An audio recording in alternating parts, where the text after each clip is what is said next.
Morning. The hour is 8:02. I would like to call to order the meeting of the Memphis City Council's Budget Committee. Ms. Owens, would you call the roll, please? Councilwoman Johnson. Councilman Warren. Present. Councilman Ford. Present. Chair Jones. Present. Colleagues, we have 8 items on the agenda today, and we will take them as presented. First item that we have today is fiscal 23 council grant presentations. And so you should have some presentations in, well, do we have any presentations yet? Okay, they should be in your binders. So the first presentation that we have today, excuse me, is for Camp Chambers CSI. If you would come to one of these desks here, and you will be afforded, so we have, you'll be afforded 3 minutes to give a presentation. We would ask that you mainly give a presentation talking about the budgetary aspects of your proposal.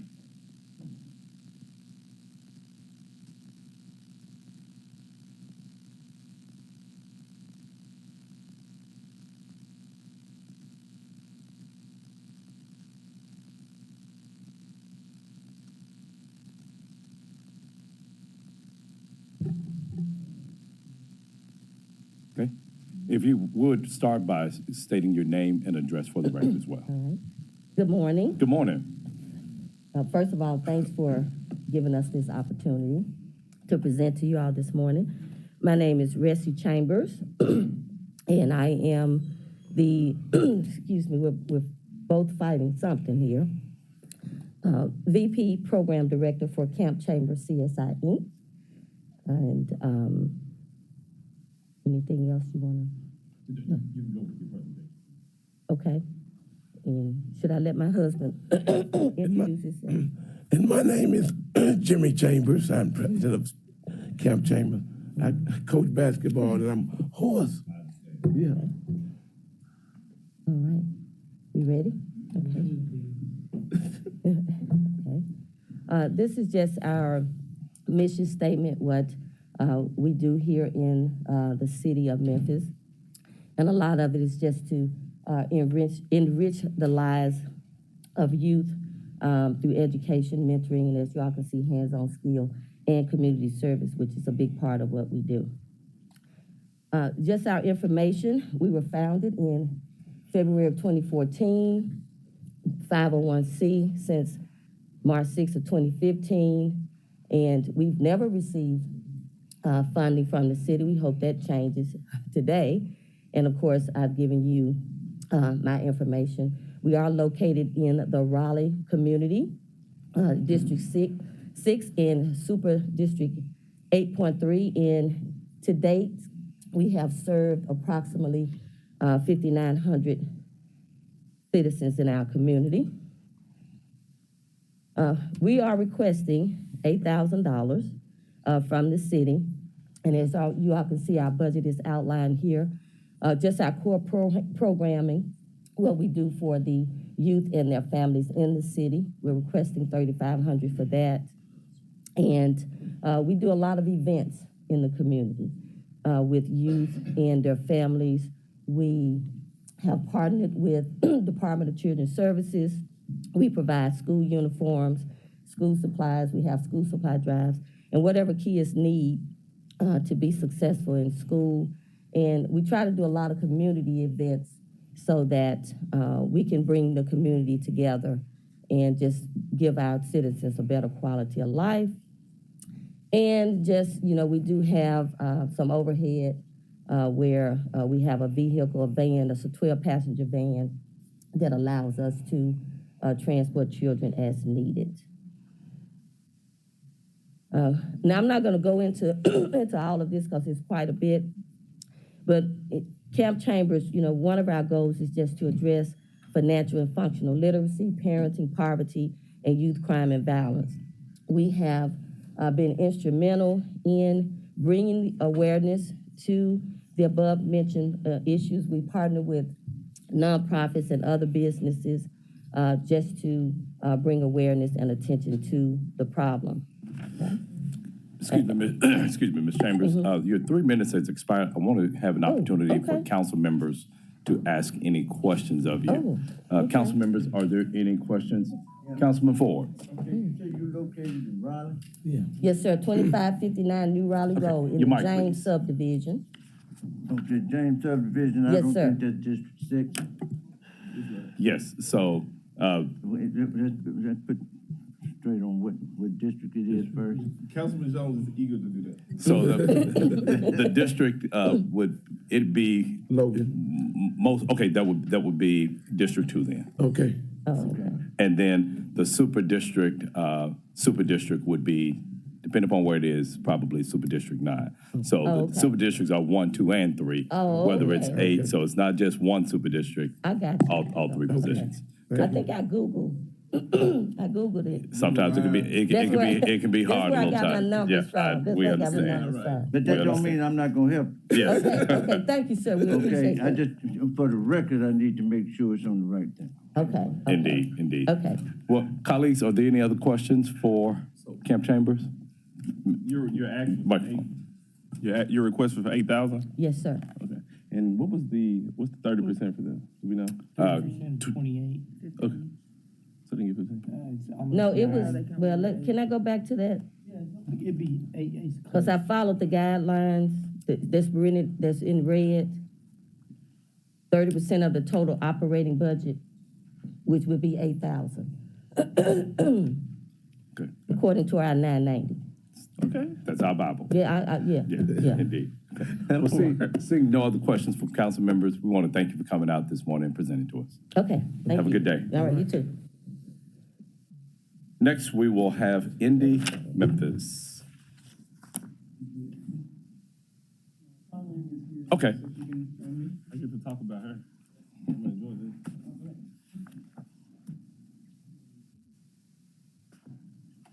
Ms. Fry, so good for you to join us.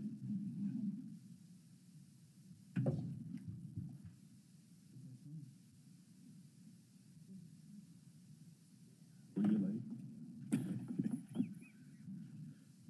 And you'll be given 3 minutes to make your presentation. We want to ask that you allow some time for council members to ask questions, but also focus on the budgetary aspects of your presentation as well. So when you introduce yourself, have a seat, please. They just And- should use the arrows as you talk to go through each.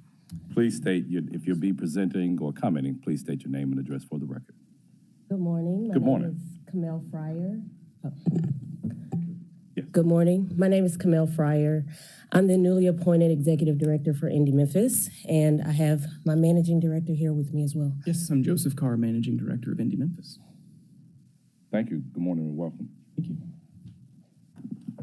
So our mission is to create community through independent film and to support the development of filmmakers. We've been located in Midtown, going into our 26th year of operation. We just celebrated our 25th film festival.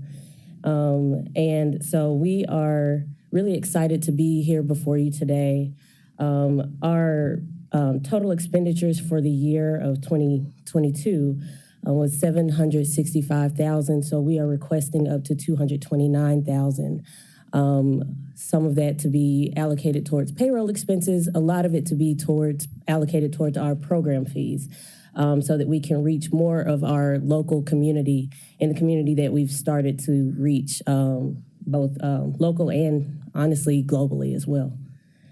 So the main thing that we really wanted to address today is how we empower the youth in the city of Memphis. We actually have a youth program, and under that program, we have 4 initiatives targeted towards the youth. We have a crew up mentorship. We have a youth film fest that is dedicated towards youth grades 7 through 12. We also have a youth filmmaking grant, and we also provide year-round workshops. All things that are provided through our youth initiatives are provided free of charge to the citizens of Memphis and to anyone who comes to our youth events. How much more time do I have? You have 1 minute. Okay. Do I need to allow time for questions? Well, you can continue. I'll let you know about Okay. Okay. So I do have more details behind our 4 youth initiatives. Basically, by providing grant funds towards our organization, we will continue to positively affect the community because we've been doing this. We've been doing this for going on 26 years. We also provide, we also serve the community in other ways as well. We provide artist development for creatives 18 years and above. We also provide year-round screenings, and we have our annual film festival as well. So you have about 13 seconds left. I want to see if colleagues had any questions about this organization. I touched on it at the beginning. Councilwoman Johnson, any other questions? Okay. Talk about this. We can talk about it. Mrs. Smiley, go ahead. Just go ahead and talk about it. So to my understanding, with this grant, we could request up to 30% of our budget. And so I provided what our budget has been for 2022 and requested up to 30% of that. This is our first time coming before the council because I just started. October 3rd. So I was not aware that this opportunity was presented, and I do plan on coming back next year as well. Okay. Councilwoman Johnson. Yes, ma'am. Microphone, please.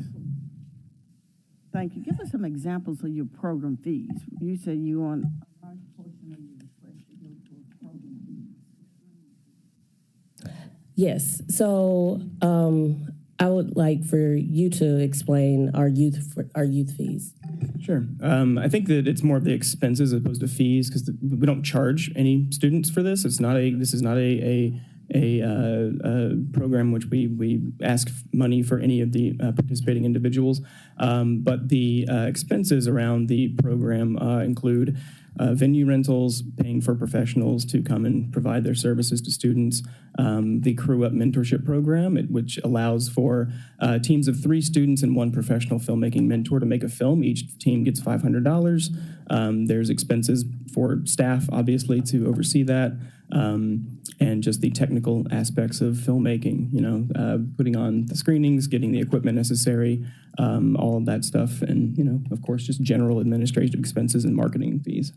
And if I could also add to that, we also provide equipment to our youth free of charge. We provide training to the youth free of charge, and we try to ask for volunteers. But the environment is changing, and so other programs are allowing fees for people who do dedicate their time. And so we're trying to make sure that our kids are ahead of the game and making sure they are as sharp as we need them to be as we continue to try to create a school-to-film pipeline.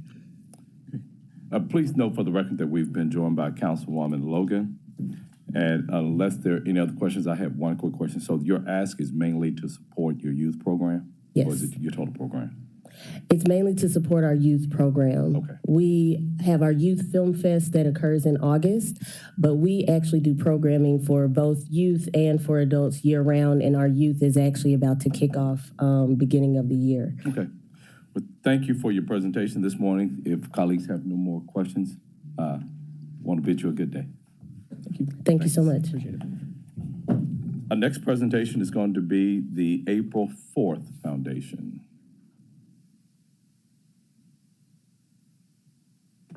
Okay, I don't see Mr. Salisbury here. We'll move that to the end of the presentations. Next, we'll be hearing from the Golden Institute.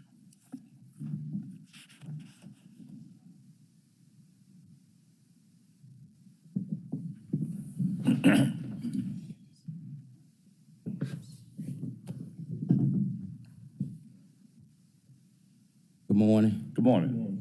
How y'all doing? Great. My name is Charlie Gold, and I'm the chairman of Golden Institute. Our program is geared toward the youth, and we have different programs dealing with the skill set that we have, awareness program, which they graduate from the awareness program and entails to turn to the apprenticeship program. Also, we have entrepreneurship program that we are training the kids. We had 8 students graduate from Memphis Business Academy that's a part of the program. We also have one that graduated from Bartlett. We are located at 3184 Overbrook Drive in Raleigh Community, District 1 and Super District 9. Our budget, we have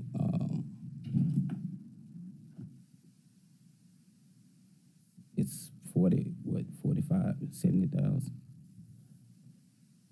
We asked 30% of that, which was 20,000.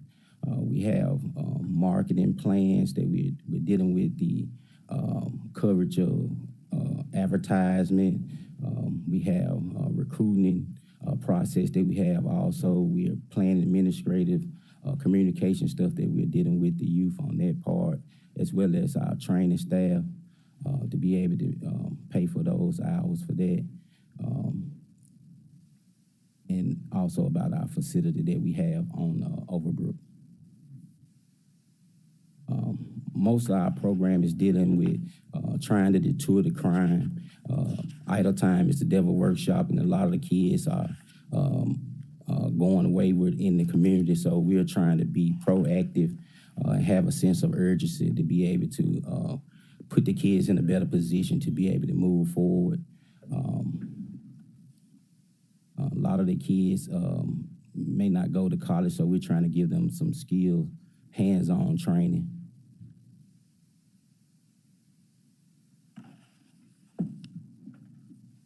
This is our budget, kind of got off on that.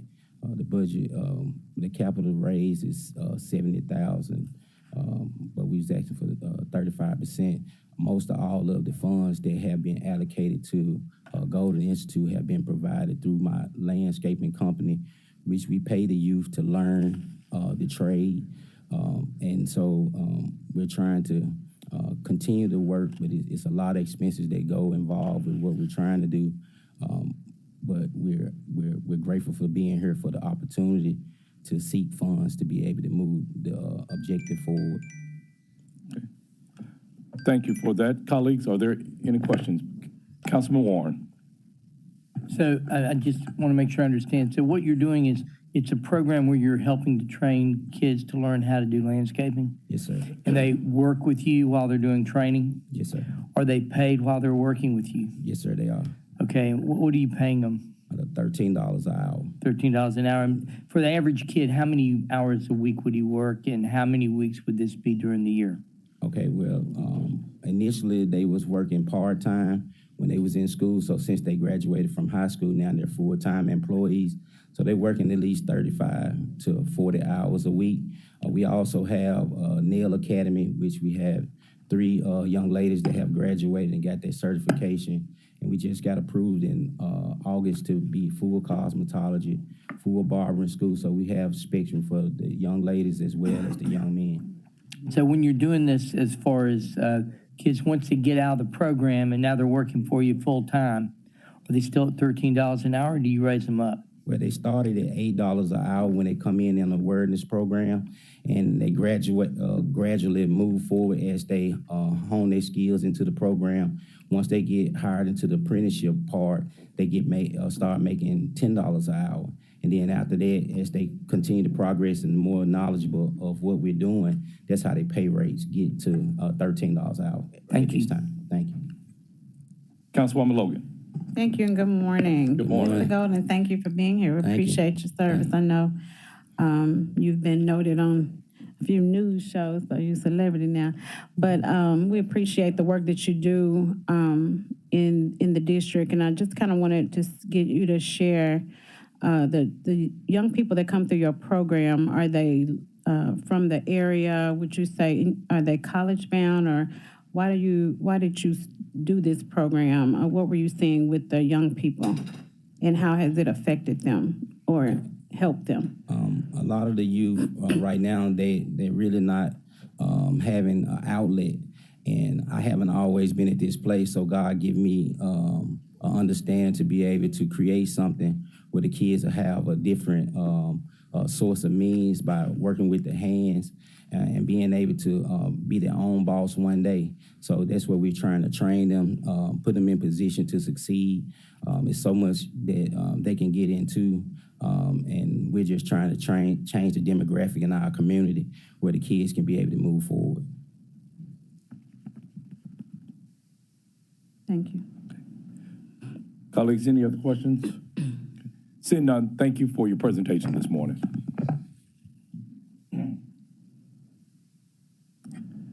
Our next presenter is going to be Methodist Le Bonheur Community Outreach.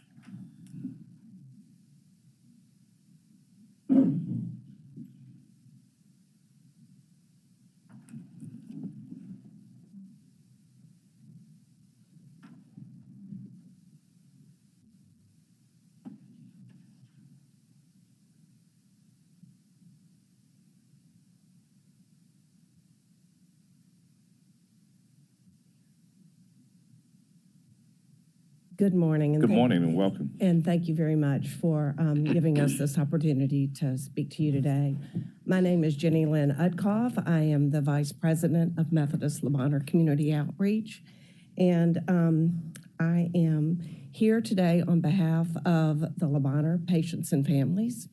Our address at Le Bonheur is 848 Adams, and that is in District 6. I work in the outreach office just down from Le Bonheur at 600 Jefferson, which is District 7, Super District 8. I'm here with my colleagues today, Sierra Burnett and Kristen Bland in the back. You know them? Good. And also with Cynthia Cross from Le Bonheur. Our proposal, I'm going to be very brief because I am going to give Cynthia an opportunity to give some examples of what the funds that we're requesting will be used for. But in short, we are requesting $30,000 to provide emergency assistance for our families and children in crisis, specific for housing support, for food insecurity, and also for mental health services. What I'd like to do right now is introduce Dr. Cynthia Cross, who is our Medical Chief of Community Health and Regional Services, to actually give some examples of how these funds will be utilized. Good morning, y'all. Thanks for having us. I am also a pediatric hospitalist at Le Bonheur. So when the needs are not met, some of these kids end up in the hospital. I might also backtrack and say I'm a proud Memphian graduate of Hamilton High School, if anybody ever heard of that place. But these kids come in many times in crisis. Families are in crisis. They're worried about, for instance, food. They find themselves newly unemployed. They've not applied for SNAP yet. Our social workers help them with that, but having a gift card to take to Kroger for $150 worth of food can really be life-saving for these families. Also, emergency housing assistance. The place where you live is making your kids sick from mold, and you secured a new residence, but you need assistance to moving expenses to get to that place, somebody to help you load up. Those are the kinds of things we would like for these funds to go toward. We also have families who come in and the kid's having a mental health crisis, and some of these funds would be used to help those families get emergency mental health counseling. Really important stuff for the families that we serve. Many are already on the brink of homelessness, or they're hungry when they come in, and it's very hard to concentrate on your kid when you can't afford your daily necessities. So I'll stop there. I think we probably finished in under 3 minutes, and we'll give you guys plenty of time for questions. Colleagues, any questions for representatives from Le Bonheur here? And please note for the record that we've been joined by Councilman Carlisle. Good morning, sir. Councilman Warren. I was reviewing this last night, and it does look like what this is helping them with stopgaps to just provide that little extra that people need to function and be hold when they're sick and in crisis. So it looks like a very good program and sort of what I think we wanted our grant program to be. So Sounds like I'm you're going to be supporting this to a degree, but I don't know how much money we have, but it's sort of interesting. Everyone comes in with like a $300,000 request, and we don't have that, but we'll get you some money. Okay. Thank you. We sure do appreciate it. Great. Okay, seeing no other questions from council members, I want to thank you for your presentation this morning. Thanks. Have a good day, y'all. You as well. Our next presentation will be from a Family of Hope Foundation.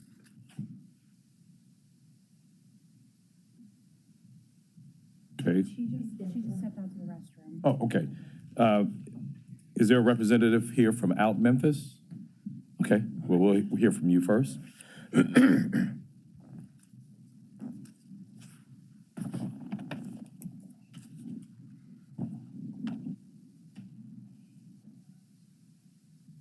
Okay, cool. Thank you so much. Good morning, y'all. Good morning. Hi, my name is Molly Quinn. I'm the executive director at Out Memphis. My colleague is here with me. Hi, I'm Maya Benson, and I'm the development manager at Out Memphis. Thank you so much for your time. We're really pleased to be here. Our mission is to empower, connect, educate, and advocate for the LGBTQ community. Out Memphis is the LGBTQ plus community center.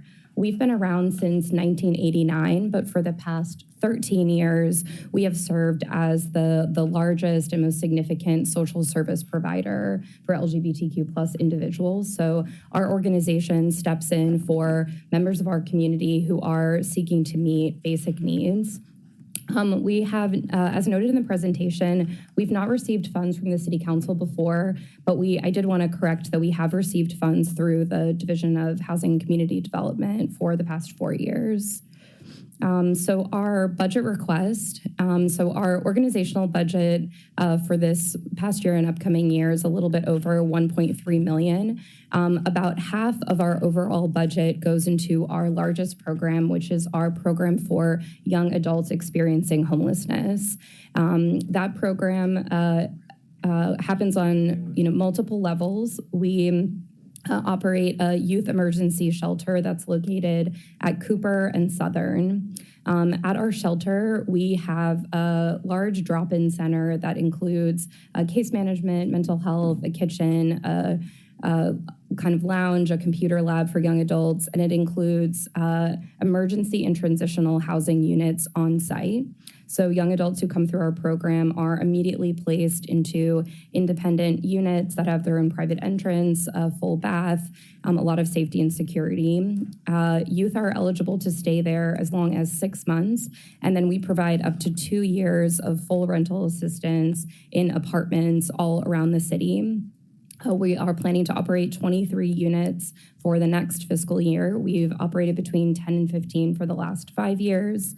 And our budget request is part of that direct service for our youth program. So it includes some expenses towards rent, some towards food assistance, transportation assistance, and medical expense referrals.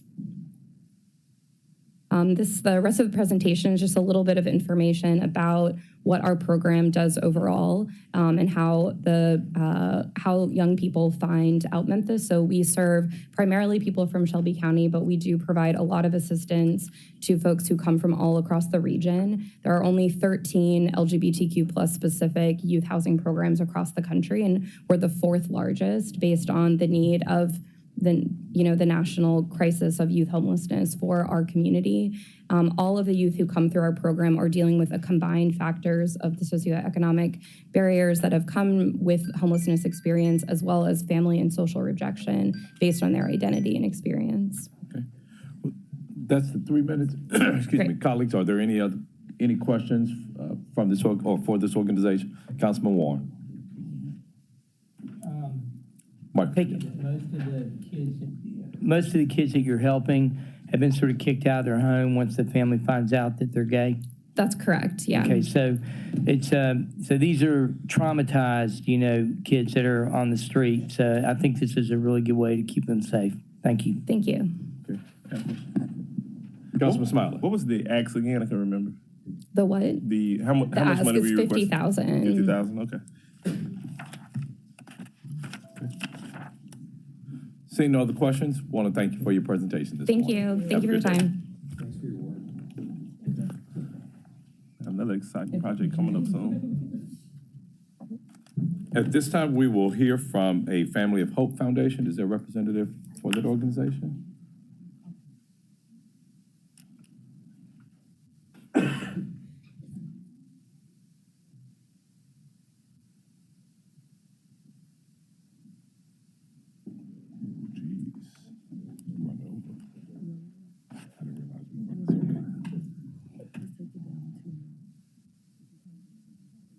Good morning. Good morning. My name is Shamitra Nazir, and I'm the CEO of Family of Hope Foundation. Okay. Yeah, there we go. Right here? Yeah.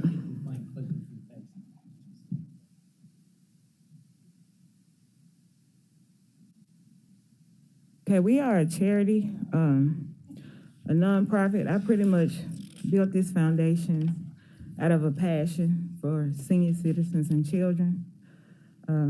My first case was with the Honorable Felicia Corbin Johnson. I lived in with her for 7 years and took her mother until she passed away, and with her worked with her son. And after that, I continued in the child care and health care, far as working and everything. It's a fairly new nonprofit that I got together in 2016 in West Memphis, Arkansas. And I moved it here 2 years ago in 2020 during the pandemic.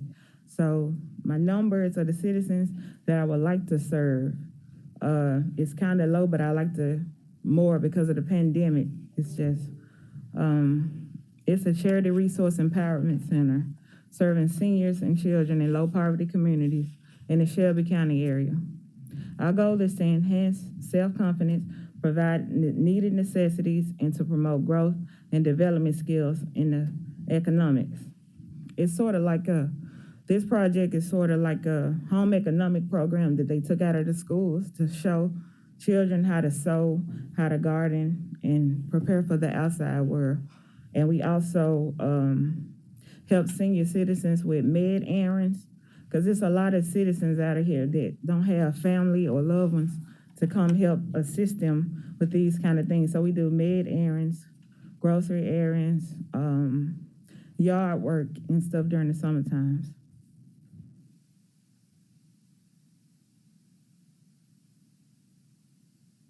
Okay, we're asking for $7,000.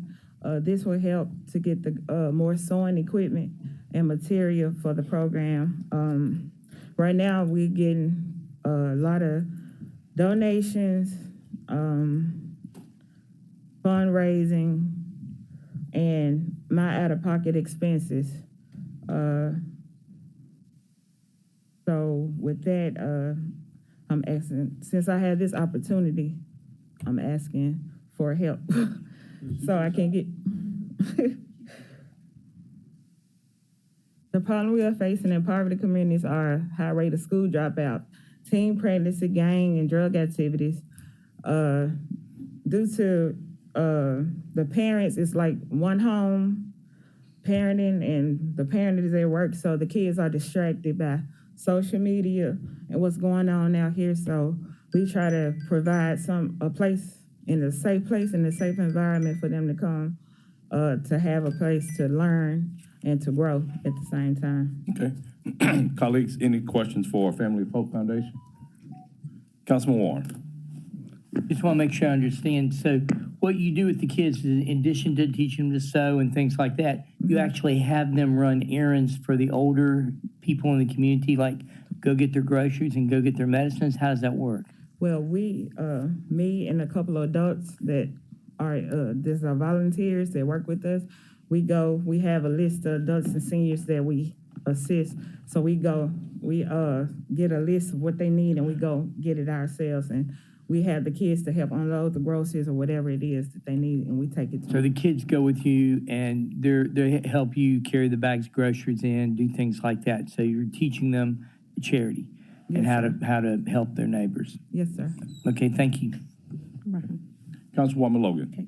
Good morning, good morning. What other types of skills, are there any other types of skills that you teach them or any other areas of mentorship that you offer young girls, young boys? Yes, with the girls, we pretty much work with sewing, gardening to teach them how to grow food and things of that sort, how to bake and things, and the boys to do lawn work and everything. We also have for the kingdom, they help us with the meals, the hot meals and stuff that we deliver to the senior citizens and the children that need food in low poverty places. But it's just important now because the crime rate is so high and the kids, they just lost, and distracted a lot by social media. So we're just trying to keep building and adding on to All right. to help. Okay. Seeing no other questions, want to thank you for your presentation this morning. Thank you. Colleagues, the next items that we have are going to be our grant presentations, and we're just a tad bit behind, so we're going to play catch up, if you would. The first one is a resolution to amend the council fiscal year. Is there a representative for April 4th Foundation? Oh, I'm sorry. April 4th. Looking for Mr. Salisbury. I'm sorry. Mike Sain. We don't. Put some pressure on you over there.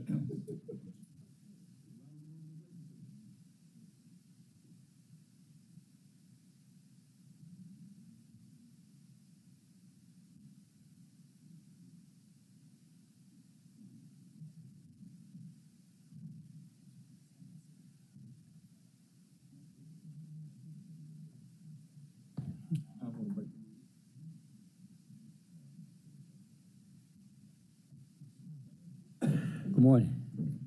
Good morning. We are running behind and we have to leave at 9 o'clock, so I'm going to have to limit you all to 2 minutes, but I apologize for this unless you want to come back to the next meeting. We'll make it very quick. Okay. Okay. We appreciate this opportunity. April 4th Foundation is a organization that's dedicated to commemorating the life and legacy of Dr. Martin Luther King and trying to move his dream of unity forward. We have implemented a youth program that's referred to as the Footsteps, where we work with community youth and educate them on the life skills that they need to move forward and to embrace the unity and the diversity of our community. Ms. Reverend Barbara Tolbert has been facilitating that program. We just recently had about 20 youth to participate with another 15 that were remotely participating. So I'll let her give you a quick overview of that information. Good morning. I'm Barbara Farmer Tolbert. I'm the Youth Director for April 4th Foundation. Like Michael Sain just said, I am the director of that program. And recently once a year, during the fall break in October, we have what we call the movie weekend, the Black History Movie Weekend. Within that weekend, we have activities for the children to watch movies and write essays about what they saw in the movies. We also have activities such as pool parties, and also we had a skating event this year as well. Also, within that weekend, we visited Marks, Mississippi to retrace the footsteps of the mule train. And we have Dr. Lackey Hilliard, who actually takes us through the footsteps of that particular event. And the students were able to meet some people who were the original survivors of the mule train, which led to the Black People's March on Washington that was led by Dr. Martin Luther King. So we want to continue that. And we also have a summer program that comes up. It's 1 week. 2 weeks. We spend 1 week at Le Bonheur College and another week on the road commemorating the footsteps of Black history. Thank you. Our budget is $50,000. And what's your ask? $50,000. Okay, what's your total budget? Total budget, it's about $87,000, but the ask for this grant is $50,000. Okay. Colleagues, any questions for the April 4th Foundation?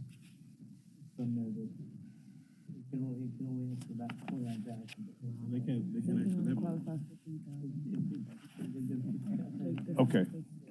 So based upon the documentation that was submitted, we limit the amounts of the ask to about 30% of that budget. So based upon the 30% of the expenses of the tax filing, the amount that would be available would be about $3,200.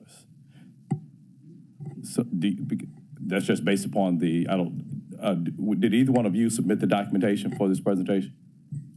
We worked on it, no, but I did not submit the financial. Okay. I put together the budget, but I did not submit the. So what we typically go on is the Form 990 or any other type of tax filings, and so that's until they're updated. Now, if you could provide some updated tax filings that give another amount of right. How much time do I have to update that? Because we can do that, and I'll go back and speak with the director. As soon as possible. Yes, sir.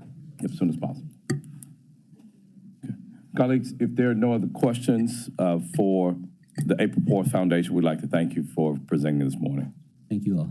Colleagues, if there's no objection, I would like for us to hear the grant allocations, do an executive so we can move on and go on to the Economic Development Committee. Without objection. Okay.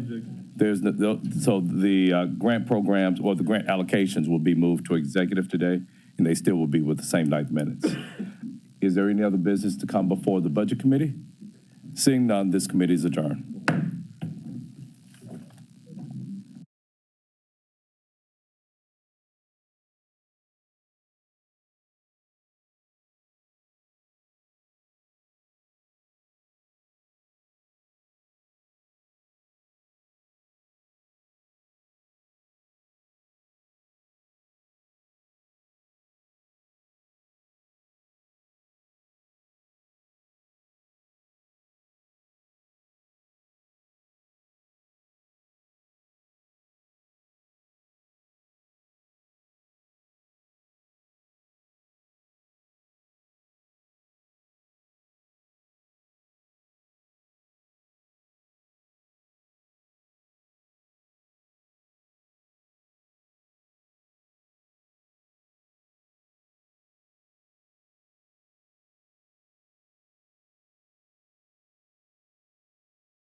All right, everybody. We're going to call the Economic Development, Technology, and Tourism Committee to order. Please call the roll. Councilwoman Johnson. Dr. Warren. Councilman Smiley. I'm here. Councilman Jones. Here. Councilman Carlisle. Here. Councilwoman Logan. Chair Ford. Present. We have 2 items. Item number 2, I'd like to hold it for 2 weeks for the next meeting without objection. Is that okay? No objection. All right, good enough. Item number 1, ordinance for designation of qualified public use facilities, creation of the Sheraton Hotel Tourism Development Zone Tourism Surcharge. District 6, Super District 8, sponsored by administration. We want request to add to the consent agenda for first reading. All right, Mr. Young. All right. We have you. Paul Young, President of Downtown Memphis Commission. So this is an item that came before the Center City Revenue Finance Corporation last month. And with this item, what is being requested is a 5% surcharge to be added to the hotel. That means that 5% tax will go on everything that is sold in the property. And this will be used to generate roughly $123 million to do renovations to the existing hotel. There was another item that was approved. This was approved by the CCRFC. There's another item that was approved by the CCRFC as well, which is a 30-year pilot. The 30-year pilot actually requires state approval, so it's been approved by Center City Revenue Finance Corporation, but the state still has to approve it. And this pilot is contingent upon the owner building a new tower. And so the pilot does not activate until construction begins on a new 300-room tower. And so the item that's before you today, I just wanted you to have that frame of reference. The item that's before you today is the first reading for the 5% surcharge. This surcharge is something that's been done on a couple of properties in downtown Memphis now. The Peabody, you approved Peabody a couple of months ago. Proposed One Bill, proposed Lowe's, those projects also had the 5% surcharge. And so this is an item that is going to allow this property to be upgraded. It's obviously very significant for our efforts around convention and tourism. We know that we have thousands of saints that are in town right now.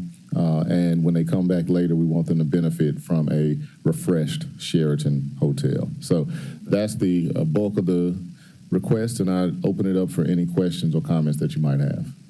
Any councilman? Okay, Councilman Carlisle, Councilman Jones. Thank you, Mr. Young. And I know we're short on time today, so I think this is probably going to have to come back to committee. Because I've got several questions. I'll go ahead and get out there in front of this and say I want everybody to understand that this is separate to and from One Bill, like compartmentalized for me. So I want to be very clear about that. So for me, I guess my question is when this body, which I was very supportive of, approved the transfer and title and the approval of the 20-year pilot, the Starwood Capital and the management group had agreed to place a certain amount of capital into the hotel. Where are they in that process? So I'll let them respond to that. They are owned virtually, and so they can speak directly to that. And we also have their attorney here in attendance. Thanks for making the trip down. Rob, can you speak to where you are on the approved or the scheduled renovations? I don't know if yes. There you go. Good morning, and thank you, everyone. I appreciate your time. We have been working through a design presentation, which we've shown to the CCRFC over the past year, and have that presented that several times to the city. With regards to your question, sir, that money would be applied as part of this renovation. So you're not going to fulfill the obligations of the deal that we struck when we transferred title and gave you a 20-year pilot the first time. You're now needing the money to come from this surcharge. I'll ask Jamie, who's on this call as well, because I wasn't part of the company at that point in time, to speak to that point. Thank you. Hi, this is James Raven. So the pilot that's rolling off today is the pilot that we inherited. Jonathan, maybe you could be more specific about that, but that's not a new pilot. That's not accurate. So when I first got on this body, we transferred ownership to you, to the property, the underlying real estate, and we gave you parking spaces if I remember correctly, Mr. McLaren. In fact, we gave you parking spaces as part of that deal and then gave you a new pilot. And for that, and we had a whole presentation with shiny pictures that you guys were going to renovate, I think up to $20 million worth of renovations into the existing hotel almost 2 years ago. Sure, come on up, grab a seat, join the party. Jonathan Lindsay, Martin Tate Law Firm. So to be clear, this is all part of the same process that you're talking about. It's just taking a long time to get the surcharge and the new pilot in place. What you're talking about is the transfer of the city's interest in the hotel under the existing pilot lease. The existing pilot lease was a 30-year pilot entered into in 1998. It expires next year. The 30-year pilot, the new pilot that Paul is mentioning, is what was granted last month by the CCRFC. That's the new pilot. It won't kick in until the current pilot expires, which again has been on the property since 1998. When we came here and talked about the renovations, the $20 million, that's this renovation. It's grown in scope now. It was initially $20 million. Now it's become, I don't have the numbers in front of me, but close to a $90 million renovation. So this is all part of the same process. The transfer you mentioned, that was one of the first steps. Getting all the incentives in place leads to that renovation. So that there was no new pilot granted back when you all did that approval of the leasehold. They've been under the 30-year pilot from 1998. Okay. I don't recall, I'll go back and look at the meetings, but I don't recall any of that this part of this process being disclosed at any point in time. It was do these things and we're going to invest $20 million, because I even brought up the fact about the skin in the lobby, and at no point was we're going to come back and ask for a surcharge in a couple of years once we get design and plan going. Well, but that's fine. We don't have to litigate it now. I'm going to go back and watch it. So the good news is we film these, so makes me happy. Today, how many rooms are? I guess let me ask you this: when Starwood acquired the hotel, and you guys did your underwriting, how much set aside for capital expenditures, meaning renovations, major capex, did you guys put in escrow or as part of your underwriting process?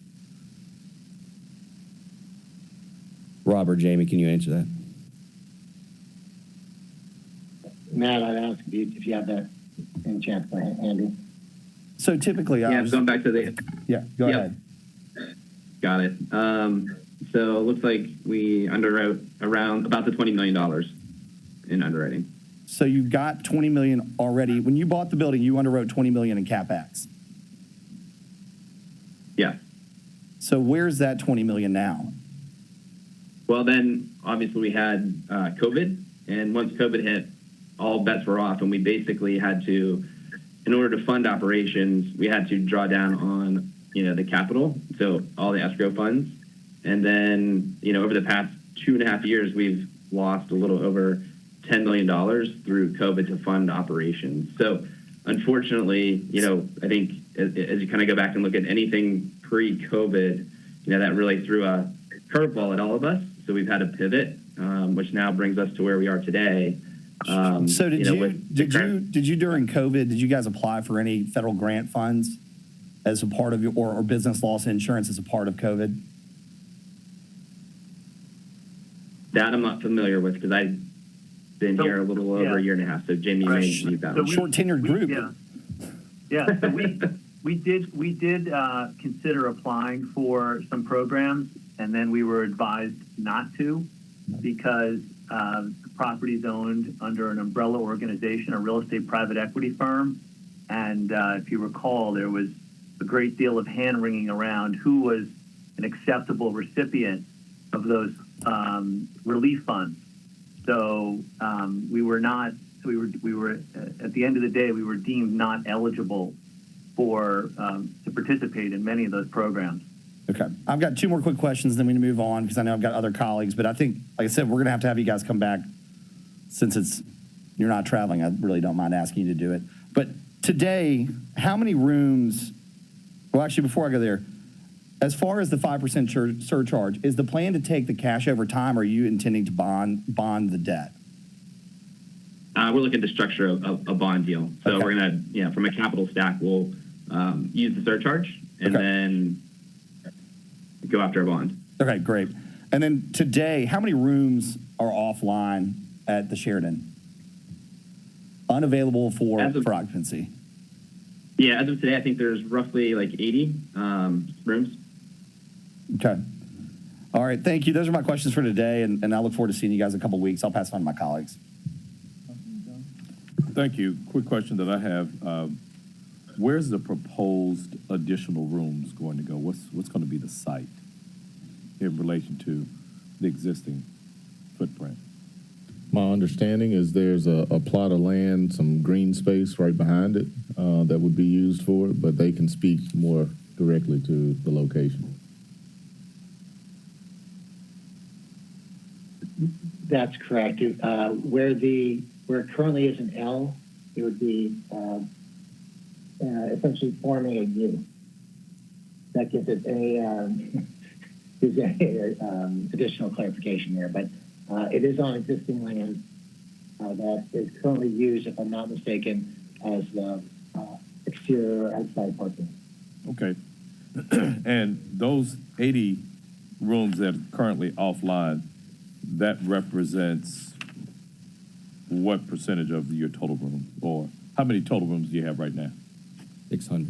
We have 600 rooms. It's approximately 13%. Okay. At any one point in time, we always have rooms out of order for maintenance and other reasons. Okay. Thank you, Mr. Chairman. Those are my questions. Did I hear you say this was a 30-year pilot? Yes, Okay. they have been approved for a 30-year pilot at Center City Revenue Finance Corporation, but there's an additional step where it has to be approved by the state of Tennessee. I'm talking about the original was a 30-year pilot. Yes, sorry. Okay, and you said it was going to expire next year? Yes. That's 25 years. So how's a 30-year pilot expire well, it was next a year? 25 year. I'm just doing the math. 98 to... The attorney corrected me. It's 25 years. Okay, all right, thank you.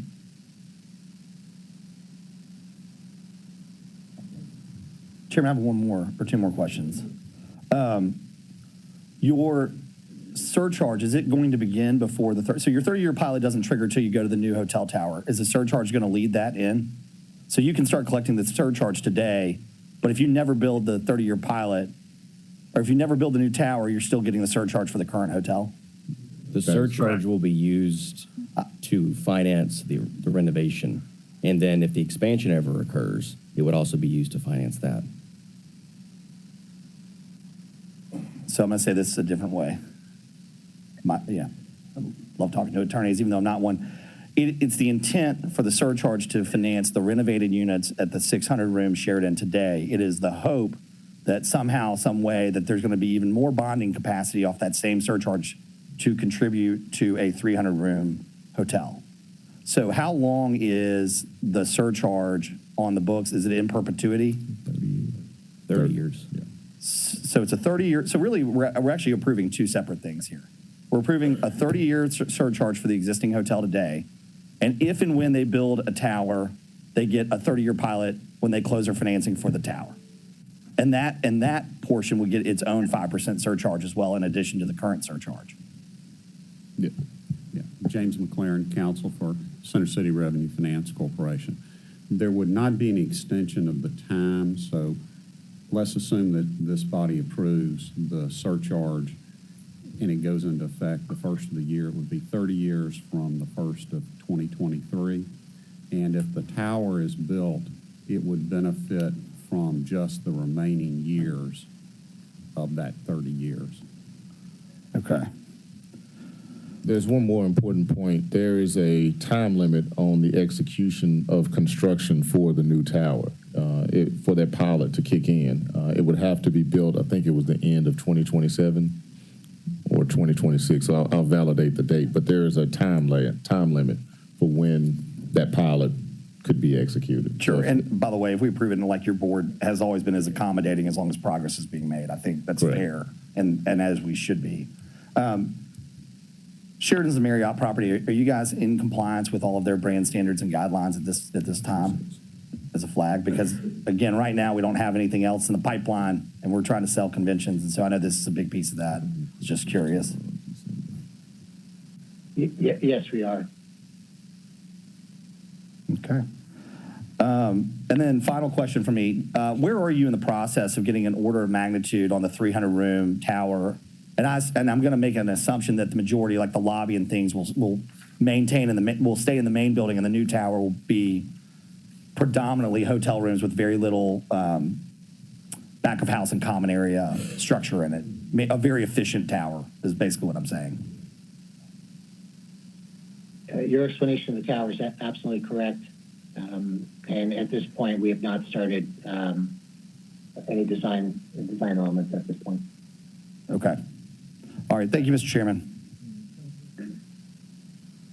Thank you. My question is for clarity. Are we looking at 5% surcharge, or are we looking at 2? It's 5% surcharge, and if a new tower is built, the surcharge would apply to that tower if and when it's built. Same fund. The same 5% surcharge, but obviously it would increase the revenues because you have 300 new rooms. Coming in. Okay. Thank you. And thank you, thank you, Councilman Carlisle, for those questions, because they are spurning questions that I may have. From the standpoint of if the tower is not constructed, does that 5% continue on for those 30 years? Yes. Okay. What would be the financial implications of if we tied the 5% to the construction? In other words, if it's not built because, excuse me, it's being presented to us that this is going to help us build it. If it's not built, then that 5% goes away. I mean, I think when it was presented to us, and they can speak to it, the 5% is necessary to get the renovations done to the property today. That's what they need to actually start on the existing tower to make those renovations. In order to do the tower, they have to do a lot more financial due diligence. They want the market to be in a space where they feel like it speaks to accommodating the growth, the development of a new tower. So it's still a question mark as to whether the new tower comes. For us, we want to make sure that there is an attractive property adjacent to the $200 million investment that this body made. And so that's why CCRFC approved. Okay. So has the analysis been done to essentially say if there is a 5% surcharge, this is the amount of time that it would take to finance those renovations? The analysis has been done to generate how much the 5% to see how much 5% would generate in revenues, and that equals the amount of the project that they have proposed, which is $86 million existing renovation on the existing tower, $37 million spent over time to continue upgrading the facility over the 30 years. Okay. That's the depth of the analysis. There is a pro forma that was attached to our application that shows the analysis. Okay. Of what it would generate. I may be reading Greek, but if that information can be forwarded to us, because I don't want us to enter into this contingency where it's largely based upon, and it's, I understand everybody went through COVID and the structure not being able to apply for COVID relief, 20 million, but we still haven't seen that. And I'm not comfortable with us not having some type of out if the main thing, the shiny object that's being dangled before us is a new tower. And promises were made, notwithstanding COVID, for improvements. And I want to remind everybody, right after prom, and I graduated high school in 1986, I went here, and the building still looks like it did then, okay? I want to put that on the record again. Okay, no, I don't mind doing so. But I don't want us to approve this and we don't get what's being presented to us out of this deal. So if there's some mechanism to make it, exactly. So I do just want to make one clarification. The new tower is a maybe. The renovation is what is intended to be guaranteed from the 5% surcharge. And that's at that $80 million $86 figure? million, yes. Okay. And not the 20 that, yes, initially for that. Yeah. Okay. Yeah. To be clear, the 5% surcharge is needed to do the $86 million renovation. And if without that, it's going to be very difficult to get the capital stack in place. Okay. And so, and And those renovations, is that the 2027 or 2026? No, as soon as this body hopefully approves the ordinance, we will immediately go to get financing and get shovels ready as soon as possible for the renovation. We've been trying to get this done, frankly, since April. Okay. And we're ready to get going on the renovation. Gotcha. Thank you, Mr. Chairman. When you come back in a couple weeks, I'd like to see what the scope of work is going to be with the 87 million. We're out of time today because we have I guess Jim Strickland's announcement is what I think the invitation said, field trip that we've got to go to. But I'd like to know what the scope and magnitude of what you guys are going to do. Obviously, I understand rooms, but I'd like to see what else is going on. Thank you. And lastly, I'll just say my apologies because I should have submitted to you all the actual application that they submitted because a lot of that info was included. So I will make sure that you guys have it. It's all in there. Yes. I'm not on the Okay, we all good. This is a request to add to sentencing for the first reading. Everybody in favor? All right. Okay. Again? I don't have a problem.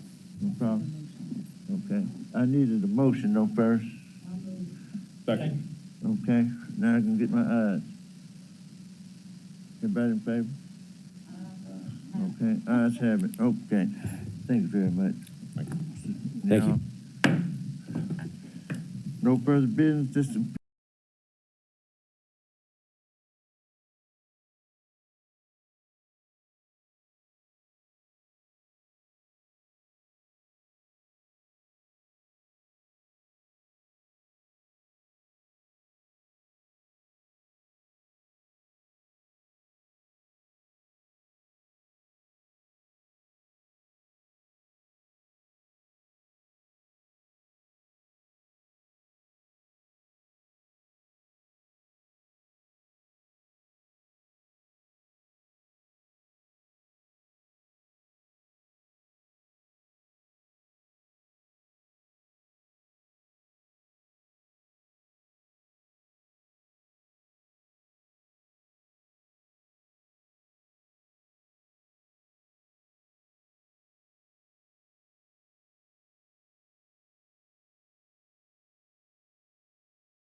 November 15th, and the Public Safety and Homeland Security Committee is now called to order. Liza Creighton, will you call the roll, please? Members present, Councilman Jones. Here. Councilwoman Johnson. Councilman Warren. And Chair Logan. Present. Colleagues, today we have Councilwoman Robinson. Councilwoman Robinson. Welcome on in. All righty. Colleagues, we have 3 items on the agenda. The first is a resolution to accept, allocate, and appropriate assistance to Firefighter Grant Program funds from the Department of Homeland Security Operations Safety in the amount of $1,090,909 to be used for the purchase of 4 ambulances, all council districts sponsored by administration. Second. It's been moved by Councilman Warren and seconded by Councilman Jones. What do we have to speak on this matter? Come on down. Please state your name and address, and you have the floor. Robbie Franks, 4175 Reed, Memphis, Tennessee. This particular grant is for 4 units. It's an AFG grant. It's a 10% match. It's a 0 RPM idle mitigation, which main emissions, environment. It also has a long-term package estimated to save us over 1,000 gallons as far as the time diesels run on scene, and eliminating and having savings in diesel fuel, wear and tear on the engine. But it's also, like I said, it's for the environment, mitigation, and green space, and those type of things. That's where the grant was designed for. These ambulances? Okay. All right. Anyone have any questions? Colleagues want to be recognized? Councilman Warren. Is it like a battery that keeps everything cool and running, or keeps it warm when the diesel goes off and it's idling? Is it got extra battery power? Is that how that works? Yes, sir. Basically, it's there is a device that goes between the diesel engine and the battery systems that keeps it from, like when you're on scenes a long time, your diesel engine start to idle at a high rate. It keeps that diesel engine idled at a better lack of words, here versus going here, so that way it keeps the overturning, the wear and tear of the engine, and the use and the exhaust system that comes from a high idling diesel engine. Okay, so it essentially protects from a high idle is what it does. Yes, sir. Okay, thank you. Anyone else want to be recognized? All right, thank you for that presentation. Next, we have, I'm sorry, I'm going to take a voice vote. All in favor? Aye. Any opposed? Opinion of the chairman that ayes have it. Passes. Next, we have resolution to accept, allocate, and appropriate assistance to firefighters grant program funds, project number FS90147 from the Department of Homeland Security Operations Safety in the amount of $1,680,469.56 to be used for training and safety devices, all council districts sponsored by administration. Second. Been moved by Councilman Warren and seconded by Chairman Jones. Who do we have to speak on this today? Okay, go right ahead, sir. Let me state my name again. No. All right. So this is actually a 4-part. The first part is a lunar system. It's an accountability system. 3 years ago, y'all approved us to get the MSA air packs. This is an addition to the air pack, which it allows us to turn on accountability system. So when our battalion chiefs or division chiefs are in the car and we have firefighters enter the building, when they turn the packs on our MD and our computers, it shows us where those firefighters are inside a building, how much air they have left in their bottles. So it's a digital accountability system where we've used cards and, more of a manual system through the years. This is a digital accountability system. That's the first part of the grant. The second part is we are updating our manual system, going to a dog tag. So when firefighters do enter a building, they take the tag, they put it at the first engine, so we know who's inside that building. Plus, they have a tag attached to them, almost like military, so we know as far as the digital side of who's inside a building, but also a manual backup system. The third part of that grant is mobile repeaters. We do have areas in the city, whether it's outlining areas, whether it's high-rise buildings, certain places such as hospitals, where radio communications can be broken up because they're not repeaters in that building and they're not required for the different code reasons. So this will allow us to put in every battalion chief a repeater system to help with our areas that we do have, that we have some break in communications. And the fourth and final part of that grant is community paramedic training with our Healthcare Navigator program. This will allow us to train 8 additional paramedics that we can use in the community paramedic program. Are there any questions, comments, colleagues want to be recognized? If not, we'll take a voice vote. All in favor? Aye. Any opposed?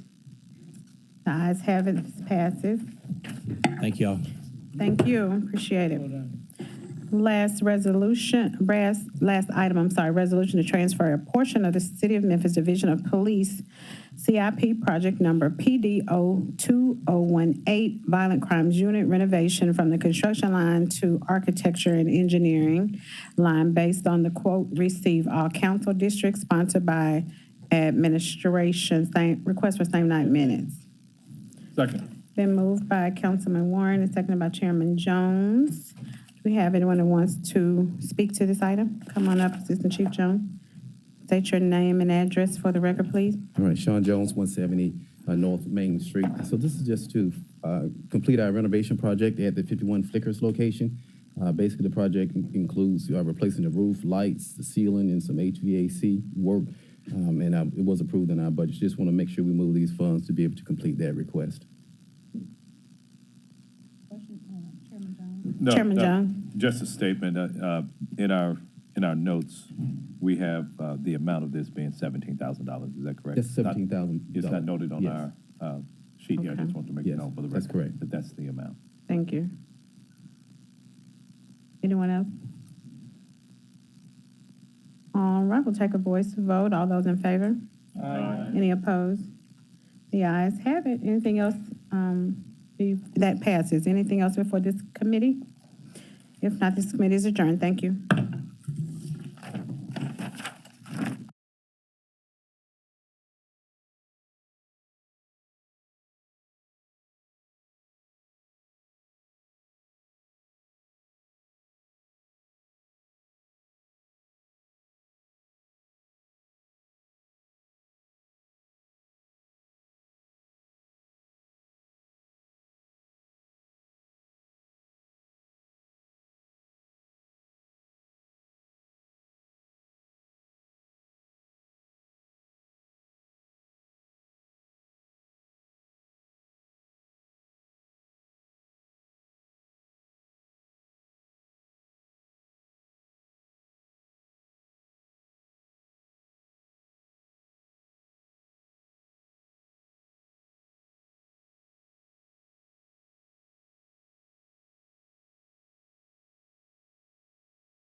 Call the roll, Mary.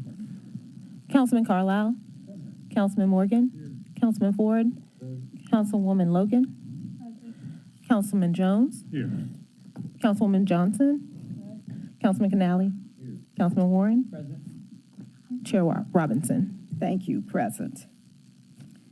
We have 2 items on our agenda today. Item number 1 is a review and discussion of MLGW residential bill components, all council districts requested by Councilwoman Robinson and Logan. And item number 2 is a resolution to approve the fiscal year 23 electric, gas, and water operations and capital budget, all council districts sponsored by the MLGW administration. Item 1 is the residential bill components, who will be. Good morning. Good morning. How are you? Okay, just fine, thank you. Vice, what's your new title? Chief Utility Officer, I think Okay. they would call me. And what do we call you? Just Alonzo. Alonzo, okay. Okay, Alonzo, you got it. All right, so Dana Jeans is here, and he's going to speak about the third-party fees on MLGW bills. So at this time, I'll turn it over to Dana Jeans. Okay, thank you, Mr. Jeans. Thank you, Alonzo. We have a brief presentation here, and I believe you have hard copies as well. So we'll just walk through that. The second slide, just as a reminder, shows our rate survey results for the residential bill combined of electric, gas, and water. As you can see, we do a survey. We mentioned this before to you. We do a survey annually of our utility bills relative to other cities across the country, and you can see here that we rank very low in combined utility costs, electric, gas, and water, and we have consistently ranked there for many years. We've been doing this survey for probably close to 30 years now, and so we are proud of our record of being able to have favorable and low rates. Is it okay to take questions in between, or you want to finish your presentation? I'm open to questions whenever. Okay. Councilman Warren? I was trying to wait to the end, but I just had a question. Do you have a ranking that can show where we rank only for our electricity when we don't put in our free water and our good gas rates? Can you? Yeah, guys, I just want to see where we rank for electricity only next time you present. Okay. Okay, thank you. And our full rate survey includes the individual components. It includes. I just want to know how that component ranks with everybody else electrical rate. Yeah.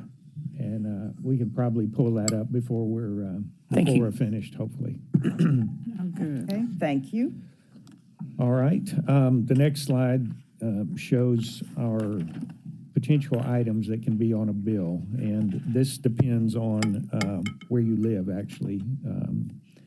Many of the components are City of Memphis, sewer, solid waste, stormwater, streetlight fee, and so on. The other municipalities we bill for as well, Arlington, Lakeland, Millington, some in Collierville, as well as Shelby County items. So not every utility bill would have all of these. Obviously, if you live in the city of Memphis, you wouldn't have Lakeland or Arlington or vice versa.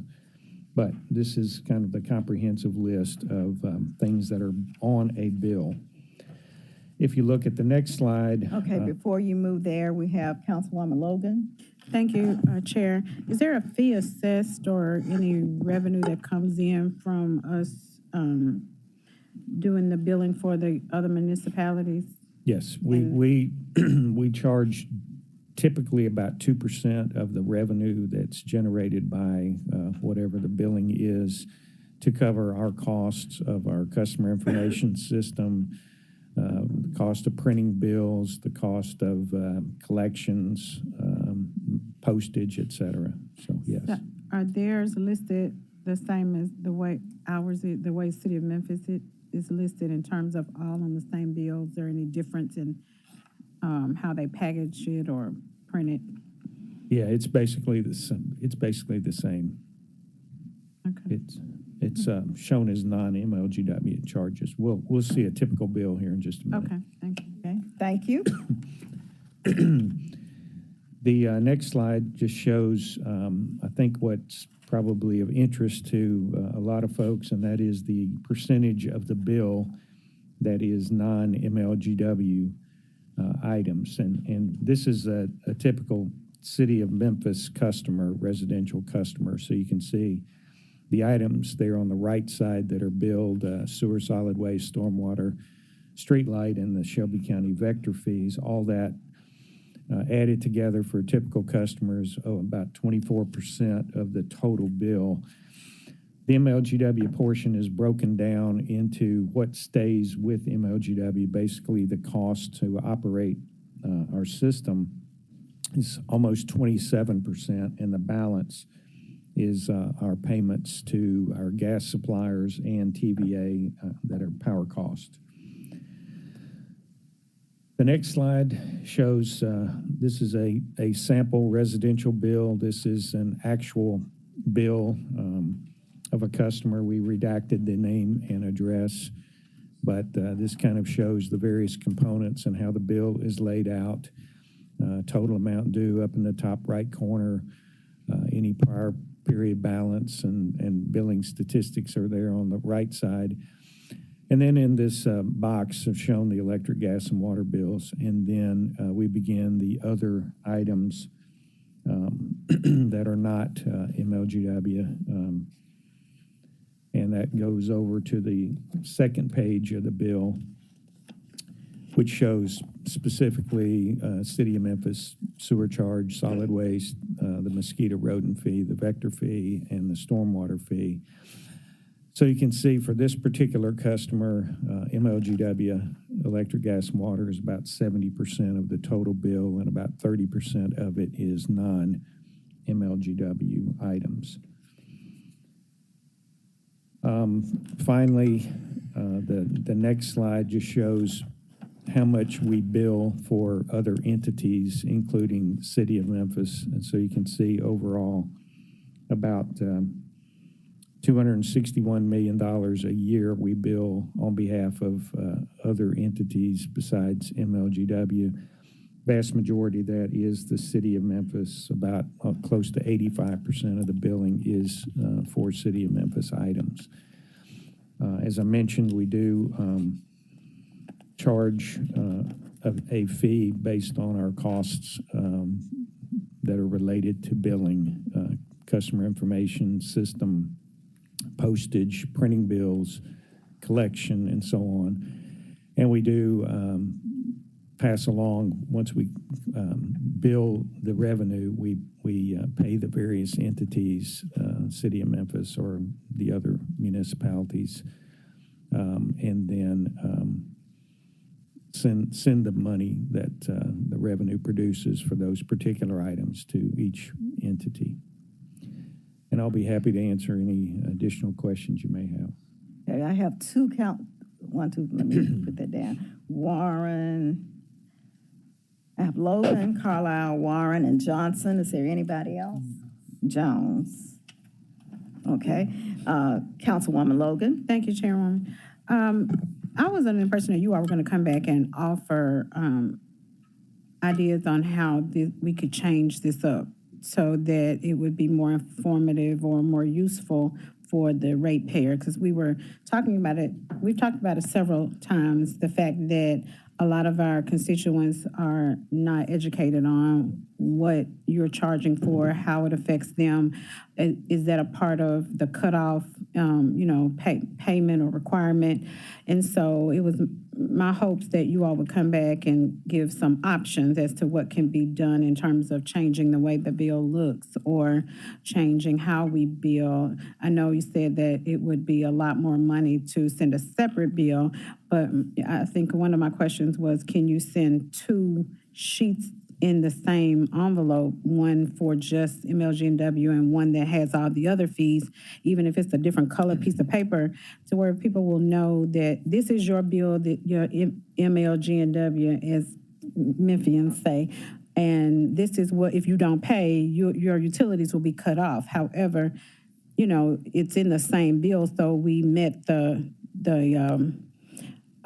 priority of keeping the costs down for both. And that's just a question that I would like to hear your thoughts about, or if you all have thought about that, what were the pros and cons?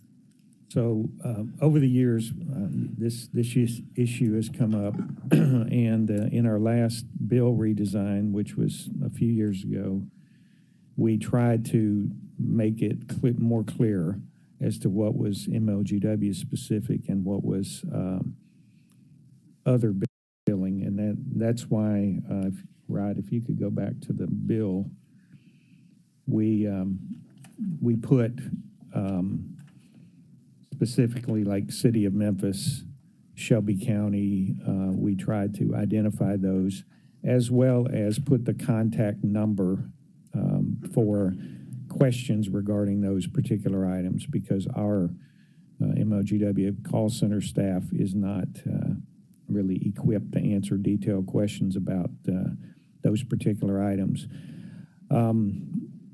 I suppose we could do a second sheet of a bill. We do print front and back just to save postage costs. If we add pages, there's a potential of our postage costs going up. So that's why we have not done a second page. Well, I do know that the weight of the envelope, the weight of the paper, how many, that does affect the cost. But I just feel that, there's been a longstanding confusion or concern, I'll say, from the residents as to what is based on them being cut off and what the total is. Because sometimes when they see City of Memphis, we know what that means, but they don't necessarily know if that's different from MLGW. So those are my thoughts. I really would like to see what that would look like in terms of cost.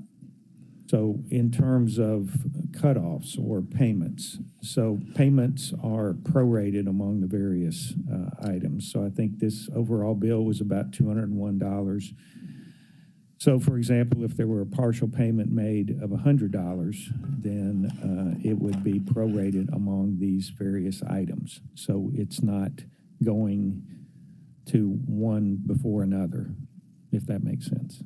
The example that you have here, this is a running total, and that running total equals up to $201, right? Correct. So there's no distinction between the gas, electric, and water and the City of Memphis and Shelby County charges in terms of the total. They're all combined as part of the $201. And there's the breakdown is about 70% MLGW and about 30% other. Right. And I understand that. I understand that. You understand that. I'm just saying generally the constituents on it. That's what I would like to see, what it would look like or what would be involved in separating the two, even if it's in the same envelope or same bill. If there could be a distinction, one balance for Memphis Light, Gas, and Water, and then one balance for the other utilities or services. That's all I have. I would like to see that difference. Thank you. Thank you. Thank you, Councilwoman Logan. What was interesting to me today, so I'm just going to make this comment. In red, that's what they charge you for your actual use of electric, gas, and water. How hard would it be just to highlight it and say, this is your electric, gas, and water? But when people start talking about cutoffs, the company says that you can keep a $199 balance. So does that mean, let me ask a question, I can keep a $199 balance, my bill is only $201, so I don't have to pay but $2?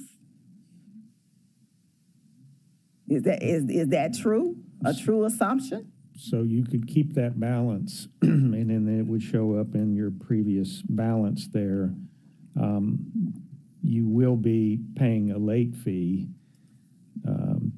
to keep that balance, though, because you will not have paid that balance.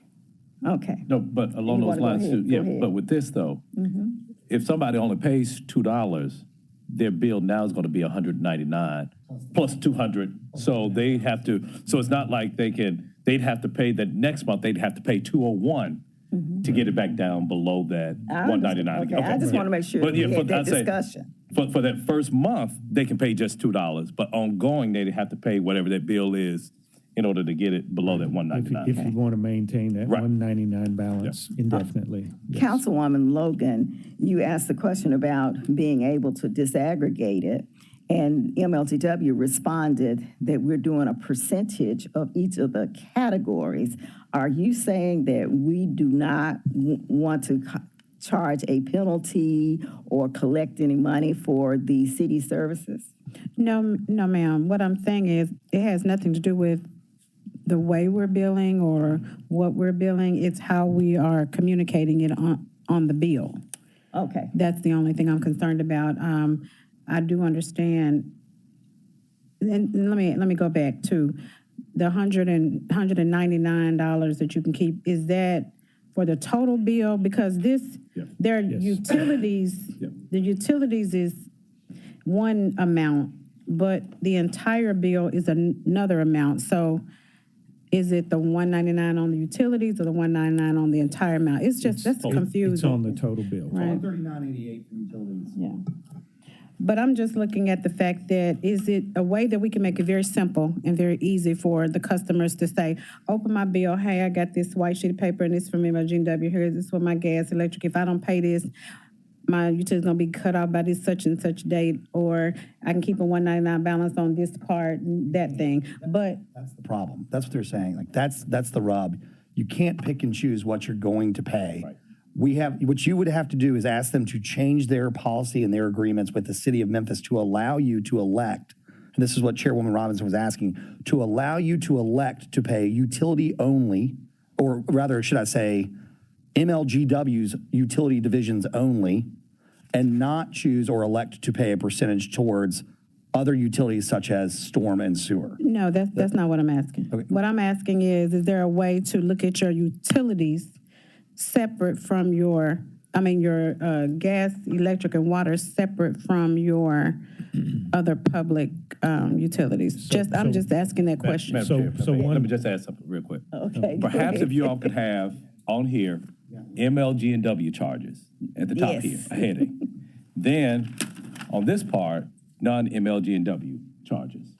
So that could even work. I just want to make sure that people understand that there's a difference. Yes. We could do, we'll look at potential for doing a subtotal, a heading or something like that. One of the things we want to make sure that a little fear that I have about a two-page thing is somebody looks at the one page and thinks that's what they owe, when indeed they owe the entire $201 in this case. Mm-hmm. That's why we try to make that total amount due fairly prominent. So. Thank you, Mr. Jeans. We understand. We just want to make it simple, and it can be on the back of the page, as long as it may be a different color, a different title, so the constituents would understand. And I'm sure that somebody in the division knows a first grade teacher or a fourth grade teacher, so that they can look at it and say, if a child in the fourth grade can understand this, our adults should be able to understand it as well. We just need to make sure that it's not in our language, something that we understand, but something that the community understands. We have Councilman Carlisle. Thank you, Chairwoman. The administrative fee that we charge at 2%, does that cover our cost? I mean, does that cover the actual? Yes. And, okay. We we look at the total costs fairly routinely and allocate them appropriately. Other than our intercompany agreements, I guess our intercategory agreements, is there anything that dictates the amount other than the negotiated? Is there a statutory limit? Or this is more academic. I'm just curious. No, it's really just based on our allocated cost of service. Okay. So you have the ability to flex that up and down. You have long-term agreements with these agencies. I get that. But when you go to renegotiate, you have the ability to negotiate that fee at that time should you need to. Yes. Great. Thank you. Thank you, Madam Chair. Okay, Dr. Warren. Thank you. Looking at page 2, where you have the City of Memphis charges, sewer charge, solid waste, Shelby County, stormwater, I think one thing that might be beneficial if there was just a little statement in there about what this is actually doing for you, as, you know, like, these are paying to make sure that when you flush your toilet, you know, it works. Or, I mean, so not that benign, but I mean, you know, the reason we have stormwater is so we don't flood your backyard every time it rains. I mean, I don't think people understand. We know it. We know what all this is. But when you're looking at that, you use solid waste fee, sewage charge, mosquito charge, stormwater fee. I would be willing to bet you the average person who's getting this doesn't really know exactly how that works. I don't know it would take what you would put on there to let them know that, but it may be beneficial to help people understand. Okay. Thank you, Dr. Warren. Councilwoman Johnson. Thank you, Chair, so much. Let me first say thank you, gentlemen, for coming out last week and talking to me. And they were very informative, and I've learned a lot, and keeps my mind open to what's actually taking place. But I have a couple of questions. I don't know if they can address it, or being the chase gone, I don't know who we can rely on now for to answer a question. When did all of this start in regards to adding these additional fees to the utility bills? Y'all need Chase? Chase can't answer that. I'm just wondering, be the first. I don't have the complete history of it, but I've been around about 35 years, and it was in place when I got here. And, it was done for the convenience and the efficiency I can imagine. to not have duplicate bills and so on like that. In, many cities that have separate utilities, you get individual bills and, have to make multiple payments. That's one of the things that we hear fairly frequently from particularly newcomers to Memphis is I sure like having one bill to deal with, and that's all I have to.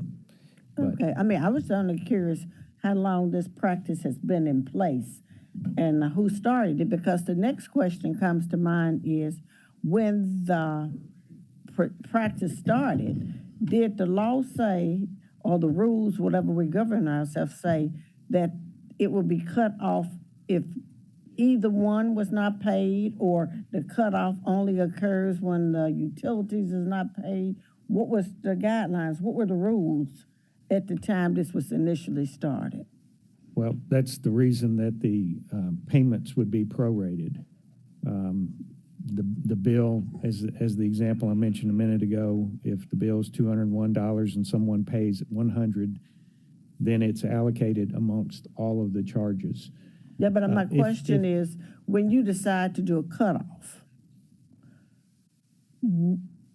at the time that this practice started, where is it stated, this is what we will do? Or where are the rules to say when you do a cutoff? That's my third question. What's the guidelines for doing a cutoff? So again, based on the fact that partial payments would be prorated, then you would eventually reach a point for your electric, gas, and water where you're behind sufficiently that the cutoff would be generated. Define behind sufficiently. So you have to be so many days past due with a certain level of balance, like you can maintain the 199 without being cut off. But I think the public really needs to know, what are the guidelines for getting a cutoff? Because that's difficult for me to explain why one person got cut off and the next person didn't get cut off. So, you don't have to go into all of it today, but I do think that needs to be established so people understand why a cutoff. Councilwoman Johnson, they do have a customer service manual that says what the rules are around customer service, and please ask them to provide one and make a presentation to this council. Okay, she has some excellent recommendations for us. That customer care document is on our website as well. So. I understand that, but unfortunately, everybody does not read, and this is part of the problem we're dealing with while we're trying to address this bill right now. A next question, I think that would be fantastic, or if you want to take the time and in one of your bill payments, do a brochure on each one of those topics, maybe something else that we get their attention. But I just think we're constantly going to have to inform people. But like I said, I sure would like to know where's the rules that were initially set up when we started this practice, and what were the rules that said this is how we cut them off, because people saying I shouldn't be cut off if I don't pay these fees. Now, I don't know if that was in a resolution either. So we'll go back and research the history. If you can, okay. Are there any city buildings or facilities that do not pay utilities? No. Okay, so people need to know that every structure that the city owns, they have to actually pay, utilities like the rest of everybody. So it's not like we getting any free utility sitting up here today. Right. I think that's all my questions, and I appreciate both of you. Okay, thank you. Thank you, Chair. Okay, Councilman Jones. Thank you. Along those lines, I'll add this, Ms. Johnson. there was a time that the school system was not paying its water bill. Okay.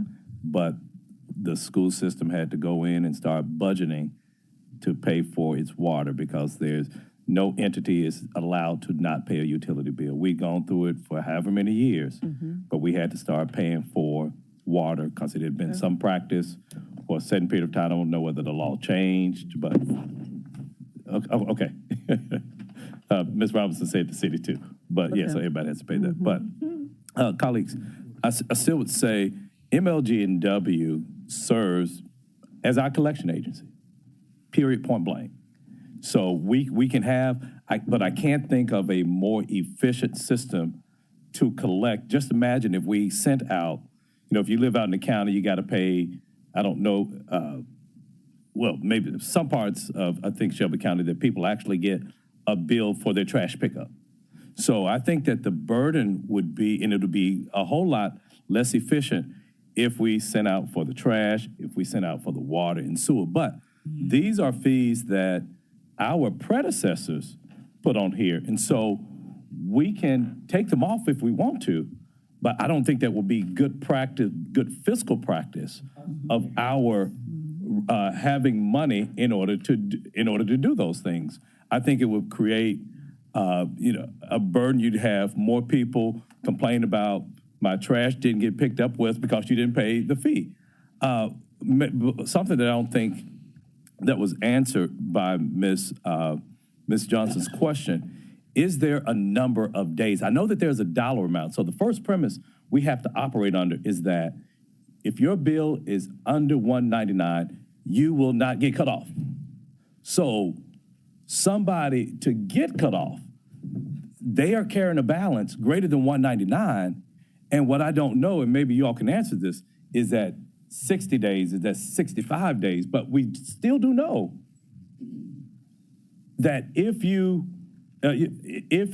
are under that $199, you will not get cut off. I think this was a couple of, maybe my first or second year on the council, I remember it being cold in Chicago. And people were getting cut off for $35 and $70 and things that are unimaginable to us. And so, when I lived in Nashville, I had to pay Piedmont natural gas. That was for my gas. The NES, Nashville Electric Service, and water was included on everything. But MLGW serves as our collection agency and makes things a whole lot more efficient. Now, one thing that I've talked about, if you recall, if we build the solid waste fee into the tax rate, that's something that will not be on this bill. So that's something that goes away. That will cause everybody's utility bill to go down by about $30 per month. So there are things that we can do, but they still serve as an efficient means for us to bring in the money that we need for sewer, stormwater, and for solid waste. Thank you, Madam Chair. Okay, thank you. We have two more council people that want to be recognized, Councilwoman Logan and then Johnson. Thank you, Chair. I just want to make sure that it's clear that I also agree with my colleague that this is an efficient way to bill. I'm not advocating for anything to be taken off. I just want to, it's a lot of different figures and colors and, it's a lot going on with the bill. It's efficient. I mean, I can read it and I understand it, but I have constituents that it's hard to understand the difference in what they're being billed. They just know that my utility bill, if we're using this one, is $201, and I'm going to get cut off, or I got cut off because I didn't have the money to pay. But I know that that's not all electric, gas, and water. And, I think Memphis, electric, gas, and water, MLGW gets a bad rap because saying the bill is so high. Well, it's more to the energy, gas, and water bill than just that. And I was just asking, is there a way that we can make it easier to read? It is easy to understand and separate. Still in the same bill, still do. And I think my colleague had a great idea on how to do that, and he can forward that to you all. But I do think that it should be done under one entity, just to make it more clear to understand. Thank you.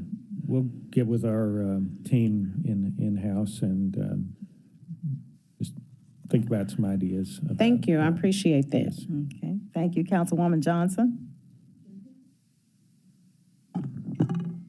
I think Chairman Jones hit on what my concept back to the idea that these vacant lots, we don't need to just hold up on the solid waste. Every last one of these fees need to be attached to the real property tax bill, because in one way or other, a vacant lot has more leaves going in the street than anybody else, because nobody's there to rake them up and keep them from going into the sewage line.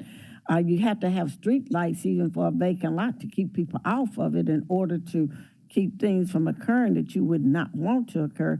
So I think that may be another way of looking at it, and maybe we should be charging those vacant lots for these particular services that we can move forward with. But that's all I wanted to add to it, to make sure you understand it wasn't, Thank you, Councilwoman. Thank you, Chair. Okay. Councilman Canali and then Dr. Warren. Thank you, Madam Chair. Mr. Jeans, and forgive me if somebody's already asked this question, I missed it. But if my utility bill is $201 and I paid $100 of it, who gets paid first? It is prorated among all the charges on the bill. Okay, so if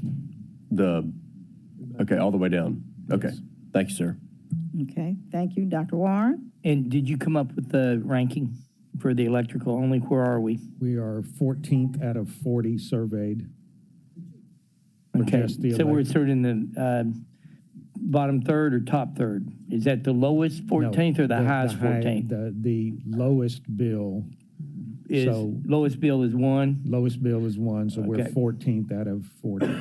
Excellent, thank you. Okay, Councilwoman Johnson, and then we're going to move on to the budget. Okay, another thought came up real quick. Help us, just work with us. The bill is $215. They don't pay it. Now the bill, the utilities got turned off because they didn't pay $16. And then to reconnect is how much? What's your fee to reconnect? 25. So now we're really going in the hole. So what can we do in that sense? And I understand you gave them a break at $199, but still it's hard for me to explain to somebody, they said I didn't have but X number of dollars and I was still $5 short, and they cut me off because of $5. So That happens. we have various payment arrangements that we'll work with customers, and I don't know, Timothy is here, Vice President over customer care, but we are probably one of the more liberal utilities in working with customers and trying to avoid cutoffs of any that I know of. So we really try to bend over backwards with payment arrangements, with our deferred credits that in some cases allow even up to 6 or 8 months to catch up on billing without being cut off. So, Okay, I was just saying, I hope we could come up with something, because I hate for a person short $5 still being charged $25 for reconnection. yes, understand. Councilwoman Johnson, it's $199 they can leave on the table. And they know the difference. They just trying to tell you it's a problem. I know, I've heard that, but when you still get down to it, it's $199 on the table. It's still $5 or $10 or $15. It's not. It's $199. Okay, that raises my next question. When did we come to the $199? When was that established? That's probably been in place, I'm going to guess, at least close to 10 years. Maybe that needs to be raised.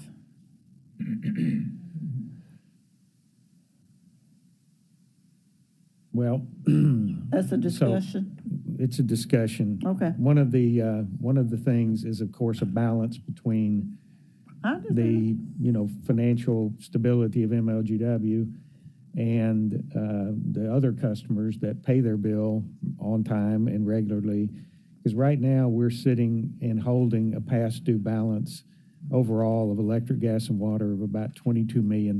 So that is receivables, that is past due, that, yes. And of course, we have expenses that we have to meet. So we try to balance those competing interests as best we can. Okay. Thank you for your insight. Thank you, Chair. You're quite welcome. Councilman Jones. Thank you. So just a bit of clarification here. And Mrs. Jones-Carson and I were talking about this just a second ago. So somebody has a $215 bill. So there's a certain amount of, what's that certain amount of time before that late notice is sent out? That's about 18 days. Okay. So when that's sent out at that 18-day mark, that cutoff notice is still going to say you have until X amount of days in the future to pay that. So is there a general number of days that late notice would give that person to pay their bill? I'm going to rely on. Because, it could be 10 days. So if it's 18 days there and it's another week, that's clearly a month. For what you've used 30 days prior to getting that bill. What was that? For what you have used, microphone. For what you have used 30 days prior to getting that bill. Yes, right. But now I think what 60 days. Yes. Yeah. So I have here, and Timothy can help me out, but I have here our schedule for a cutoff. So the first cutoff, which generally we do a one service cutoff, so we'll cut electric off and we won't cut gas and water off, and that is 46 days after the initial bill was rendered. Okay. So there's been no payment, and the late fee would be applied at day 35 after the bill has been rendered, and the due date for the bill would be 12 days after it's rendered. So 46 days before the cutoff would be. And so in essence, somebody's looking at, now, of course, we know that there's going to be other usage, but we still are talking about 58 days from when that original bill that wasn't brought below 199, notwithstanding additional fees that are taking place. Well, there's going to be a subsequent bill. Well, no, I know. As well. So let's just say hypothetically that person goes out of town and they go out of town for a month. They're going to visit their grandchildren someplace, but they still have for a month, and they haven't. Of course, there's the meter still going, but let's just say the utilities are, and they haven't generated a bill. They still have close to 2 months before the utilities are actually in this hypothetical situation here, before they're cut off. Correct. Okay. So that's something that had been established, because I think what's been missing from this is that day period where the late notice is generated, and it's not saying you get it whatever day you get it in the mail, it's going to be cut off that day. There's still a certain amount of time from that day that you're allowed to pay that bill. Yes. Below that 199. The cutoff notice would be sent out on day 36, and then the cutoff would be scheduled for day 46. Okay. So there's another 10 days, basically. Well, okay, so it's 36 then. 36 is when the cutoff notice would be mailed to the customer, and day 46 would be when the cutoff would actually be scheduled. Okay, so it's 46 days total. Because at first I was going on 46 and then add another 12, but it's 36 and 10. Yes. 46 after the bill. Okay, but it's 46 after the bill. Okay, okay. So we still are talking, even at the 46 though, we're talking about a month and a half after that initial bill was sent before services are disconnected. Correct. Okay. At a minimum, if that balance isn't below 199. So, correct. So I think we leave here, colleagues. Folks got 46 days to pay their bill before it's cut off. notwithstanding, that there are additional fees or additional bills that are piling up. Yeah, and notwithstanding the possibility for payment arrangements as well. Correct. Yeah. Let me ask a question. Can they pay something on their bill every day, every month, or are they just not paying anything? Are we encouraging them to pay when they have money in their hand? So just to clarify a few things, the bill is due and payable upon receipt. As my colleagues have said, after a certain period of time, it is considered late. I've worked in 4 different states, and I have over 40 years of experience in this. And in my opinion, MLGW offers the most payment arrangement options and is the most liberal of any utility I've ever seen in the nation. So I would say that this company goes above and beyond of offering customers multiple options for payment arrangements. Additionally, it should be noted that when we do disconnect service, we only disconnect the electricity first. And it's been my experience that roughly 80% of customers upon disconnection pay the bill within 3 days.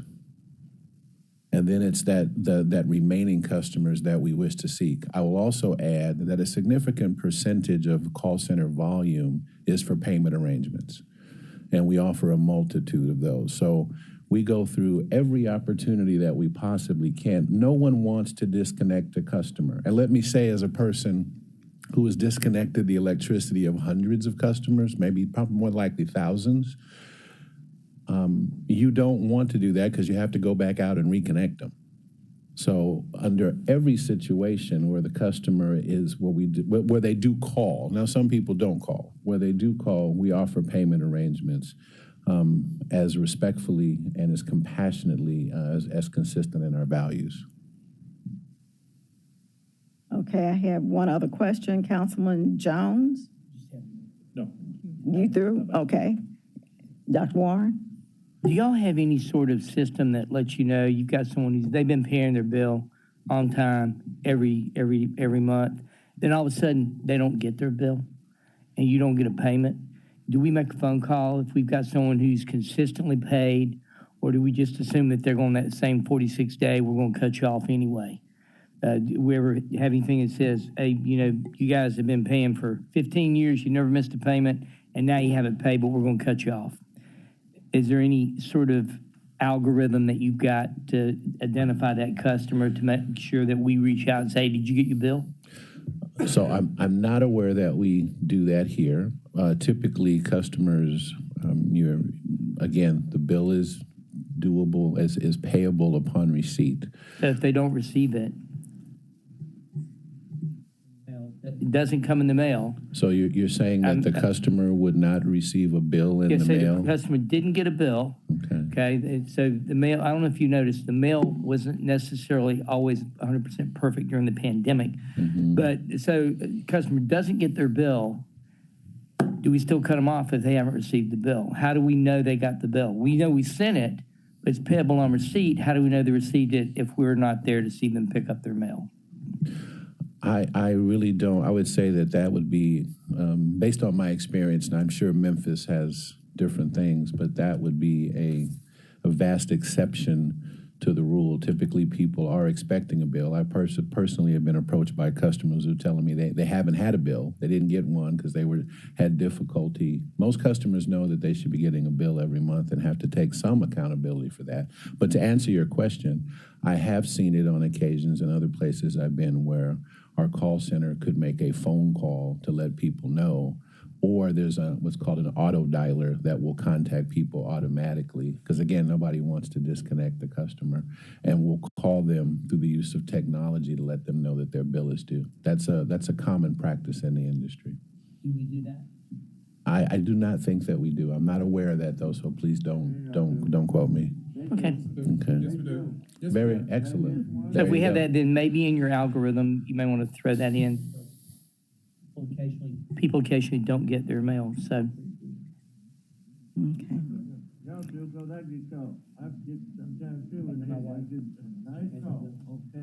Okay. Thank you, Councilman. You all are bringing up some very good points. What I learned over my time in training is that a bill is not required in the first place. If you know you use utilities, you need to pay for them.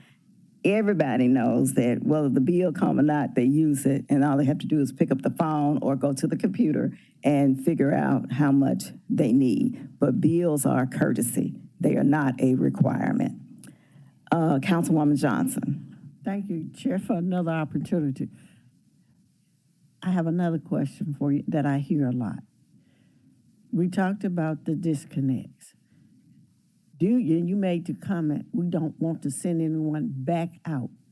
Do you have to send anyone back out, or are you pushing a button on a computer and reconnecting? Because everybody believes it's just a button you can disconnect with and a button you can reconnect with. My colleagues can correct me, but in reviewing our system, our electric meters, with the exception of roughly 10,000 of them, the electric meters are what's called an automated metering infrastructure, which means that they can be both read, receive information, and be disconnected remotely. Okay. The water and the gas need to be disconnected manually. Okay. So that's even another reason why we can work on this disconnect charge if it's that simple to be done and you don't have to use that type of manpower to go back out to reconnect. Maybe we can give them a break on the disconnect fees and reconnect fees. Well, as I said earlier, in my opinion, in Memphis, like gas and water, has the most liberal policies I've ever special seen. Anyway, right? I'm finding that out. That's why we try to work on it. Memphis is special. You know, it's the people service. It's the people utility. All right, but that was my question. They always ask, I don't work for Memphis Light, Gas, and Water. Can they connect and disconnect? And then if that's the case, why are they charging me this fee for reconnection? Thank you. Okay, thank you. Council, did I get everybody? Now we can go on to our budget. All right. Thank you, Chairwoman Robinson. I need someone to move that item. Second. Okay, Johnson moved it, second Warren. Alonzo. All right. Well, thank you. Appreciate the opportunity to come again to this body and talk about the MLGW budget. I believe many of you were here last time when we presented, but at the risk of being redundant, we're going to cover briefly some of the slides that we had last time. We're just going to hit the highlights. We're going to go to slide 5.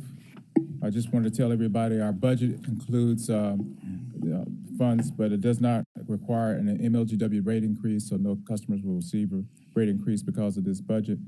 It does have wage increases of 5% for management, 3.5% for bargaining unit.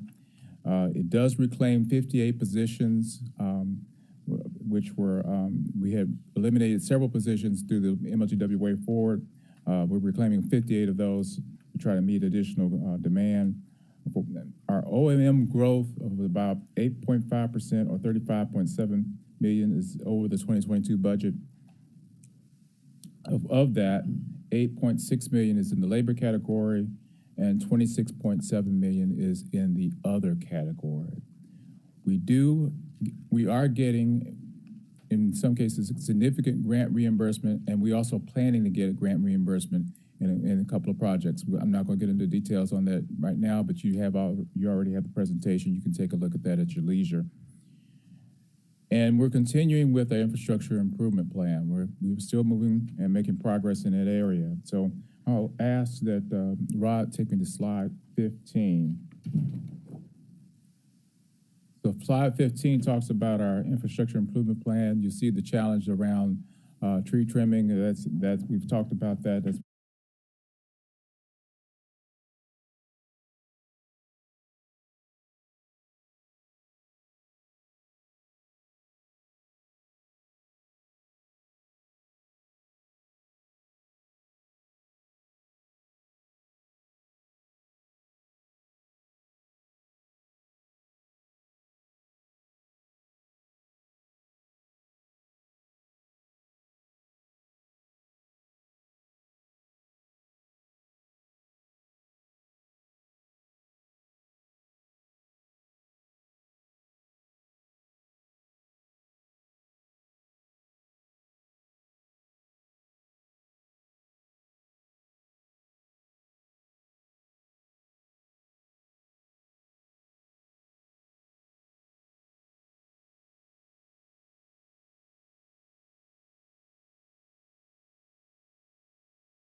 got some bumps, absolutely, but some bumps from the tree trimming standpoint. But overall, things are moving pretty good and progressing well in overall the plan. So that's the budget. That's the infrastructure plan. I'm going to turn it over to Dana to talk a little bit more about the numbers, and then we can get into questions. All right, Rod, if I can get you to go to slide 24. This is, again, something we showed to you last meeting, kind of a summary income statement, but also showing our capital expenditures by division. You can see our, if you go to the far right, you can see our operation and maintenance expense of about $454 million. And that's essentially the labor, equipment, all the contracting, everything that it takes to operate MLGW from an operation and maintenance expense. Moving down the line, you can see our depreciation amortization of $98 million, and then our payment in lieu of taxes, which is payable to the city of Memphis as well as Shelby County and the other municipalities. Can you back it? Yeah. Total capital expenditures, almost $300 million in this budget. The vast majority of it, as you can see, is in the electric division. Then finally, our change in net position, which is another name for net income, broken out by division as well. The next page just shows a little bit more detail by division. This is the electric division showing our 2021 actual, 2022 projected, and 2022 budget compared to 2023 budget. So you can see the various items here. Draw your attention mainly toward the bottom to the capital expenditures. We are looking at significant increase over the 2022 budget. And again, as Alonzo mentioned, we have got off to a little bit of a slow start for various reasons, pandemic, supply chain issues, et cetera, but we're looking to catch up in the next few years on our overall capital plan. Similarly, the next page is laid out in the same fashion for the gas division. Capital expenditures are considerably less in the gas division because most of the work is of a regulatory compliance nature, not a reliability nature per se. Water division, we have the details here as well, and we do have significant capital investments, $42.5 million. A lot of that is to do with our production system, which is our pumping stations and our wells, as well as distribution. Capital expenditures by division on the next slide just shows a comparison again of 2023 to 2022. So we're up fairly significantly, and particularly about $76 million up in the electric division. Next slide's just another visual of how that breaks down of the overall capital improvements. You can see again the bulk of it, 78% is the electric division. Again, what we're aiming for, as this slide shows, typical projects, we're aiming toward reduction of customer outage minutes. That's one of our key goals, is to reduce that by 50% or better. So many of these items, many of these projects have to do specifically with that. One that doesn't, but is certainly an enhancement for the city of Memphis, is the LED streetlight project that it's about $51.5 million. The next slide, just some highlights again on gas division, new main extensions to serve customers and the like. And then the water division, pumping station upgrades. Some of our pumping stations are quite old, so we're continuing to upgrade those, as well as add wells, upgrade reservoirs, and the like. So to kind of wrap up, let's go to the schedule, Rod. Back up one. Can you back up one? Oh, okay. All right, well, there we go. So here we are on the 15th of November with 2 more council meetings to go for the year. Certainly our objective would be to have the budget approved by the council before the end of the year, so we are ready to go when 2023 comes along. And in summary, as Alonzo mentioned earlier, no rate increases, and we continue to execute the Way Forward plan as approved by the board and the city council. We're adding staff. We mentioned the reclamation of about 58 positions that had previously been inactivated, reclaiming those and reclassifying those to meet some of the urgent needs like the call center and some of the technical issues with engineering that we can get things like our distribution automation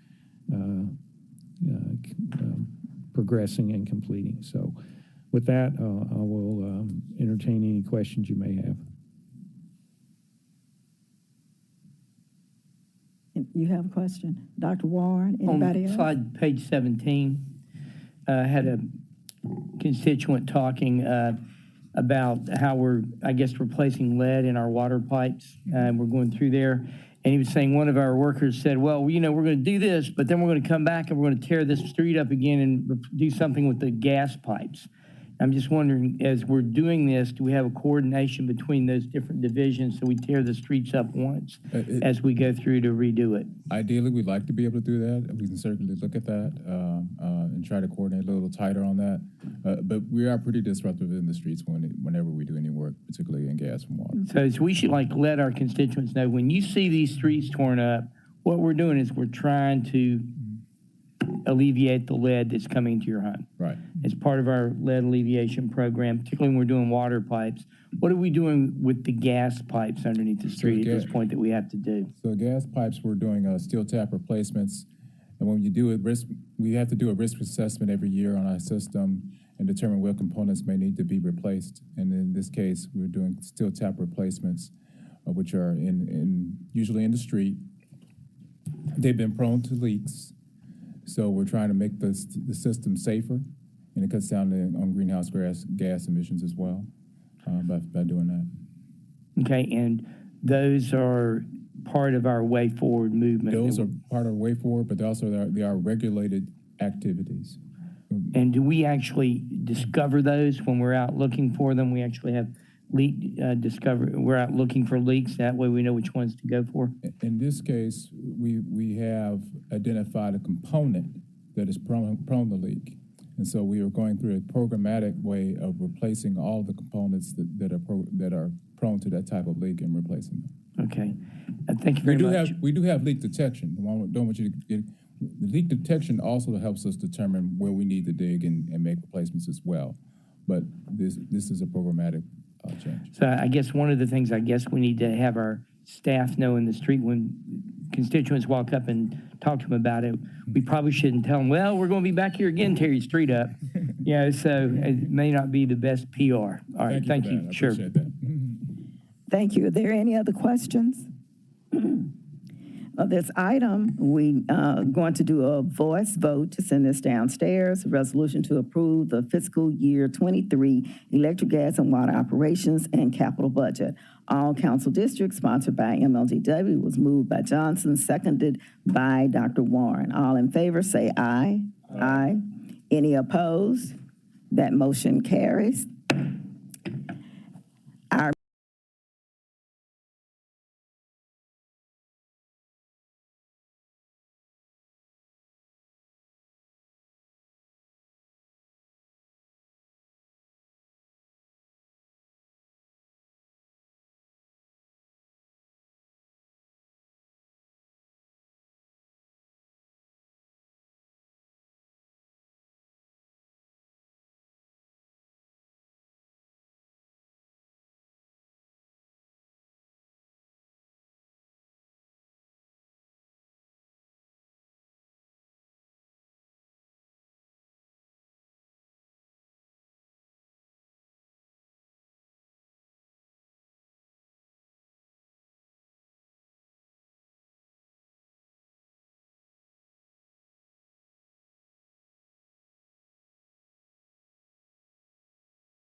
Good afternoon, everybody. This is the Housing and Community Development Committee. It is 12:25. Today is the 15th of November. I noticed that council members Robinson, Warren, and Ford are with us. Chair observes a quorum. We have one item on the agenda, and Councilman Carlisle has told me that he wishes a hold on that. Is there any objection? Seeing none, thank you very much. We will reconvene and discuss this again in 2 or 3 weeks next meeting. Thank you. This committee is adjourned.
Councilman Jones. Here.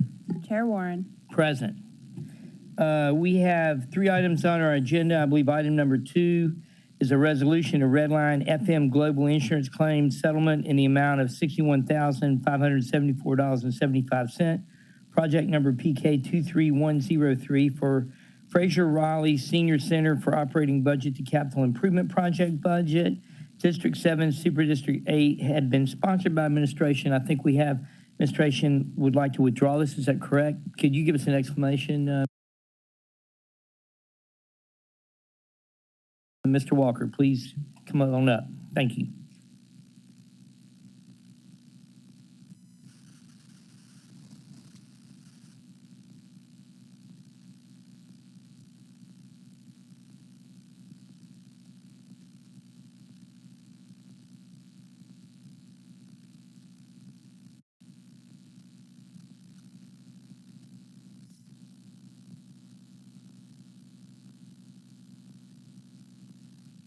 Well, it's okay. You have our permission to withdraw. We will withdraw that today. Okay. All right, thank you very much. Item number 1 is a resolution appropriating funds in the amount of $800,000 for improvements and to address major maintenance issues at Memphis River Parks Partnership Parks District 6 and 7, Super District 8, sponsored by administration. Could I have a motion and a second? I'll move. Moved by Jones, seconded by Councilwoman Johnson, who is now present. Go ahead. So I would be happy to speak on these things. I'll give you essentially the breakdown. It's in the resolution. It's $120,000 for contract construction for garage and poplar front repairs, and front repairs. Gates, $30,000 for the gates of the Wagner parking lot, and for some reason they didn't print out the rest of it. But in any event, there is a breakdown of it. There is a representative here from Memphis River Parks, the chief operating officer. I'm sure Art would be happy to speak on it if you have any questions, but it is money that was approved in the FY23 budget. We're appropriating it and giving it to them so that they can use it to do the repairs listed. Let's go ahead and have him come up and just give us sort of blow by blow so people out in the community can understand where this is going. Thank you. Just state your name and address for the record, and appreciate you coming up. Well, thank you very much. Art Davis, I'm the Chief Operating Officer of the Memphis River Parks Partnership. My address is 2261 Monroe, Memphis 38104. As Director Walker stated, these are for capital improvements on city-owned property. The first one is for $525,000 for the lighting of the east and west terminals of the Mud Island. It's basically where the tram used to run between. This is a continuation of existing projects that we're doing on Mud Island through some carry forward funds and Accelerate Memphis. We're replacing the pedestrian bridge lighting with updated LED lights. We've also updated some of the outside lighting that you see when you drive by to more LED. And so this is just a continuation of that. There are hundreds of lights that are in there. There's a lot of areas that, if not properly lit, can attract some behavior that's not the best for the public park in there. So that's what this money is for, is to just as a safety issue and a safety upgrade for the lighting of those 2 terminals. Do you want me to go through each of them and then answer questions? Okay. The next one is for the upgrade of the fencing along Island Drive and Greenbelt Park. Right now, there is some small fence that was originally installed when that park was originally, upgraded. We are proposing to install as much fencing as we can that was used at the dog park. It's a thicker, heavier diameter that's powder coated. Hopefully will not need to be replaced as often. There's some traffic accidents along that way that damage that, so we look forward to being able to replace that. It's also important because with the expansion of the Harbor Docks program, as well as the increased boat traffic, we want to have the best image for people who have the first sight of Memphis there at Greenbelt to see and experience that as they go to the downtown area. The next one is $120,000 for the Front Street parking garage safety repairs. That originally is submitted to do some caulking in between some joints within there, within the garage in each one of the levels. Just over time, it has deteriorated. We also need to have a sump pump in one of the elevator shafts that's there. There's some water. Last year, the council approved to have those elevators renovated, and we now need to protect that with sump pumps. So there's also some lighting issues that will be done with that money as well. The final is the Wagner parking lot. It's a $30,000 for access control. Obviously, this will be postponed until that lot opens back up, but that's what that is to just help security there at the Wagner lot. Are there any questions about any of these? Be happy to entertain those. Yes, and let the record show Councilwoman Logan is here. Councilman Jones. Thank you. Welcome, Mr. Davis. Thank you. The question is the $125,000 for fencing. How many linear feet does that include? Is that a total remake of all of the fencing at the dog park? As I recall, well, I don't recall, but the initial construction cost, was that between what, maybe $250,000 and $500,000? So what this is saying is that the fencing of it, the replacement is 25% of what the total cost would be? Well, it's not at the dog park. It Okay. starts on the very north end where that parking lot is, on the very north end of Greenbelt Park, and goes south. This amount of money will not allow us to replace all of that fencing, but it will allow us to replace several feet of it. I think it is about 5,000 linear feet that goes through there that we'll be replacing. I'm not, I could have to get back if you want that number to be a definitive number, but. You said the north end of Island Drive? Or Yes, sir. So is this, maybe perhaps the caption that I have is incorrect. This says Greenbelt fencing at Mud Island Dog Park. I thought that the dog park was on the south. It is, that's incorrect wording. It should be along Island Drive at Greenbelt Park.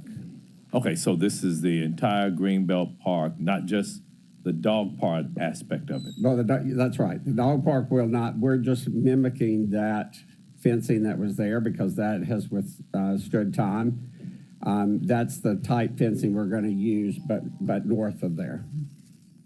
Oh, okay. Well, that gives me a better idea, but what I was looking at here, based upon this caption here, was just saying that we were spending $125,000 for fencing at the dog park. No, sir, I'm sorry. Okay. That's it should be the fencing along Island Drive at Greenbelt Park. Okay, so we're essentially talking about basically all of Island Drive, the fencing for all of Island Drive, in essence. Yes, as much okay. as, yes. Gotcha, okay. About Thank you, that Mr. Chairman. funding. Do we have any other questions? Okay. All those in favor, please say aye. Aye. Any opposed? Chairman's aye. That passes. We'll send that down with favorable recommendation. Item number 3 now is a resolution to transfer, allocate, and appropriate remaining CIP funds for various CIP projects. A nice general topic. All council districts sponsored by administration. Can I have a motion in a second, and then we'll let Nick tell us what we need to know. Motion's moved by Johnson. Second. Second by Jones. Director? Sure. Chief Ford instructed us about 6 months ago to go through the list of open CIP projects for the Parks Division, most of which predate my time in Parks. And so we sat down with Mike Flowers, who's our administrator over planning and development, went through the list of projects, and brought that list to Chief Ford and Chief McGowan to discuss reprioritizing and reprogramming that money for projects that were either closed out or just never came to fruition. The largest one that you will see in here was for the second phase of a Pink Palace rehabilitation. For those of you, I think most of you are aware, but several years ago, the city and Memphis Museums, Inc., which runs MOSH, got together and did a capital campaign where the city put up half the cost and Mosh put up the other half to do a rehabilitation of the mansion at the Pink Palace. There was a proposed second phase, which was about $3.6 million, the understanding of which would be that Mosh would put up $3.6 million, the city would put up $3.6 million. That never came to fruition. So the city's $3.6 million was sitting in this unappropriated amount. And so we had a conversation with the administration at Mosh about some deferred maintenance needs that they have. They identified about $600,000 that can be used to fix HVAC issues at the facility, which would allow them to have more exhibits. That left the remaining balance of about $3 million. City Council approved $15 million split into 3 fiscal years for the Lester Community Center. As many of you are aware, construction costs have continued to escalate, and so it is the administration's desire to reprogram 3 of that $3.6 million towards Lester, putting the construction cost at $18 million. We're still not where we need to be, but that gets us closer. The other major issues that you see on here are there was a project called City Parks Rehab and Maintenance, which goes back a long, long time. And again, it had a little over $1 million in it, and that's PK 07092. And that will actually be split. I've got a spreadsheet that I can share with y'all, but the resolution breaks it down between the HUD Resiliency Grant, which is the work that has been done at Rodney Baber and Kennedy Parks. When we sat down with the Department of Planning and Development, who applied for the federal grant, and identified things that they could not afford to do. So there was this big scope that we started with. And then things like a playground and a pavilion and a fishing pier were value engineered out because the primary focus of that project was to keep flooding from the Wolf River from going into Raleigh and Fraser. And so that's why those 2 parks are being touched. So Parks is asking that we take $1 million, a little over $1 million of this City Parks Rehab and Maintenance, and put it into the HUD Resiliency Grant line so that we can value engineer those projects back in, putting in a playground, pavilion, and a fishing pier at Rodney Baber Park, which otherwise would have a big lake and a lot of green space, but not necessarily anything for people to do there. And so that's number 2. The other line that we're looking at is a bunch of small projects. So a Goodwill Homes improvement for $25,000, FF&E for senior centers for $3,300, $9,435 for FY20 miscellaneous parks improvements, $14,000 in a land acquisition fund, and $37,000 in park design fees. We want to move those over to Mike Flowers' cover line so that he can use those for repairs in the community centers and at parks. That totals up to a little less than $100,000.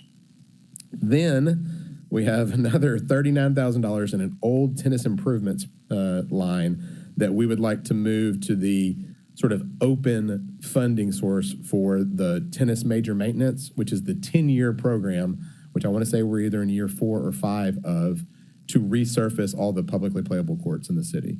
So this will just take $39,000 that's sitting in an old, not closed out project, move it to the tennis major maintenance so that we can continue to resurface all the city courts.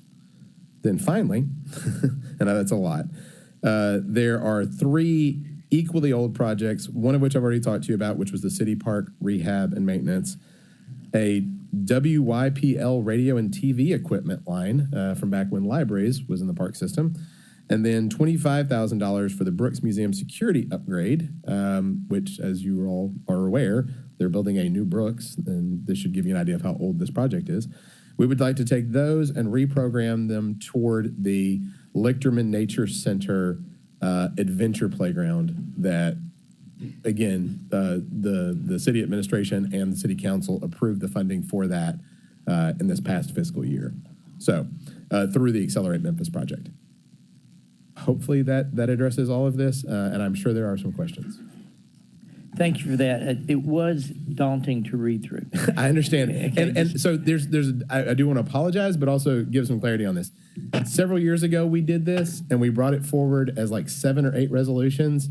And I think I would rather just pull the Band-Aid off and give you one resolution for this as a part of the budget cleanup process. Well, it really makes sense. I mean, and that way we don't have all this stuff sitting there, wasting space and not doing public service. Do we have any questions?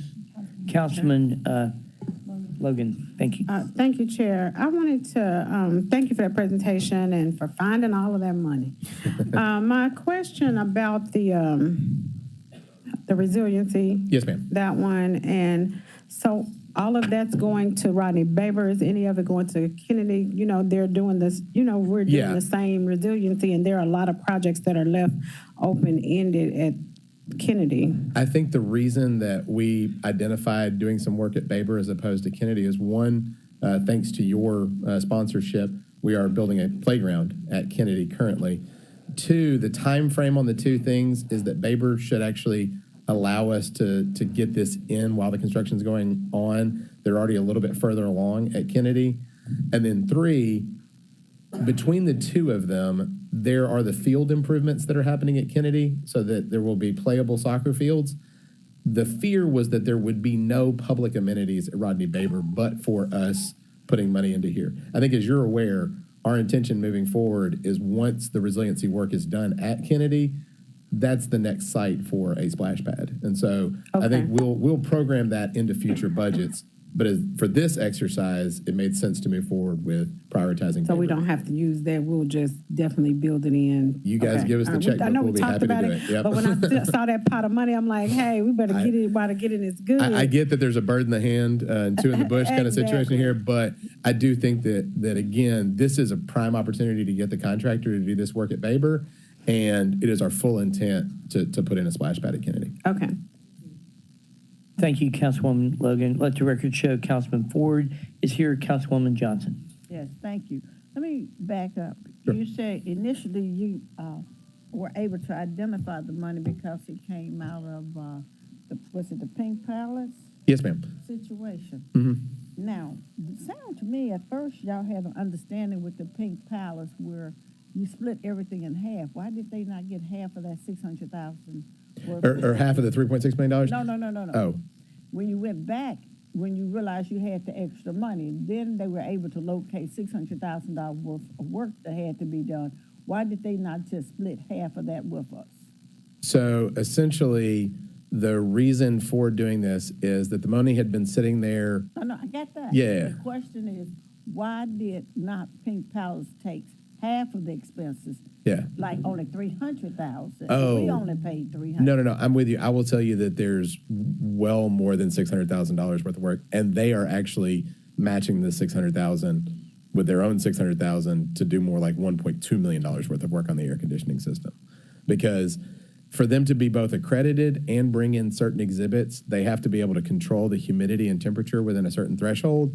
And this has been identified as a primary focus for them. So that's why we're doing it that way. Normally, I agree with you. We would have taken either the full $3.6 million or 3.3, but in this circumstance, because they've agreed to find some of their own money to finish it out, that's why we're doing it that way. That's a good question. I think what she was trying to say was normally they would have got 1.8 and we would have got 1.8. No. She's saying that there wasn't it. Oh, never mind. Yeah. She was saying, why don't we take 3.3? Right, and I mean, But yeah, no, I'm with you. Like I said, I mean, I understand, but look like, I don't know, did I see in the documents with these bills listed or what the cost would be for us to come to this? This is extra money. No, I understand. This should be an opportunity for us to make a few decisions on how the money can be used rather than us. Which is why we bring it to you. I mean, I think, yeah. You brought it to us not like extra, but let me tell you what I want to do. No, and I understand, and I certainly do. And again, full at your all's discretion. Okay. I mean, if y'all choose to say, no, we'd rather find other needs for this, I certainly understand. I think, again, it was our intent, and we spent a lot of time and a lot of effort to identify projects that we thought were in line with both the master plan and the needs of what was going on. You do an excellent job. I'm not. No, I got you. But no, I understand. I understand the intent. But I think the whole concept, when the idea was brought up, show me about any extra. We may have something that we would like to do if we could do it with that money, but until we don't get a chance. I mean, this is the first time I heard about the extra money. I mean, and now you have already dispersed it in a format that you think is appropriate, which I think we need to be given a minute to think about it and make up. Yeah, I think we ought to just hold this for a minute and see if anybody else comes up with something else. What if we, instead of passing this at same night minutes, let's send it down? I apologize. There was some confusion. This was not set. Okay, yeah, it's got it on here. So we're not going to send this down for same night minutes, Councilwoman. So that way we can bring it back and you come up with something and we come up with something we think we want to move it around, we can by next week. I would prefer to hold it. Okay. Do I have an option? Yeah, you can definitely hold it if you prefer to. So let's do that, look at it, and we'll bring it back for our next meeting, okay? Without objection? Without objection. I think that may be the last item on our agenda, unless there are any other items to come up before the committee. If not, we are adjourned at 2:22 or 1:22.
Good afternoon. Good afternoon. It's approximately 1:26, and I call to order the Planning and Zoning Committee.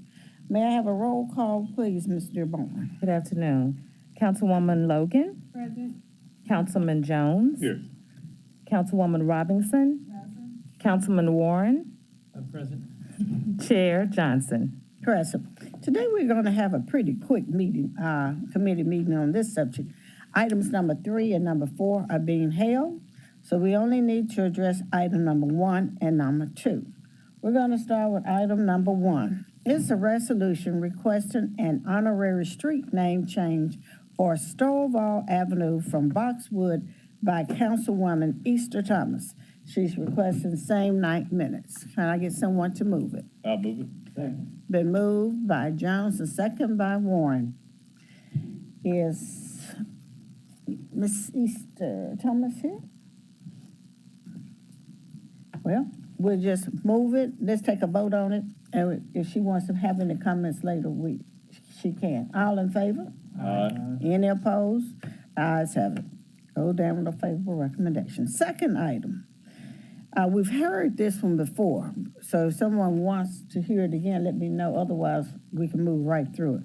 Z22-07, the northwest corner of North 2nd Street and Hickory Avenue.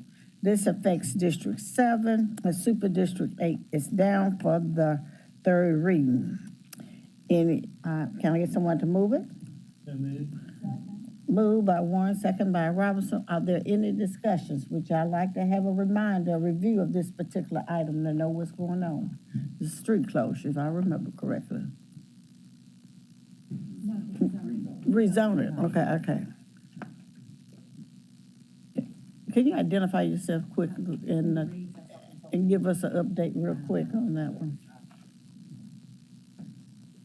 Cindy Reeves, SR Consulting, 5909 Shelby Oaks Drive, Suite 200. And I'm representing the CRA on the rezoning. Just briefly tell us what it was about. Right now, it's zoned employment, and we're wanting to make it residential. CRA will put a RFQ out or an RFP and be able to sell it to a developer. Okay. Are there any questions? Oh, Dr. Warren? I drive this road very frequently because I go up to a nursing home that's sort of at the tip of Mud Island off of 2nd. And it's been very interesting noticing the pleasant development that's coming on the other side of the river and what was, now it's like mixed industrial and then housing. There's a new brew pub in that area, so I think this would fit in nicely with what's going on there. So it looks to me like a good opportunity. Thank you. Thank you. And this could either be housing or apartments, if I remember that. Yes, ma'am. It'll be either houses, condos, apartments. It's multi-family. Not seeing anyone else with any concerns. All in favor of this item? In opposition? Not seeing any. It passes, and this will go down with a favorable recommendation. Thank you. That's it, unless someone else has another issue they want to bring before this committee. Thank you again.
It is 1:36, although the clock that I'm looking at tells me it's 2:36. I call the Public Works, Solid Waste, and General Service Committee order. Ms. Keaton, you know what to do. Councilwoman Easter Thomas. Present. Councilman Covette. Councilman Ford. Councilwoman Logan. Councilman Jones. Here. Councilwoman Johnson. Councilman Canali. Councilwoman Robinson. Chair Smiley. I'm here, barely, but we have 3 items on the agenda today. Try to get through them pretty quickly because I know the third one is going to take quite some time. Item number 1, resolution appropriating construction funds in the amount of $580,000 for project number EN0115, traffic signal improvements to the intersection of Poplar Avenue at Avalon Street, District 5, Super District. Sponsored by the administration. Can I get a motion in a second? Moved by Covette. Seconded by Robinson. Director, floor is yours. Thank you, Chairman. Manny Belen with the Division of Engineering. So what we're presenting to you today is appropriating funds for construction of traffic signal improvements at the intersection of Poplar and Avalon. As you drive around the city, you've probably seen quite a few of these going up. Currently, there's one at Hollywood and Union that is being installed, also along Poplar, right in the medical district. So this is to modernize our traffic signal, so we're asking for this appropriation. Thank you. Here's those. All hearts are clear. All those in favor? Aye. Any opposed? All right. Opinion of the chair, the ayes have it. Item number 2, resolution approving the acquisition of property in the amount of $170,000 located at 0 Stonebrook Circle, parcel ID number 060222000115C, District 3, Super District, sponsored by the administration. Can I get a motion in a second? Moved by Covette, seconded by Canali. Good afternoon, Council. Carlton Osborne, City of Memphis Real Estate. This particular project we've been working on for several years. We have, and we're asking that we are given the opportunity to go into negotiations or condemnation for this particular property at 0 Stonebrook. We have been in negotiations or have been trying to negotiate with the owner of this particular property for several years. They have failed to respond to us on a lot of occasions. They have, and right now they just don't want to part with the property at this point. They're not using it for anything significant, and this project must move forward, and we're asking for your approval and go into condemnation on it.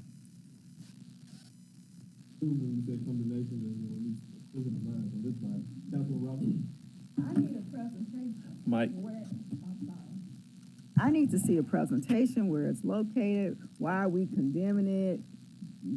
I need the public to know what we're talking about here. Okay, this is this project is for the closure of Coughlin Street, which Smith and Nephew uses for access to their particular property, and there's some significant sewer and drainage issues in the area.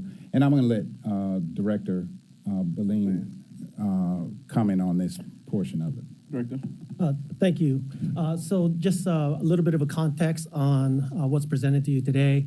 Back in 2013, there was an application for a street and alley closure as part of the Smith and Nephews campus plan that they have located at the northeast corner of Brooks and I-15, or I-55, I'm sorry. When this body approved the street and alley closure, there were some conditions that were placed on that application, one of which is to provide a third access onto Elvis Presley Boulevard. And in order for that to occur, we needed to acquire certain rights-of-ways. Hence, at that point, we needed to coordinate with the property owner, the Superior property owner. And that property owner was not, I guess we couldn't get a hold of him, right, at the end of the day. So we put forth effort to try to negotiate with the property owner to acquire the necessary right-of-way. They were responsive to our requests. And so hence, in order for us to move forward with the conditions and the closure of Coughlin and to provide that access, we're asking to move forward with the condemnation. I hope that provides a little bit of a context behind this. Based on the look of Councilwoman Robinson's face, there's still more questions, and Councilwoman Johnson, the floor is yours. Thank you. Well, who you gonna give the 170 to? I'm sorry, repeat the question, Do ma'am? you want to buy for $170,000 purchases? So I would defer to Carlton on that? Yes, when we go into condemnation, we don't just take it and not pay them. We're paying the market value for the property. What we're doing is moving forward to obtain possession of the property, but we still have to put $170,000 into the courts to pay them, and they can settle at any time, and we're hoping that's what they will do. That's why I said purchase or condemn. Okay, hold up. Yes, ma'am. He said you couldn't contact him. Yes, ma'am. He said You couldn't contact him. So he said there was difficulty contacting them. Did you locate him? We have located them. We have had negotiations and discussions with them, and they are still reluctant to part. Now, let me put it into context. The property is for sale, but they want to sell a bundled property, meaning 2 parcels.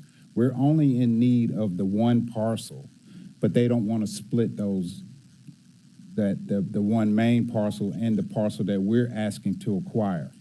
So with their firmness on their position, we're asking that we're allowed to condemn the 1 parcel that, Okay, the that we subject need. property, what size is it?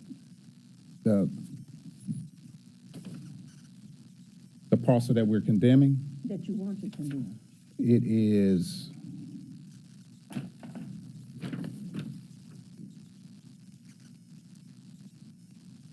approximately 4.61 acres.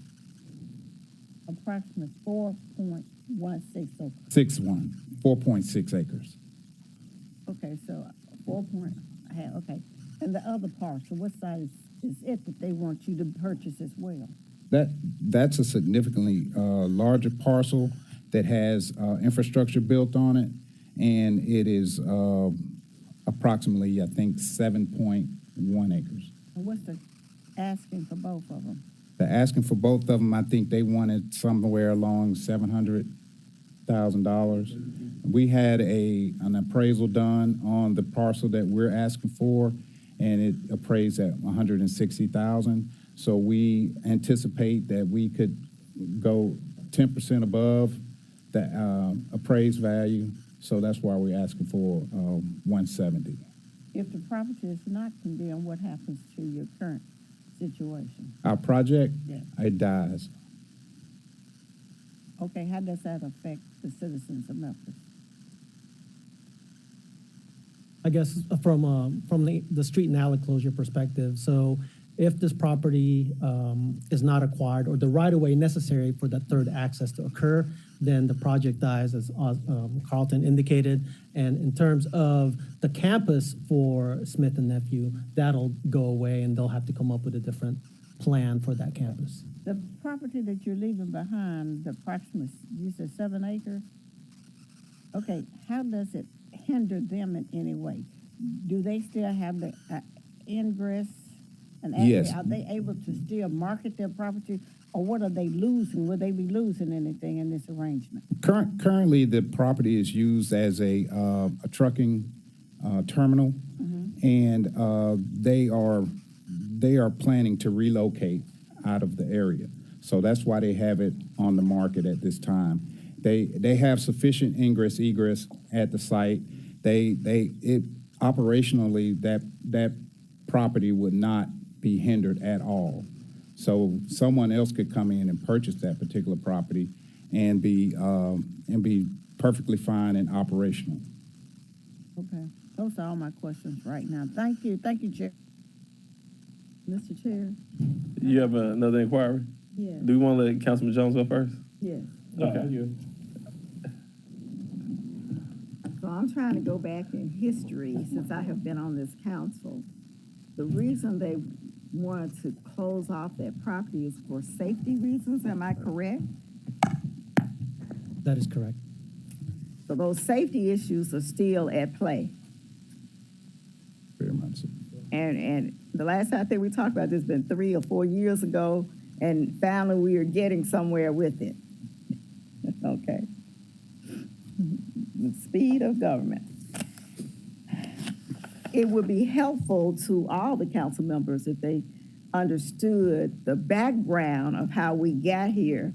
And and I've become an old lady and I can't remember everything, but it dawned on me why we were here in the first place and why we're in this position. So when we do what you're asking us to do today, basically we'll be taking the property and just saying, this is what you're gonna get for it, and that's it. So the idea here is go through condemnation process now, while at the same time going through a redesign of the third access to Elvis Presley Boulevard.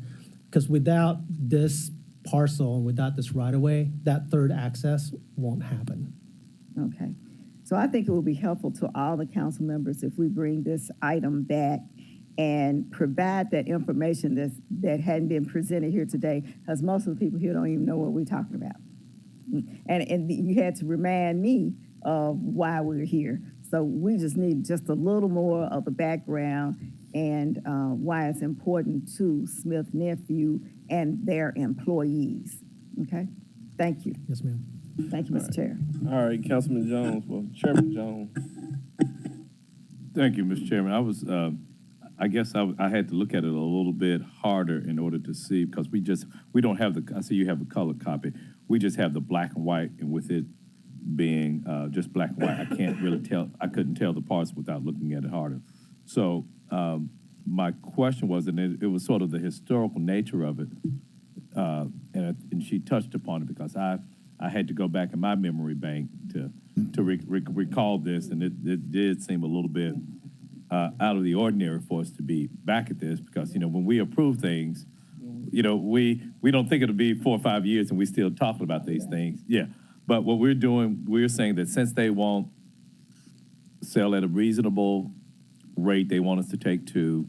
We still need it, as Ms. Robinson indicated, there's still the safety concern for the employer, ingress and egress from there. What I was going to have, and I just looked up here, looks like the last sales transaction on this parcel was in 1970. It was acquired for $77,000 then. And so we are offering roughly $170 for the safety and the benefit of what would be one of our major employees here. And so I can understand that, the name gave it away, Superior Investments. They're looking for the highest return on their investment. But, when we look at this employer, with it being Smith & Nephew, this is the type of company that we always want to attract and try to accommodate. I'd be in support of this. Thank you, Mr. Chair. All right. It appears that all hearts and minds are clear. All those in favor? Aye. Don't sound so enthusiastic. Any opposed? All right. It's the pen and chair that the ayes have it. Thank you so much. Thank you. Item number 3. You've been waiting so long. Item number 3, President. I just want to make sure they do come back and share the big picture that we didn't get today. Mr. Osborne, so at the next council meeting, although we did approve it, we still would like to see, I guess, a more elaborate plan about, the bigger picture, what transpired, where we were, where we are now. Thank you. We'll make sure we do that. Okay, thank you. All right. All right. Item number 3, presentation regarding the Memphis Stormwater Quality and Quantity Program, MSQ2. All council districts requested by Public Works. I'm speaking slower because I was informed by a former staff that I'm speaking too fast by Devin Thompson. So let's be clear. Devin Thompson told me to speak slower, so I'm going to speak slower. Mr. Gillum, any I guess comments? Chairman, if I could just do a real quick introduction. So we've been trying to get in front of this body to do this presentation. This is our MSQ2 program. It's for our stormwater program and the efforts that the current administration is doing towards addressing some of the flooding concerns that we often get when we get, bad weather throughout the city. With that said, it's just a presentation. We wanted to show you what we are doing in order to alleviate some of that. And with that, I will turn it over to Dwan Gillum.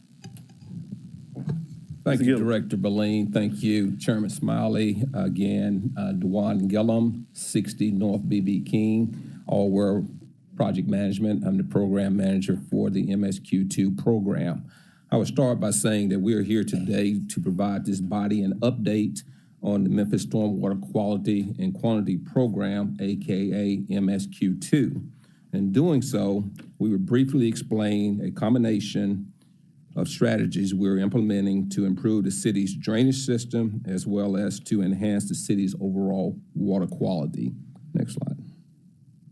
Before I go any further, let me pause for a moment just to introduce some of the team members that are here with me today.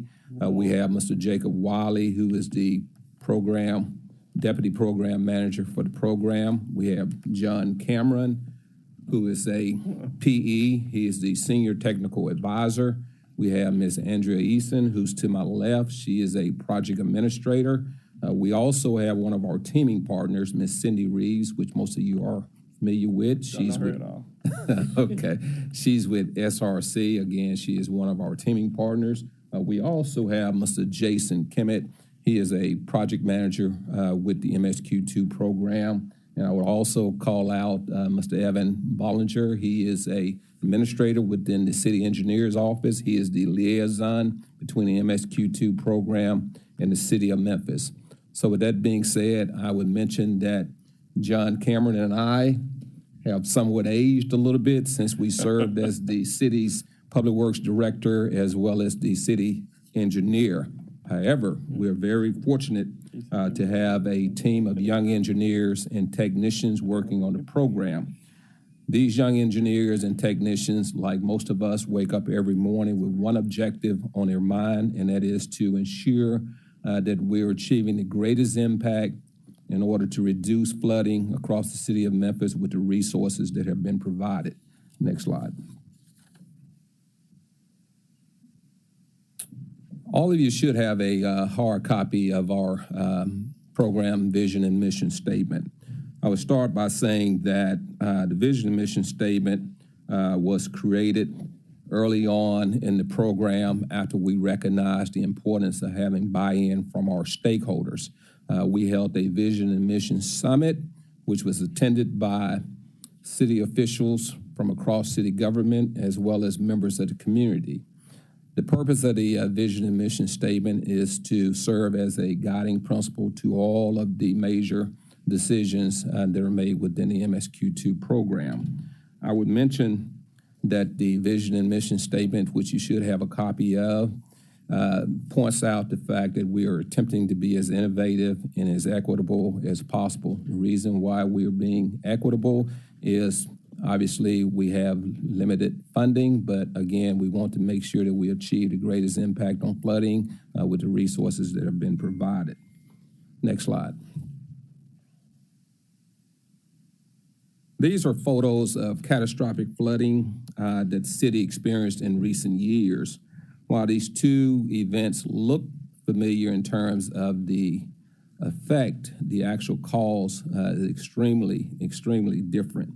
The photo on the right shows flooding that occurred in 2010, which was caused by torrential rainfall that fell in the early morning hours of May 1st.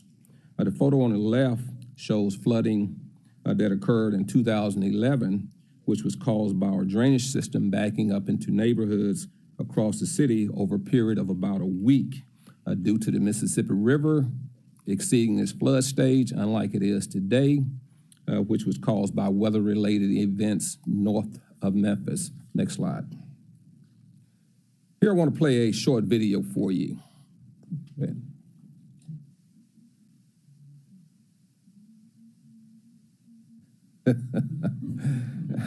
There's a reason for that.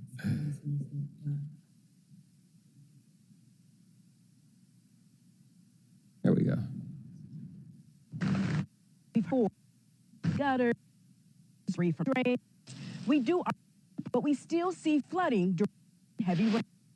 We can't have systems to handle every type of storm. It would just be outrageously expensive. So the city's other ways to address the problem. Robert Connect is Director of Public Works. We've started what we call a stormwater program management of it. What model is at the Go ahead and stop it. Retention basins to control flood flow. Connect. Okay, even though the video was a little choppy, the purpose of showing this video is to show you what communities across the city is experiencing anytime we receive intense rainfall in a matter of hours. While the previous photos were examples of catastrophic as well as extremely rare flooding events, I want to emphasize that we're focusing our efforts on flash flooding events like those that we saw early in the video, which are becoming more and more common these days for some of the reasons Director Connect mentioned in the video that we were unable to see.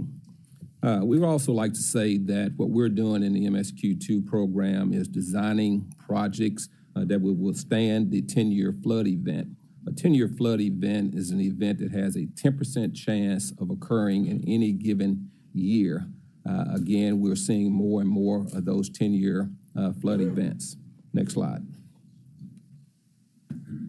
Let's get back up one.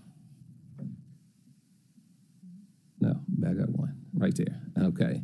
Let's take a step back for just a second and take a look at the city's commitment to reducing flooding. A lot of this started back in 2005 when the city implemented the stormwater fee and started the Stormwater Enterprise Fund. I would point out that the stormwater fee and the Stormwater Enterprise Fund was established to pay for the operation and maintenance of our drainage system, as well as to fund some of the capital repairs that are needed. After 2011 and 2010, city officials started taking a closer look at areas that were more prone to flooding through the commissioning of a number of engineering basin studies. After completing a number of these basin studies, city officials started working on a comprehensive plan to reduce flooding throughout the city of Memphis through a holistic approach. The plan included funding and hiring a program manager that had resources that would be solely dedicated to reducing flooding across the city. Once funding was identified, the city released an RFQ whereby All World Project Management was selected as the program manager through a very competitive bid and selection process. Next slide. Here, this is just a simple illustration of how how potential drainage projects are identified and given final approval.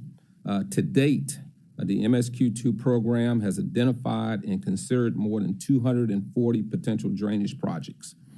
I would point out that the vast majority of these projects that have been approved for design, as well as those projects that were considered, all originated through 311 calls. I would also point out that the project selection process, which is over to the right, which includes the project selection filter, the risk integrated project prioritization, which we refer to as the RIP process, as well as the go, no-go process, was all designed to give each and every project the same amount of consideration. If you look at the go, no-go process, this is where the city officials have the final say-so in terms of what projects are approved for design and would proceed to constructions and which projects do not. Next slide. We had intended for you to have a hard copy of this heat map, mainly because it may be difficult for you to distinguish between the white stars and the gold or orange looking stars. I would point out that this map shows the density, reported flooding, and the location of the 240 plus potential projects that have been identified and considered to date. I would also point out, that the white stars show that many of the potential projects fall within areas whereby the data showed a significant number of flooding calls. The gold stars show the location of the 43 projects that have been approved so far to date. would go as far as to say that maps like these aid in determining where the greatest need for flooding and drainage improvement projects are within the city of Memphis, which again shows that we're trying to do our best in maximizing our resources. Next slide. Here, we're going to put a lot of emphasis on the need for citizens to continue to report flooding, as well as those things that contribute to flooding.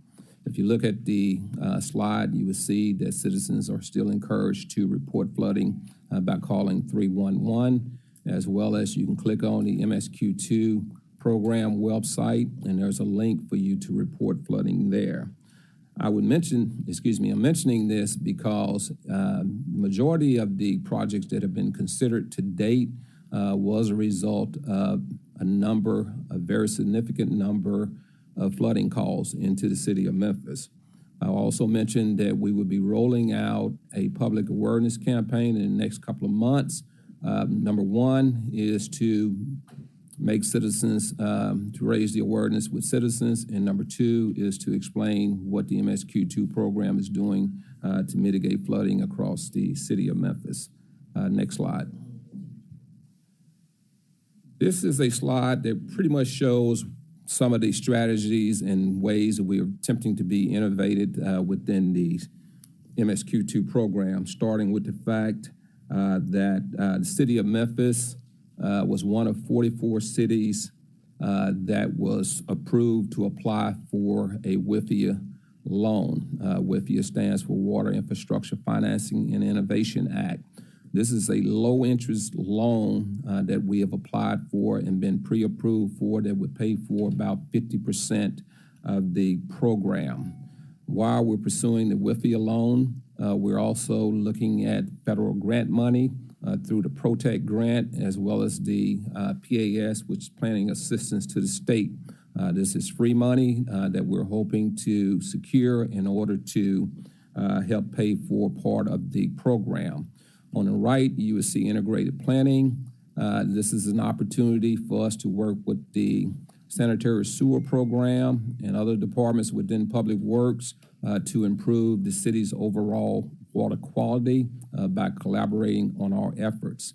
The last item in the right-hand column is what we consider to be a CMAR, construction management at risk. I'm pretty sure that this body has approved CMAR projects in the past.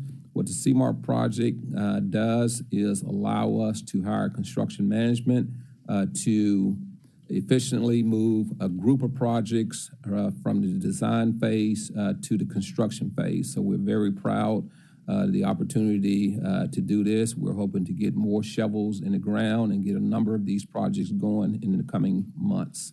Next slide. I'm going to show you another quick video.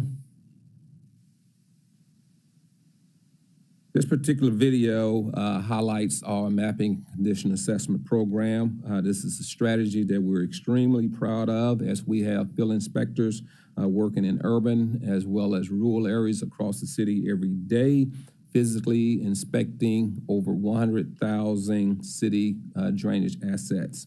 The strategy includes the physical inspection of all drainage structures in order to identify issues that could lead to flooding. It also has an enhanced digital mapping system of the entire city's drainage system, which allows us to view any portion of the system electronically as opposed to referring to the original design plans. And lastly, it has a centralized database that can be accessed with the click of a mouse, which allows us to make short-term as well as long-term repair decisions. Next slide. I will close by introducing our teaming partners. I've already introduced Cindy Reeves with SRC, but we're fortunate to have two national engineering firms as part of our team. One would be, Black & Veatch, and the other one is Neil Schaefer. We have two locally owned women and minority business. I've already introduced Cindy Reeves with SRC. We also have ABS, which is a locally owned 100% minority-owned engineering firm. I'm happy to report here today that we've exceeded our MWBE goal by spending 63% of the $9.5 million that we've spent today with these firms, as well as other subcontracting firms like Carter Malone Group. We'll go as far as to say that as we prepare for the CMAR, we will continue this trend and we will exceed any and all MWBE goals once we move into the construction phase. So with that, I will close and try to respond to any questions or concern from this body. It appears that most of my council members, you answered most of the questions already. A quick question for you, and just so for general knowledge, how many projects are y'all expected to work on? Right now, we have a total of 43 projects that are somewhere in design. We have probably about 4 or 5 projects that are already underway or have been approved for construction where we have a vendor to start construction. So at the end of the day, this is a 8-year, what we're hoping to be at least a $90 million program, which I would say is probably just a drop in the bucket when you look at all of the flooding concerns that we have across the city of Memphis. I know there's one particular on Lamar that I'd love for y'all to show some attention to. Councilwoman Robinson. Thank you. My question is directed to Director Belen. Have we looked at what's going on the corner of Shelby Drive and Mill Branch? Every time it rains, it doesn't have to be a flood, just the rain. The whole lane is blocked.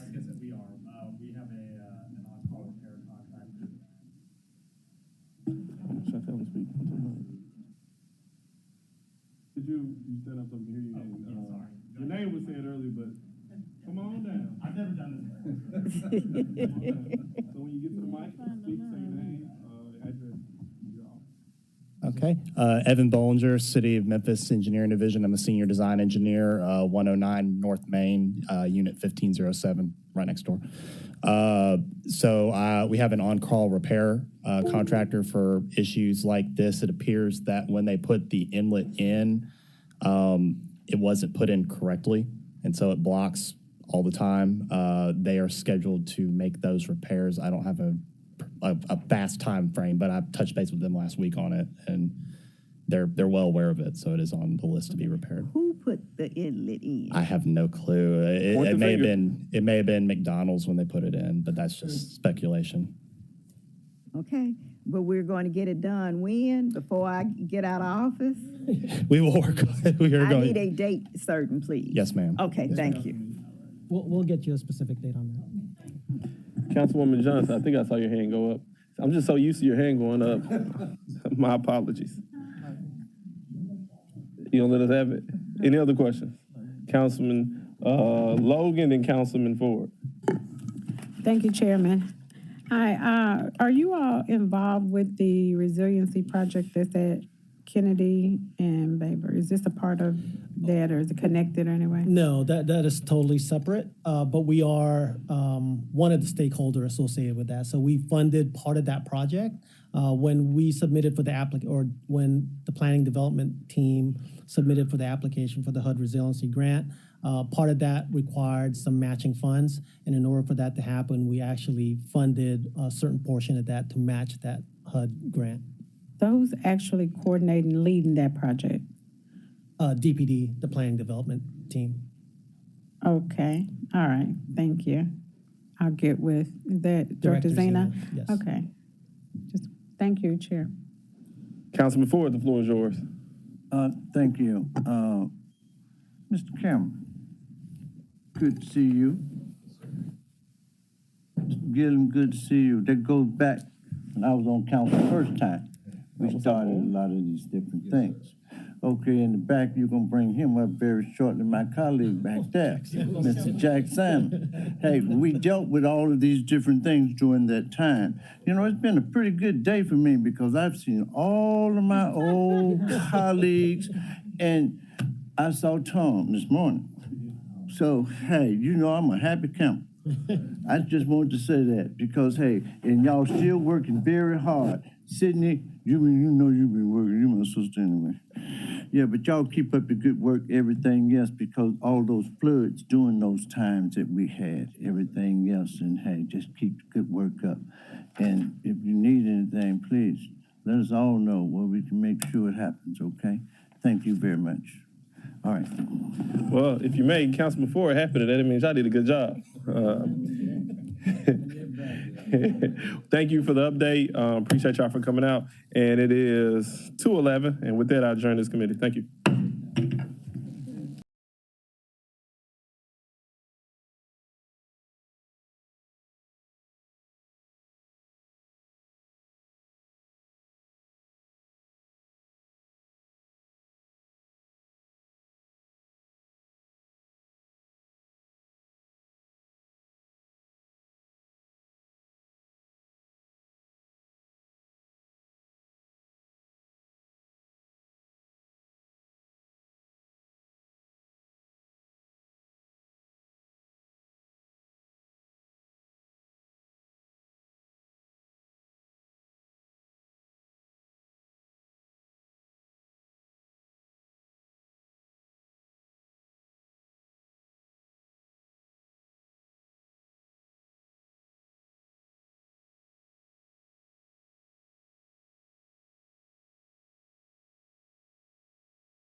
Good afternoon. I'd like to call to order the Personnel and Government Affairs Committee. Mr. Backus, can you please call the roll?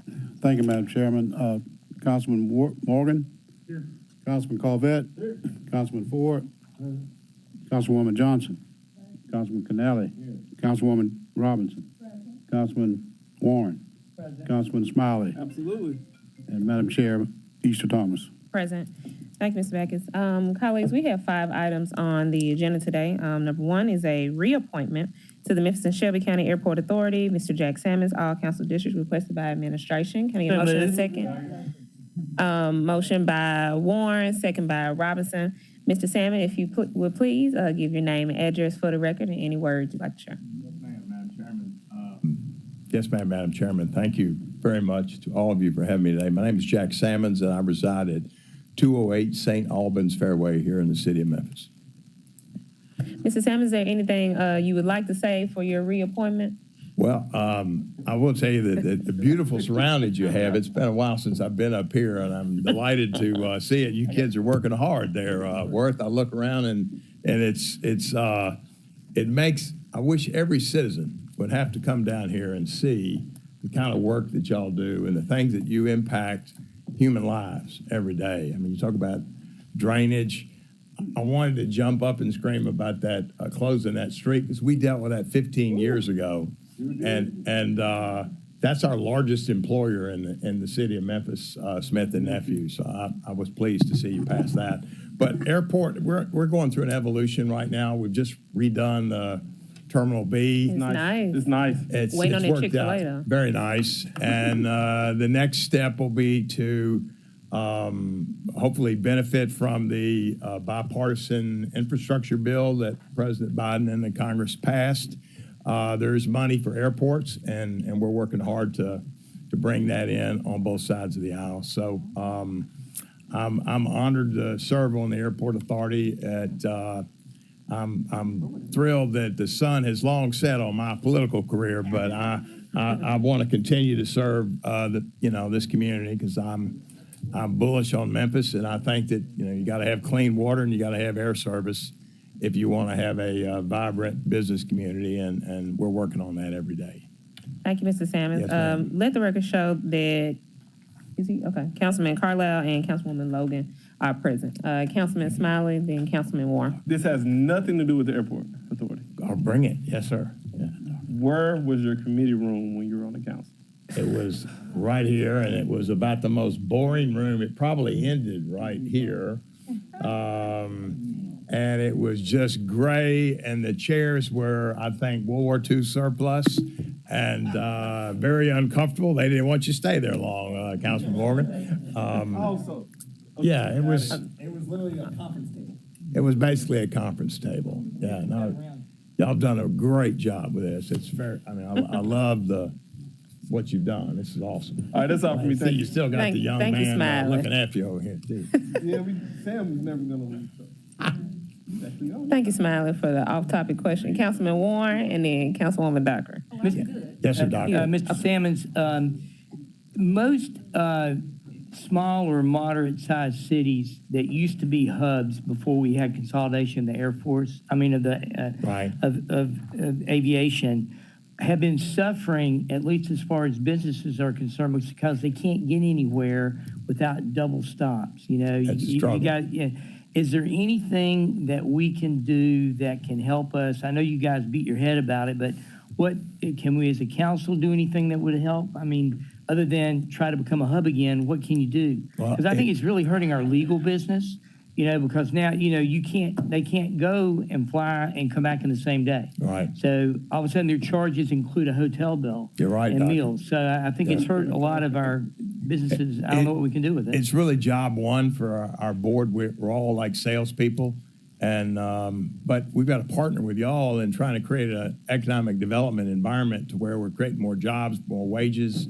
At the end of the day, we're competing with the interstates, Doctor, and it's sometimes cheaper for people to drive to Dallas than fly to Dallas.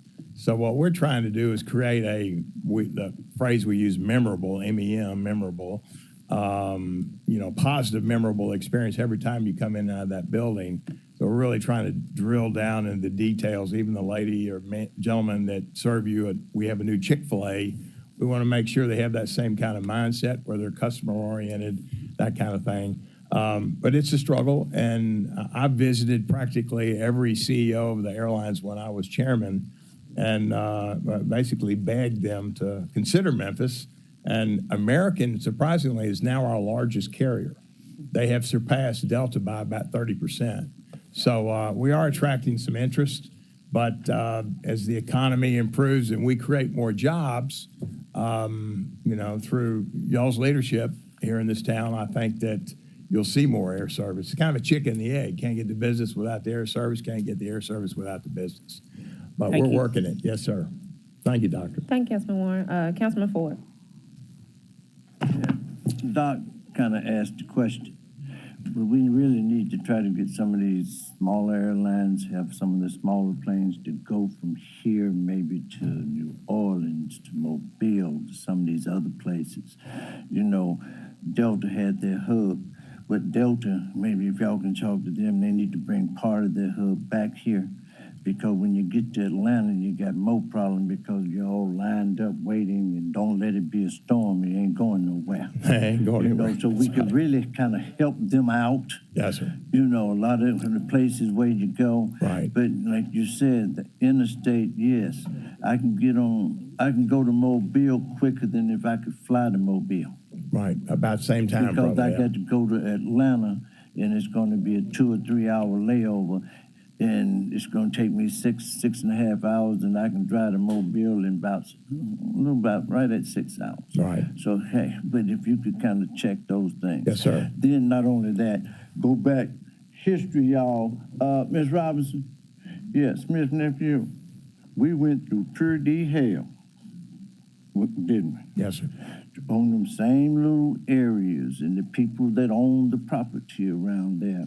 Glad you brought it up. Bring us some more information. Just don't do certain things because they had real issues and we had to deal with it. It was kind of rough, wasn't it? Well, we just want to, we want to cater to job creators, and they've certainly created jobs. And I think their average salary is $90,000 or something. It's crazy. And while we were on the council, they threatened to leave. That's correct. Yes, that's correct. They were going to leave us, okay, but they stayed, okay. That's what I just wanted to say. Thank you. Thank you, Jack, you. for everything that you've done. Appreciate Thank it. you, God Councilman bless. Ford. Thank you, Mr. Sammons, for being willing to be reappointed. Let's call for a vote. All those in favor say aye. Aye. Any opposed? Thank you, Mr. Sammons. Thank you, Madam Congratulations. Chairman. I want to say one last thing. A number of y'all came out to my little company out in North Memphis when we broke ground on this giant plant that we built. Mm-hmm. And we're in, let's say, the 9th inning. We're very close to being finished with phase 1, which is 270,000 square feet. We've already hired 50 new employees out there. We're providing competitive wages, benefits. We have free lunch every day for all of our employees. And we invite you to come any day and have lunch with us. We'd love to show it to you. We're very proud of it. And I wish you all a happy holiday season. God bless, and thank you so much. You as well. Thank you. Item number 2 is the appointment to the Memphis and Shelby County Board of Adjustment, April Bostic. All council districts requested by administration. Can I get a motion in a second? Move it. Second. Motion by Smiley, second by Dockery. Ms. Bostic, if you would, please, your name and your address. Make sure that green light is on. And then any words you'd like to share. Good afternoon. I'm April. Is it on? Is it green? Is it flat? Okay, there you go. Now it's green. I'm April Bostic. My address is 7290 Rourke Circle. I am a native Memphian. I graduated from Central High School, went to University of Memphis, undergrad business. I got my master's of business from the University of Memphis and a Juris Doctorate from Cecil C. Humphrey School of Law. Currently practicing attorney for about 14 years in Memphis. I have my own practice, which is Bostic Law. I've had that practice for about 12 years. I have several different areas of practice, one being real estate. I've been practicing in real estate for about 14 years. I have extensive experience in the real estate area. I believe that I can add my level of skill and expertise to the Board of Adjustments by my experience in real estate as well as my experience in the legal field, applying rules, regulations to fact patterns in different situations. And I would be more than welcome to add my experience to your Board of Adjustments. Thank you, Ms. Bostic. Councilwoman Logan. Thank you, Chair. And thank you, Ms. Bostic, for wanting to serve in this capacity. Just wanted to get your feedback or your thoughts on the connection between the Board of Adjustment, Land Use Control Board, and the council as it relates to development in Memphis. Just a high-level overview. You mean what my understanding is? What your thoughts are about if there's any connection or the importance of the Board of Adjustments and Land Use Control Board and the council. The things that come before us, they would have sometimes would have already gone through a process. And I found that in dealing with it from a nonprofit side, that sometimes things will come before the Board of Adjustments and say Memphis 3.0, the whole plan, the knowledge of the overall land use plan for Memphis and how it connects with what's going on in the different districts and the overall vision of the city, having a knowledge of all of that. How do you feel how important that is, or is that a priority, or is it relevant at all? I believe it's especially relevant. I think that understanding what's going on with the different developments, my understanding is that the Board of Adjustment overviews the variances, exceptions, appeals, extensions of boundaries, and from the Land Use Board. I believe that all of the areas are important to make sure that all the regulations are being followed, policies are being followed. There is a adequate line of control to make sure everybody is following, the rules and regulations, and that there are oversights to each and every process. So I think understanding what's going on in the city, understanding the roles of each body is important in making sure that the mission is carried out as it should be. Absolutely. Thank you. I just want, and normally I would have called before. I just didn't get the chance to reach out to you. So I appreciate you sharing that. And I appreciate your, again, wanting to serve. Thank you. And what you're bringing to that board as well. Thank you. Thank you, Councilwoman. Councilman Warren. Go Warriors. Call the question. Go Warriors. I echo that, of course. Can we call this to a vote? All those in favor say aye. Aye. Any opposed? Right. Well, congratulations, Ms. Bostic. That'll go to full council in 2 weeks. Thank you. Thanks for having me. Yes, ma'am. Item number 3 is an appointment, Memphis and Shelby County Board of Adjustment, Kevin Bruce, all council district requested by administration. Can you motion in second? Second. Motion by Smiley, second by Ford. Mr. Bruce, if you can give your name and address and any words you'd like to share. Yes, good afternoon, everyone. I'm Kevin Bruce. I'm in private practice here in Memphis, proud to be a part of this community. I am an alumni of the University of Memphis, a proud alumni of the University of Memphis, where I got my undergrad degree in finance. I got my law degree at the University of Virginia, got an MBA at the University of Virginia, and I've been practicing law for 29 years, most of that time here in Memphis. I've been doing real estate law for 26 of those years. So I am excited and grateful for the opportunity to be asked to serve the community. Thank you, Mr. Bruce. Is there Councilman Smiley? No? I was going to call the question. Okay, I'm glad your mic was on. Anybody else? All right. Let's all call for a vote to this. All those in favor say aye. Aye. Any opposed? All right. Thank you, Mr. Bruce. Thank you for your willingness to serve on the Thank you all. on the board. All right, council members, item number 4 is a resolution in support and it'll be a printout coming around of it. Joint resolution in support of the More for Memphis initiative, all council districts, sponsored by myself, Councilwoman Easter Thomas. Can I get a motion in a second? Second. Motion by Ford, second by Warren. If you all want to go ahead and plug in the presentation. Okay. Colleagues, so there, as I stated, this is a joint resolution between the City Council and the Shelby County Board of Commissioners, and also the Memphis Shelby County School Board. So we know that when all of our local government entities are coming together, that this is definitely a worthy cause in which we should look and review so that we can be more knowledgeable about, but also maintaining our support of. Seating Success is here today to also support information through a presentation. But after we're finished, I would ask you to please implore on possibly being added to this resolution and co-sponsoring to be in support of, and I will let Seating Success explain their work, and then as you have questions, please let us know. So I'll turn it over to you all, and just giving you can introduce everyone, but just giving your names and address, and you can go forward with the presentation from there. Yep. Good afternoon, Councilman. And thanks for this opportunity to share what we think is a very exciting and unique opportunity made available to Memphis. My name is Mark Sturgis. I'm the CEO of Seating Success at 410 North Willette, Memphis, Tennessee, 38112. Haley Simmons, address 1273 Agnes Place, Memphis, Tennessee, 38104. Jamelica Burke, 1706 Belvedere Court, Memphis, Tennessee, 38104. Great. So you do have a presentation.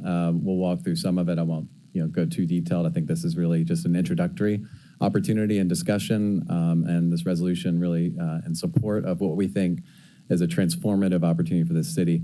Much like Memphis 3.0 and other large-scale integrated approaches have looked to bring together multiple avenues of government, both from the public and then from the private side, our social service sector. This is an opportunity that was made available to Memphis because of the great work that our community has demonstrated in partnership efforts like First Aid Memphis and other shared agendas that have resulted in aligned community investments. And so this is an opportunity that is geared and anchored in the idea that collectively we can improve economic and social mobility in this community. And as all of you know, that is a very complex issue.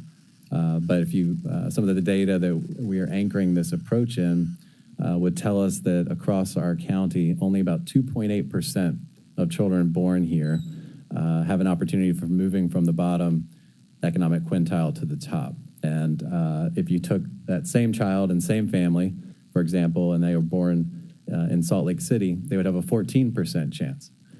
Everything staying the same demographically, educationally, everything. So that tells us there's some real root cause issues at the heart of our communities that we have to tackle. And nationally, this has gained a lot of traction. You'll see mentioned here our big idea, and this is all coming to us through a national investor called Blue Meridian Partners. Many of you may be familiar with them, but they are an aggregator of all of the larger kind of national family foundations across the country. They're actually one of the first investors in youth villages to help them go nationally, one of our Memphis nonprofits. And so they are actually looking at investing in places. And so Memphis was selected as one of 12 cities across the country to participate in this process, with Seating Success leading as project management. One thing that we committed through this work is to make sure that our local governments were full partners in any plan that was developed. And so hence coming to you all today to really share the elements of it. The big idea is to create an integrated social policy plan that takes key fundamental issues across our public and private sectors and creates a strategic agenda and plan that public investments and private investments can flow over a multi-year period, and having some accelerated funding to help us get that work started through Blue Meridian. And so this is a huge opportunity that we want to share with you all and bring you all in as full partners. There's some critical components of this planning process, which we started about 8 months ago in earnest. We went through a community design phase. Councilman Smiley was involved in some of that work.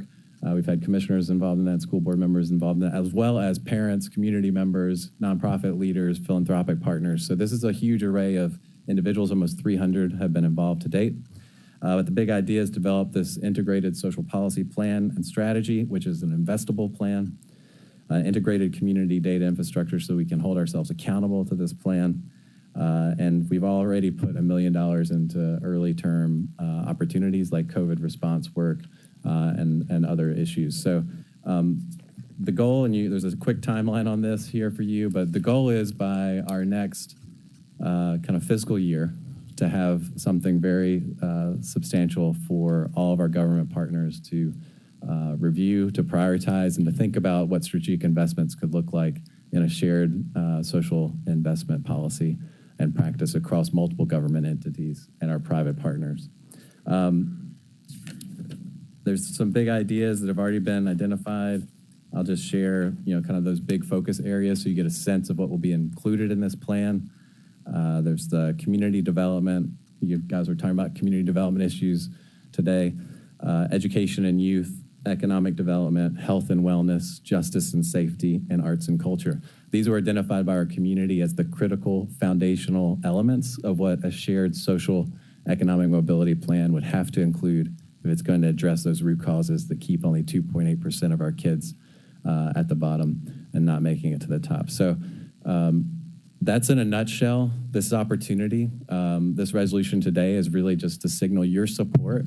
Our hope is to have our national investors see that support and really consider Memphis for a second round of implementation funding, which we think will be somewhere in the $50 million range, which would be one of the largest private investments in Memphis to date. I was involved in some of the Bill and Melinda Gates Foundation work with the city schools at the time. And so this, kind of heralds something at that magnitude that would really bring private capital into our city to help us address some of these deep structural issues. So I'll pause there, but this is really about a partnership and establishing that with you all today and to ask any questions, to begin that process.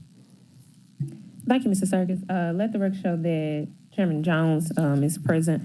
Also, just before we get to the queue of Councilman Smiley, Councilwoman Johnson, and Councilman Morgan, this is being brought, as Mr. Serkis said, to get the support for them starting the work.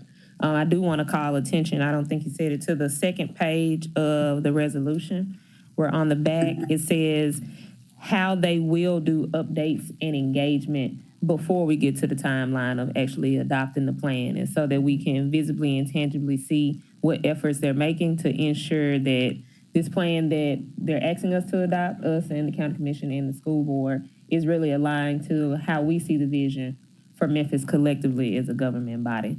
So I wanted to add that in there. Councilman Smiley and Councilwoman Johnson and Councilman Morgan. I just want to be added as a co-sponsor. Thank you. Councilwoman Johnson? Yes, maybe you answered it indirectly, but thank you, Chair, for the opportunity, and thank you for the thought process. This is the first time I actually have had a chance to hear about it. What is this going to cost the city of Memphis? I think fundamentally, we don't have any specific requests today in terms of budget allocations or alignment, but that's what we want to develop with you on. What are those strategic priorities that the city is going to invest in the next 4 to 5 years to really help move opportunity? This is an opportunity for us to identify those with the community and you all at the table. So there's no specific ask today. It's about joining in the process. There's no financial request for you all. It's about aligning our resources, many of which are already in play, and getting more strategic about how we use those and how we do that together. This could be a good thing.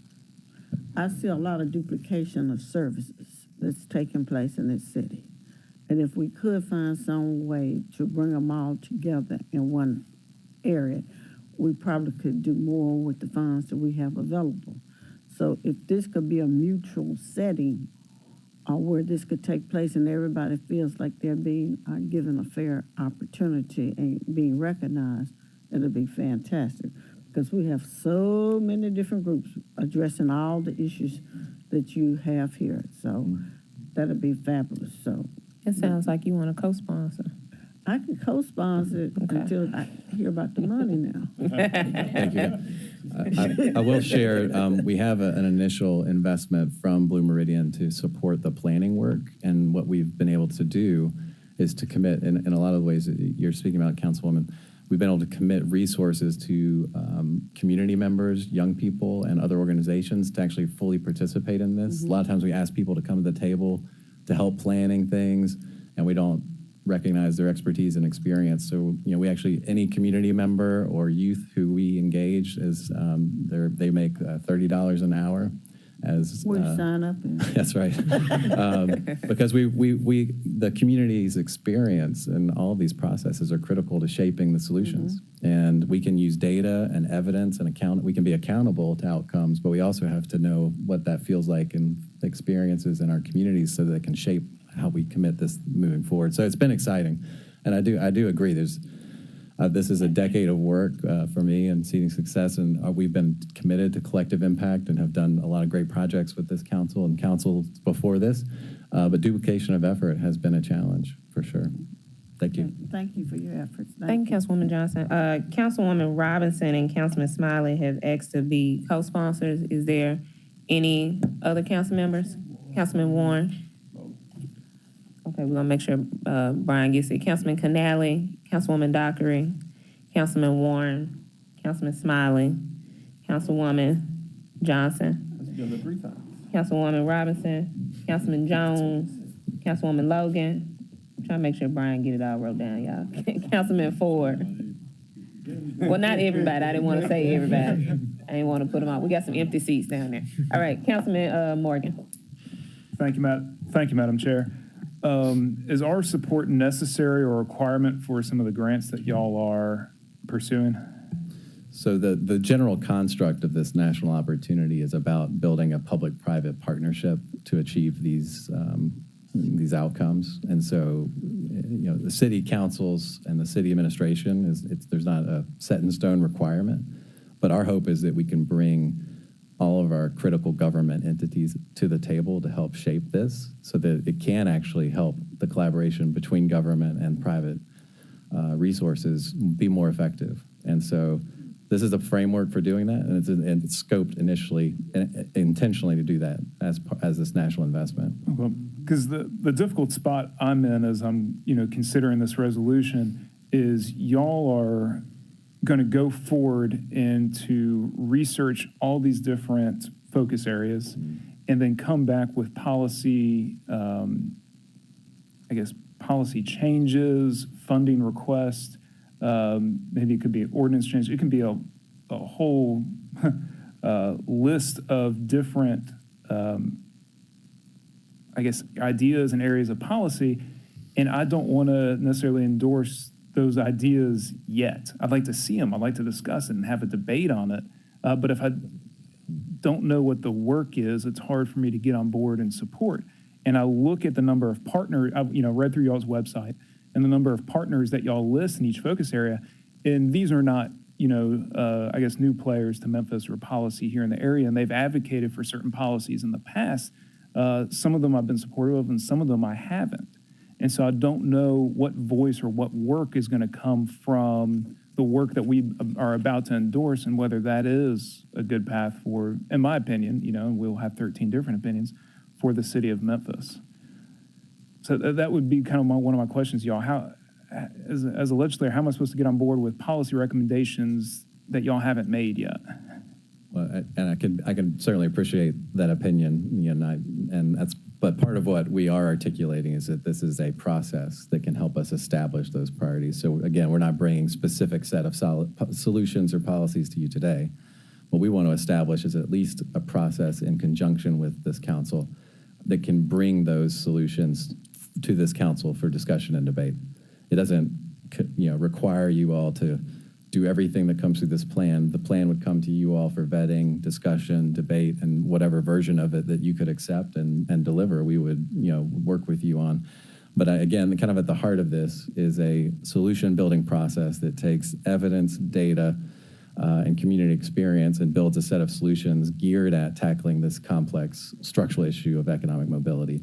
So that's all I can kind of promise today. There's no specific solutions articulated yet. There are partners who are involved and young people, and we'd love to, if you have suggestions for additional partners, that's something we want to work with you all in. I do in some of these focus areas where I see that there's a gap in terms of, or a different perspective in terms of voice. One of the examples would be the justice area on y'all's website.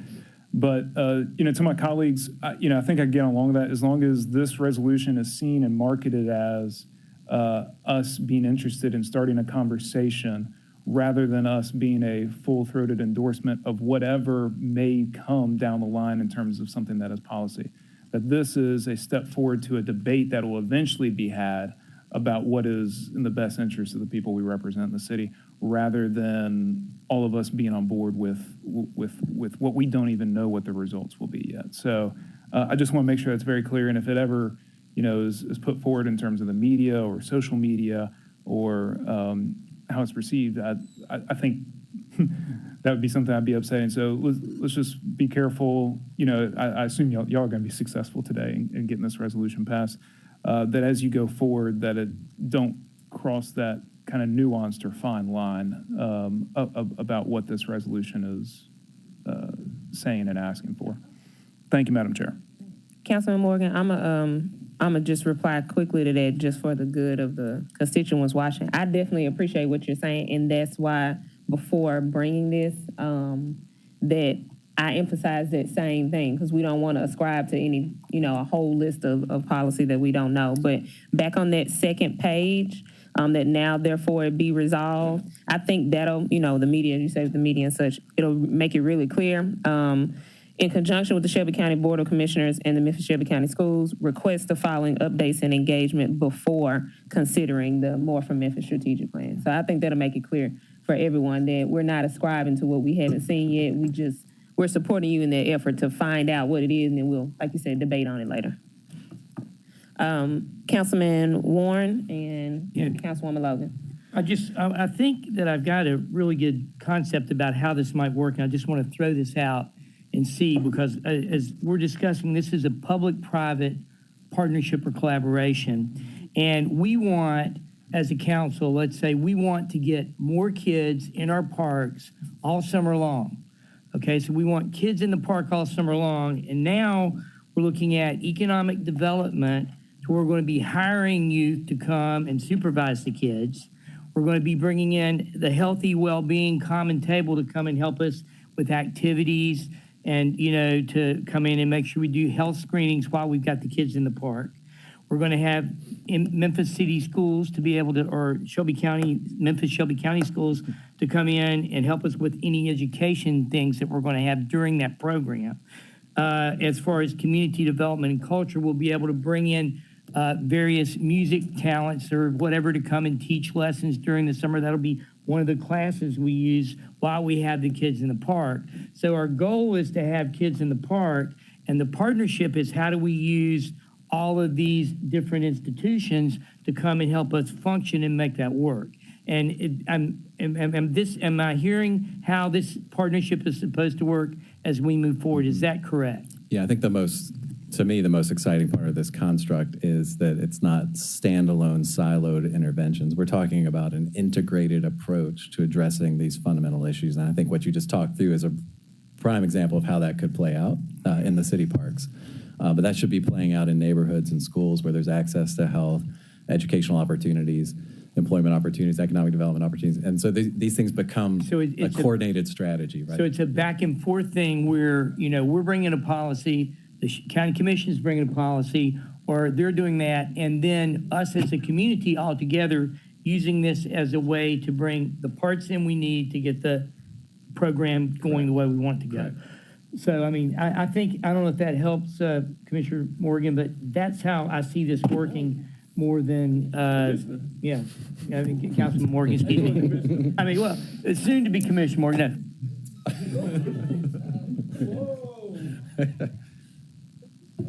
Thank you, Madam Chair. I don't know anything about that. Thank you, Councilman Warren. So we have added co-sponsors.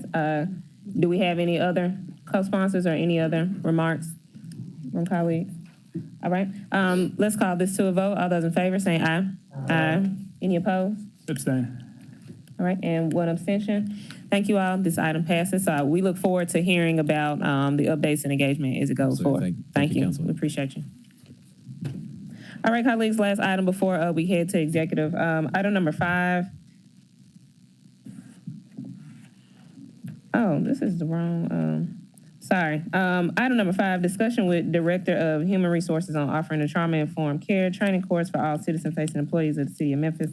All council districts requested by council members Easter Thomas and Logan. Can you get a motion in a second? Motion by Canale, second by Warren. Colleagues. No, colleagues, this, and my apologies for not seeing this earlier. I believe that we sent the resolution downstairs with no recommendation last council meeting. So this is for discussion purposes and so that we can vote on the items later.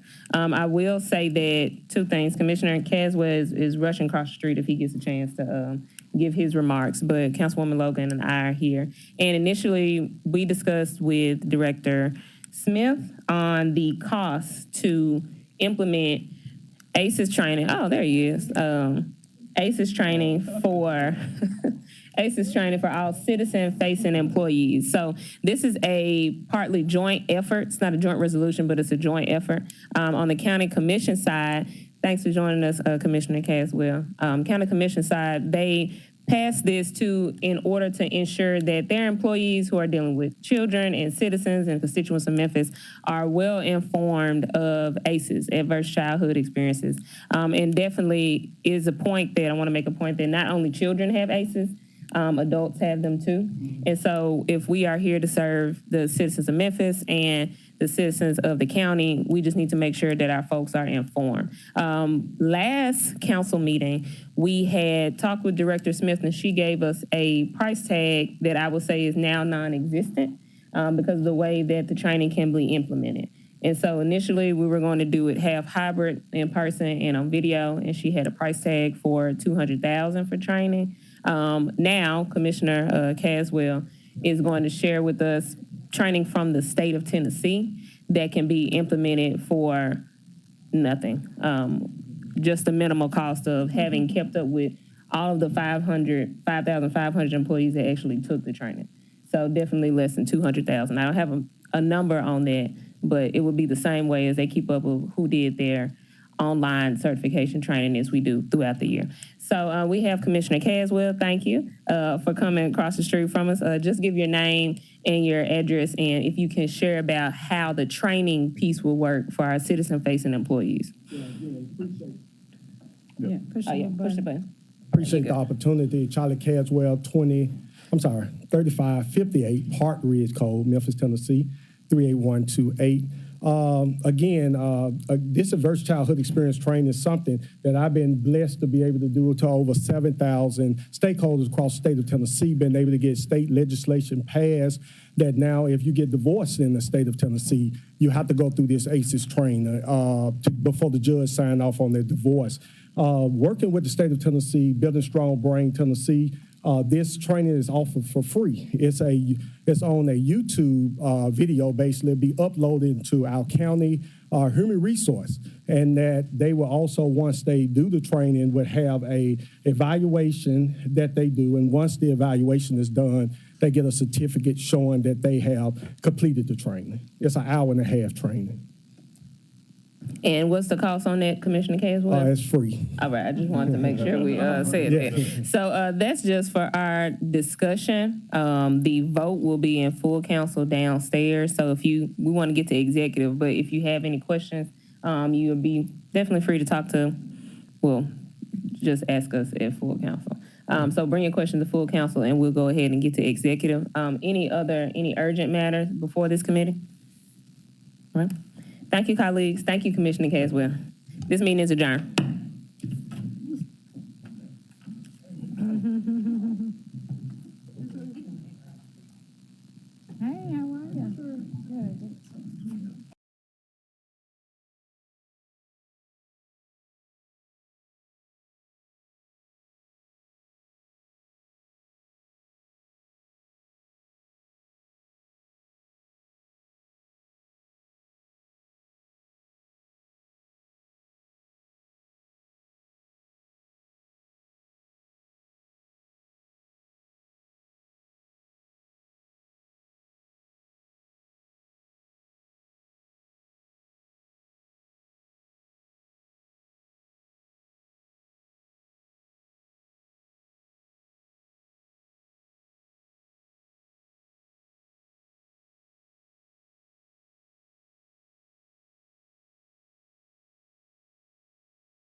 Councilman Canale.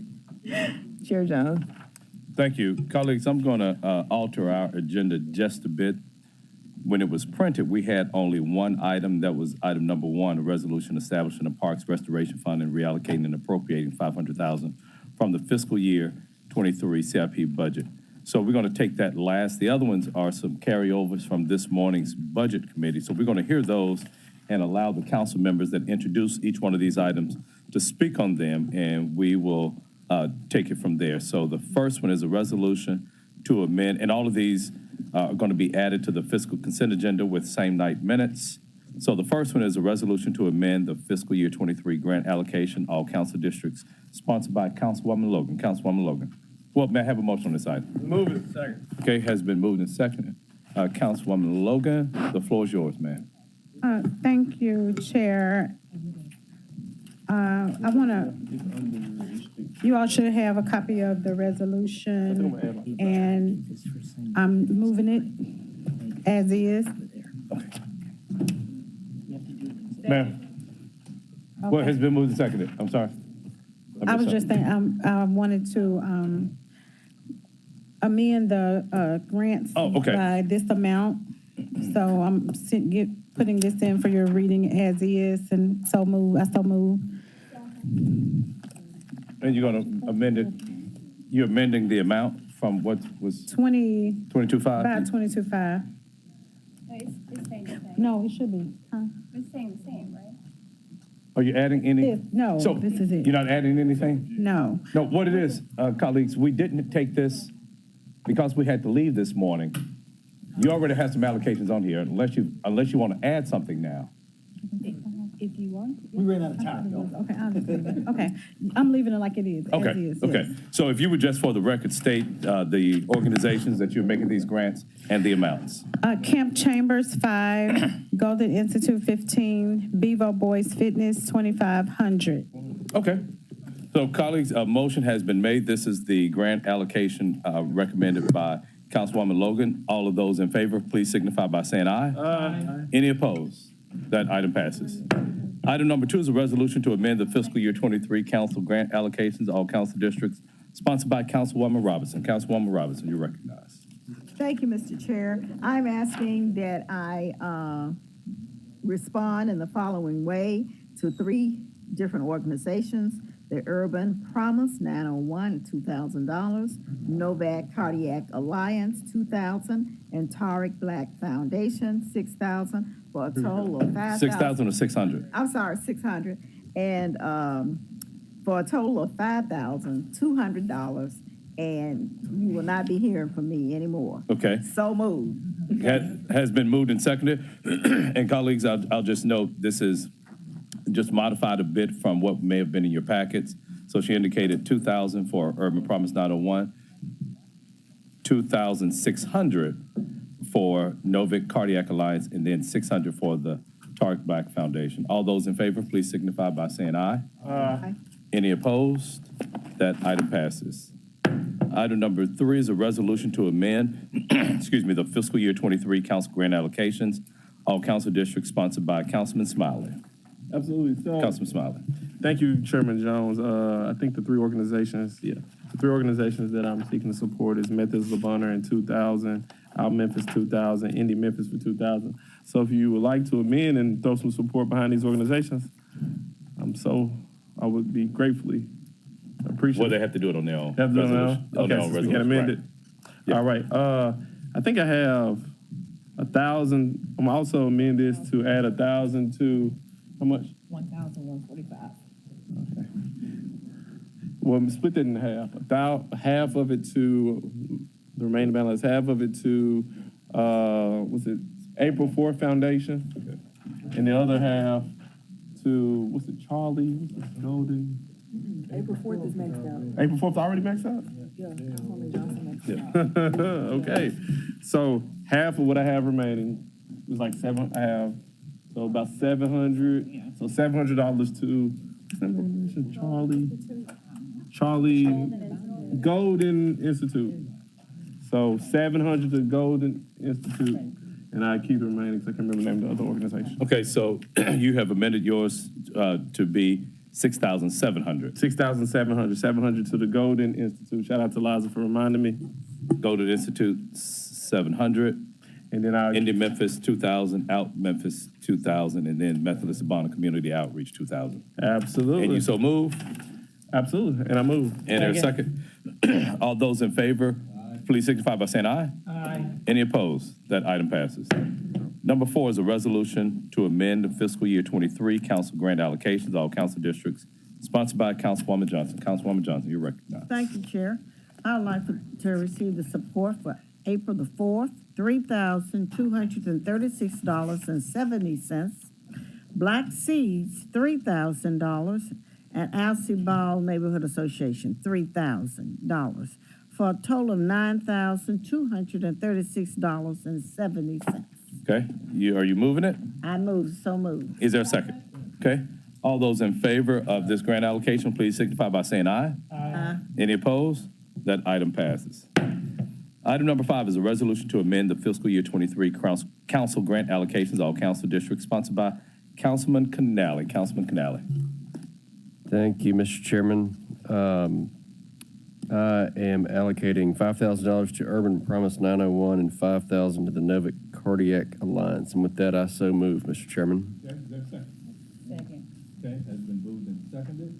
All those in favor, please signify by saying aye.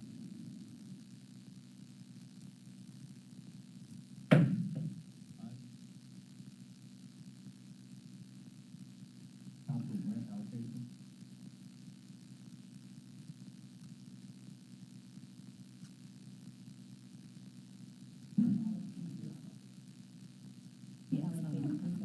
Microphone, please. I'm so sorry. I am reallocating $3,000 from Grooming Greatness due to over allocating, and I'm going to forward the $3,000 to Urban Promise 901, and I would like to also allocate the remaining grant money, which was $5,451 to Red Zone. Chair, I so move. Second. Thank you, sir. Thank you. Oh, I'm sorry, bringing the total to $8,451.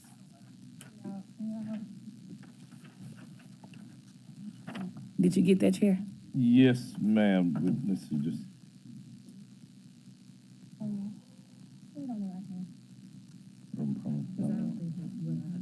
They had already done it.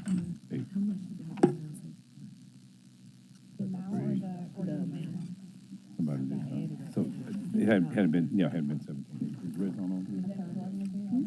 Red Zone. Okay. Okay, so and you've made that motion? Yes, sir. Okay, is there a second? Okay, second.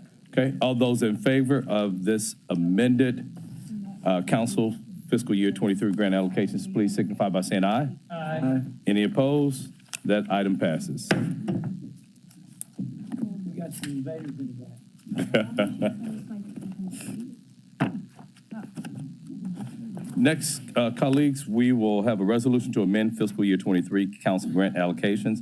All council districts sponsored by Councilwoman Easter Thomas. Councilwoman Easter Thomas, you're recognized.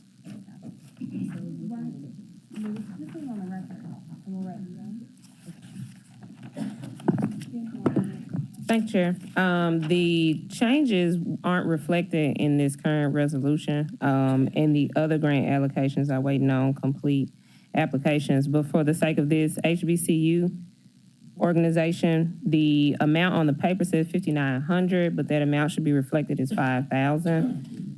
And also, Black Seeds is correct as represented as $4,000 for a total of $9,000. Okay, and you so move? And I so move. Okay, has been moved. As and amended. seconded. As amended, $9,000 total, with $5,000 going to the HBCU organization and $4,000 to Black Seeds. All those in favor, please signify by saying aye. Aye. Any opposed? That item passes. Next item, colleagues, do we have a printed copy? There's a resolution to amend the fiscal year 23 council grant allocations.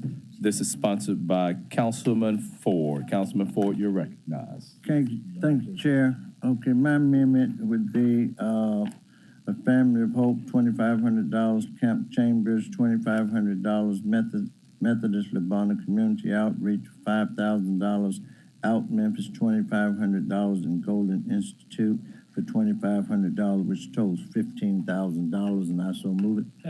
Okay, has been moved and seconded that the fiscal year 23 be amended in the amount of $15,000 for organizations mentioned by Councilman Ford.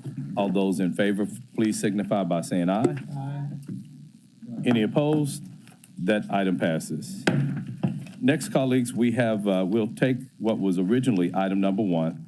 That's a resolution establishing a Parks Restoration Fund and reallocating and reappropriating $500,000 from fiscal year 23 CIP budget. District 6, Super District 8. This is sponsored by Councilman Canale, Councilman Carlisle, and yours truly. Councilman Carlisle.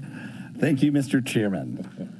Colleagues, first, this is a resolution establishing a park resolution fund and reallocating and reappropriating $500,000 from the fiscal year 23 CIP, and I would move that to the floor, Mr. Chairman. Okay, has been moved. Is there a second? Okay. Colleagues. Up for discussion. Colleagues, basically, at a high level, Councilman Jones, through masterful finagling of this year's budget and a desire to see an improved Mud Island Park, appropriated along with this body $5.5 million in a pay-go capital fund. As you all know, the Memphis River Parks Partnership is going through a master planning phase and looking at options so that we don't part and parcel it, Mud Island together. That being said, and happening parallel to that is the completion of the $65 million-ish Tom Lee Park renovation and conversion. That park has been under construction for almost over a year. It like a lot of construction projects is slightly falling behind due to weather and is coming to completion hopefully in the next 8 months, I would say. We also have a very important event that's hosted by our 501c3 Memphis in May International, which includes its 2 largest events of the year, which are Beale Street's Music Festival and Memphis in May World Championship Barbecue Cooking Contest. Huge acronym there.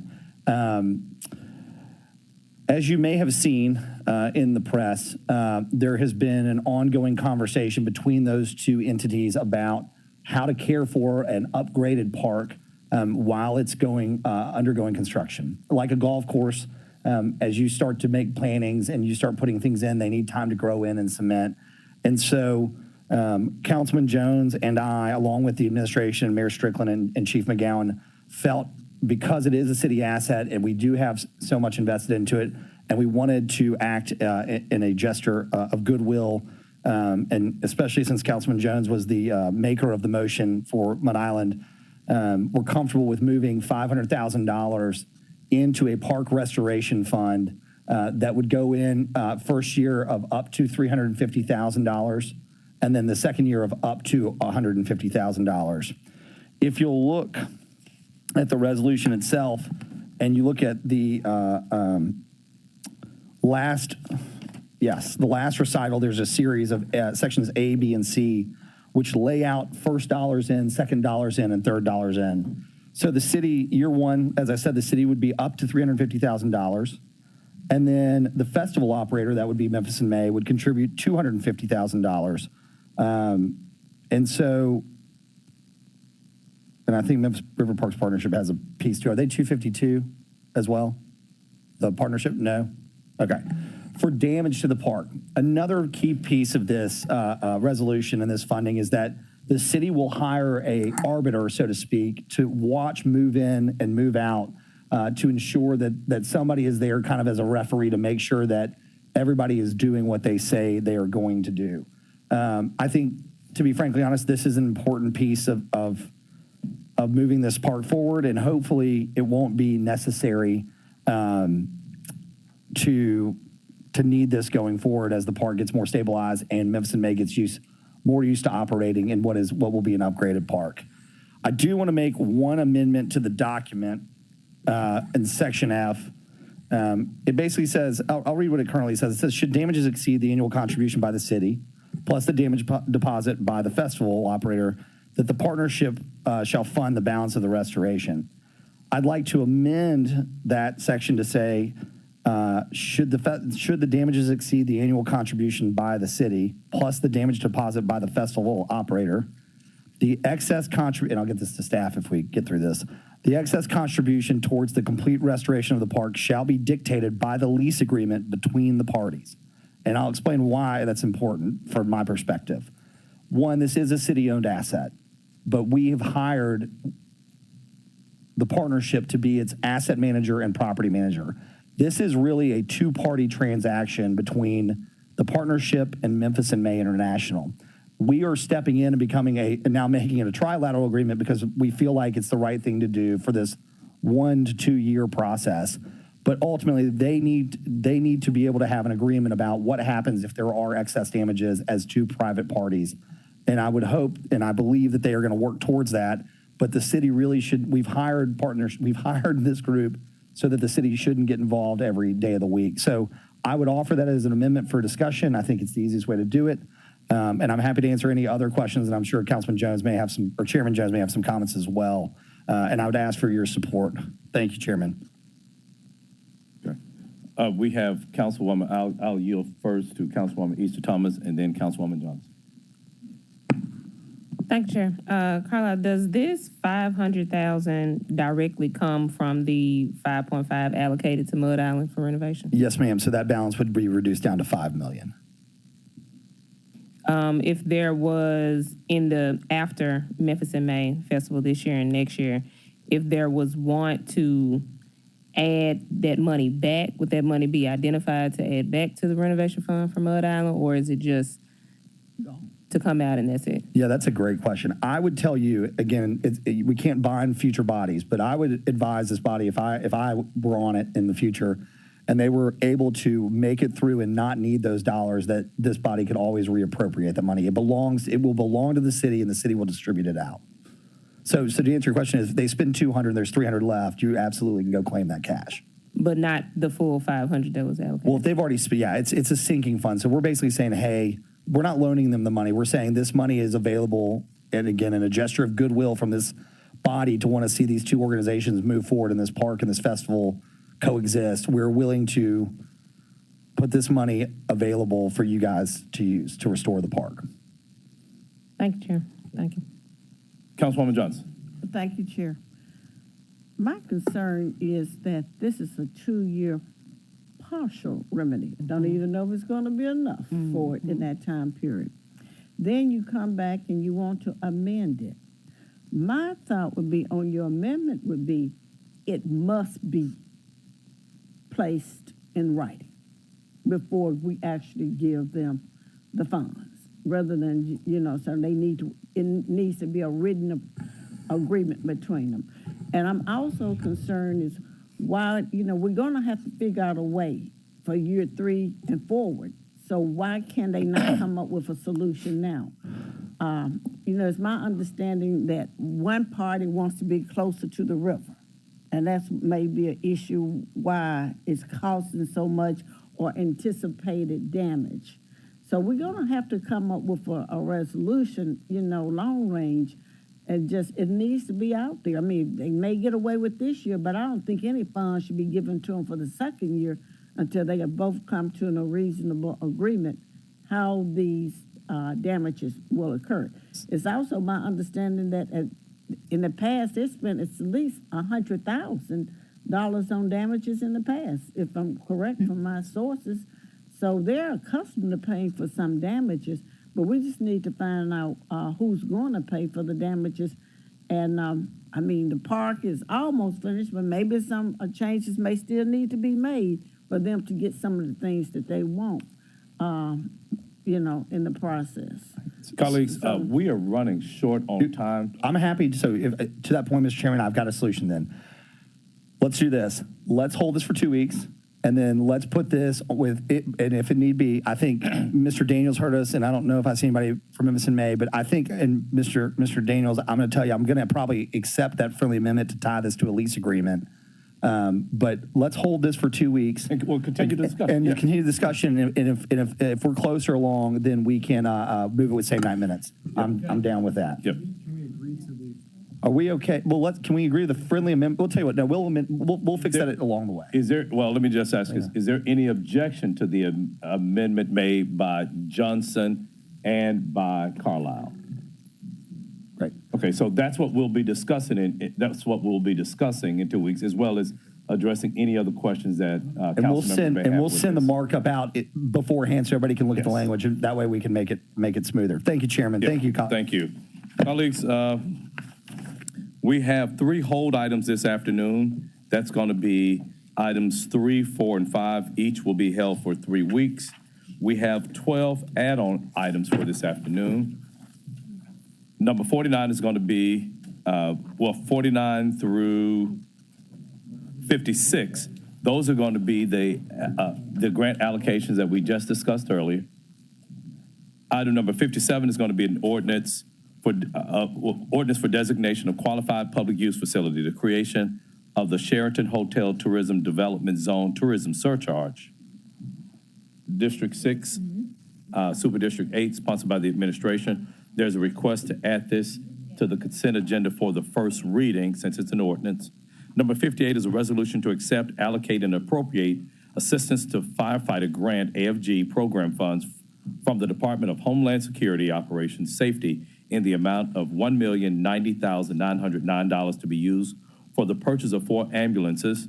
All council districts sponsored by the administration. There's a request for same night minutes on this item, as well as item number 59, a resolution to accept, allocate, and appropriate assistance for Firefighters Grant AFG program funds, project number FS 90147, from the Department of Homeland Security's Operations Safety in the amount of $1,680,469.56 to be used for training and safety devices. All council districts sponsored by the administration. Request for same night minutes. Item number 60, a resolution to transfer a portion of the City of Memphis Division of Police CIP project number PD 02018, violent crimes unit renovation from the construction line to architecture and engineering, A&E line, based on the quote received. And if I'm not mistaken, colleagues, that amount is going to be $17,000 that was discussed earlier, but there wasn't a fiscal note assigned to it. Sponsored by the administration, request for same night minutes. Our same night minutes items, again, are going to be 10, 11, 12, 13, 14, 15, 49 through 57, 59 and 60. And then 3, 4, and 5 will be held for 2 weeks. And is there any other business to come before? I'm sorry, there is one. Councilman. Item number 1 in the Parks and Environment Committee is a resolution appropriating $800,000 for improvement and major maintenance in the River Park Partnership. Administration would like us to have that for the same night minutes without objection. Okay, is there any objection to adding that item? Just because you asked, Jeff. Thank you.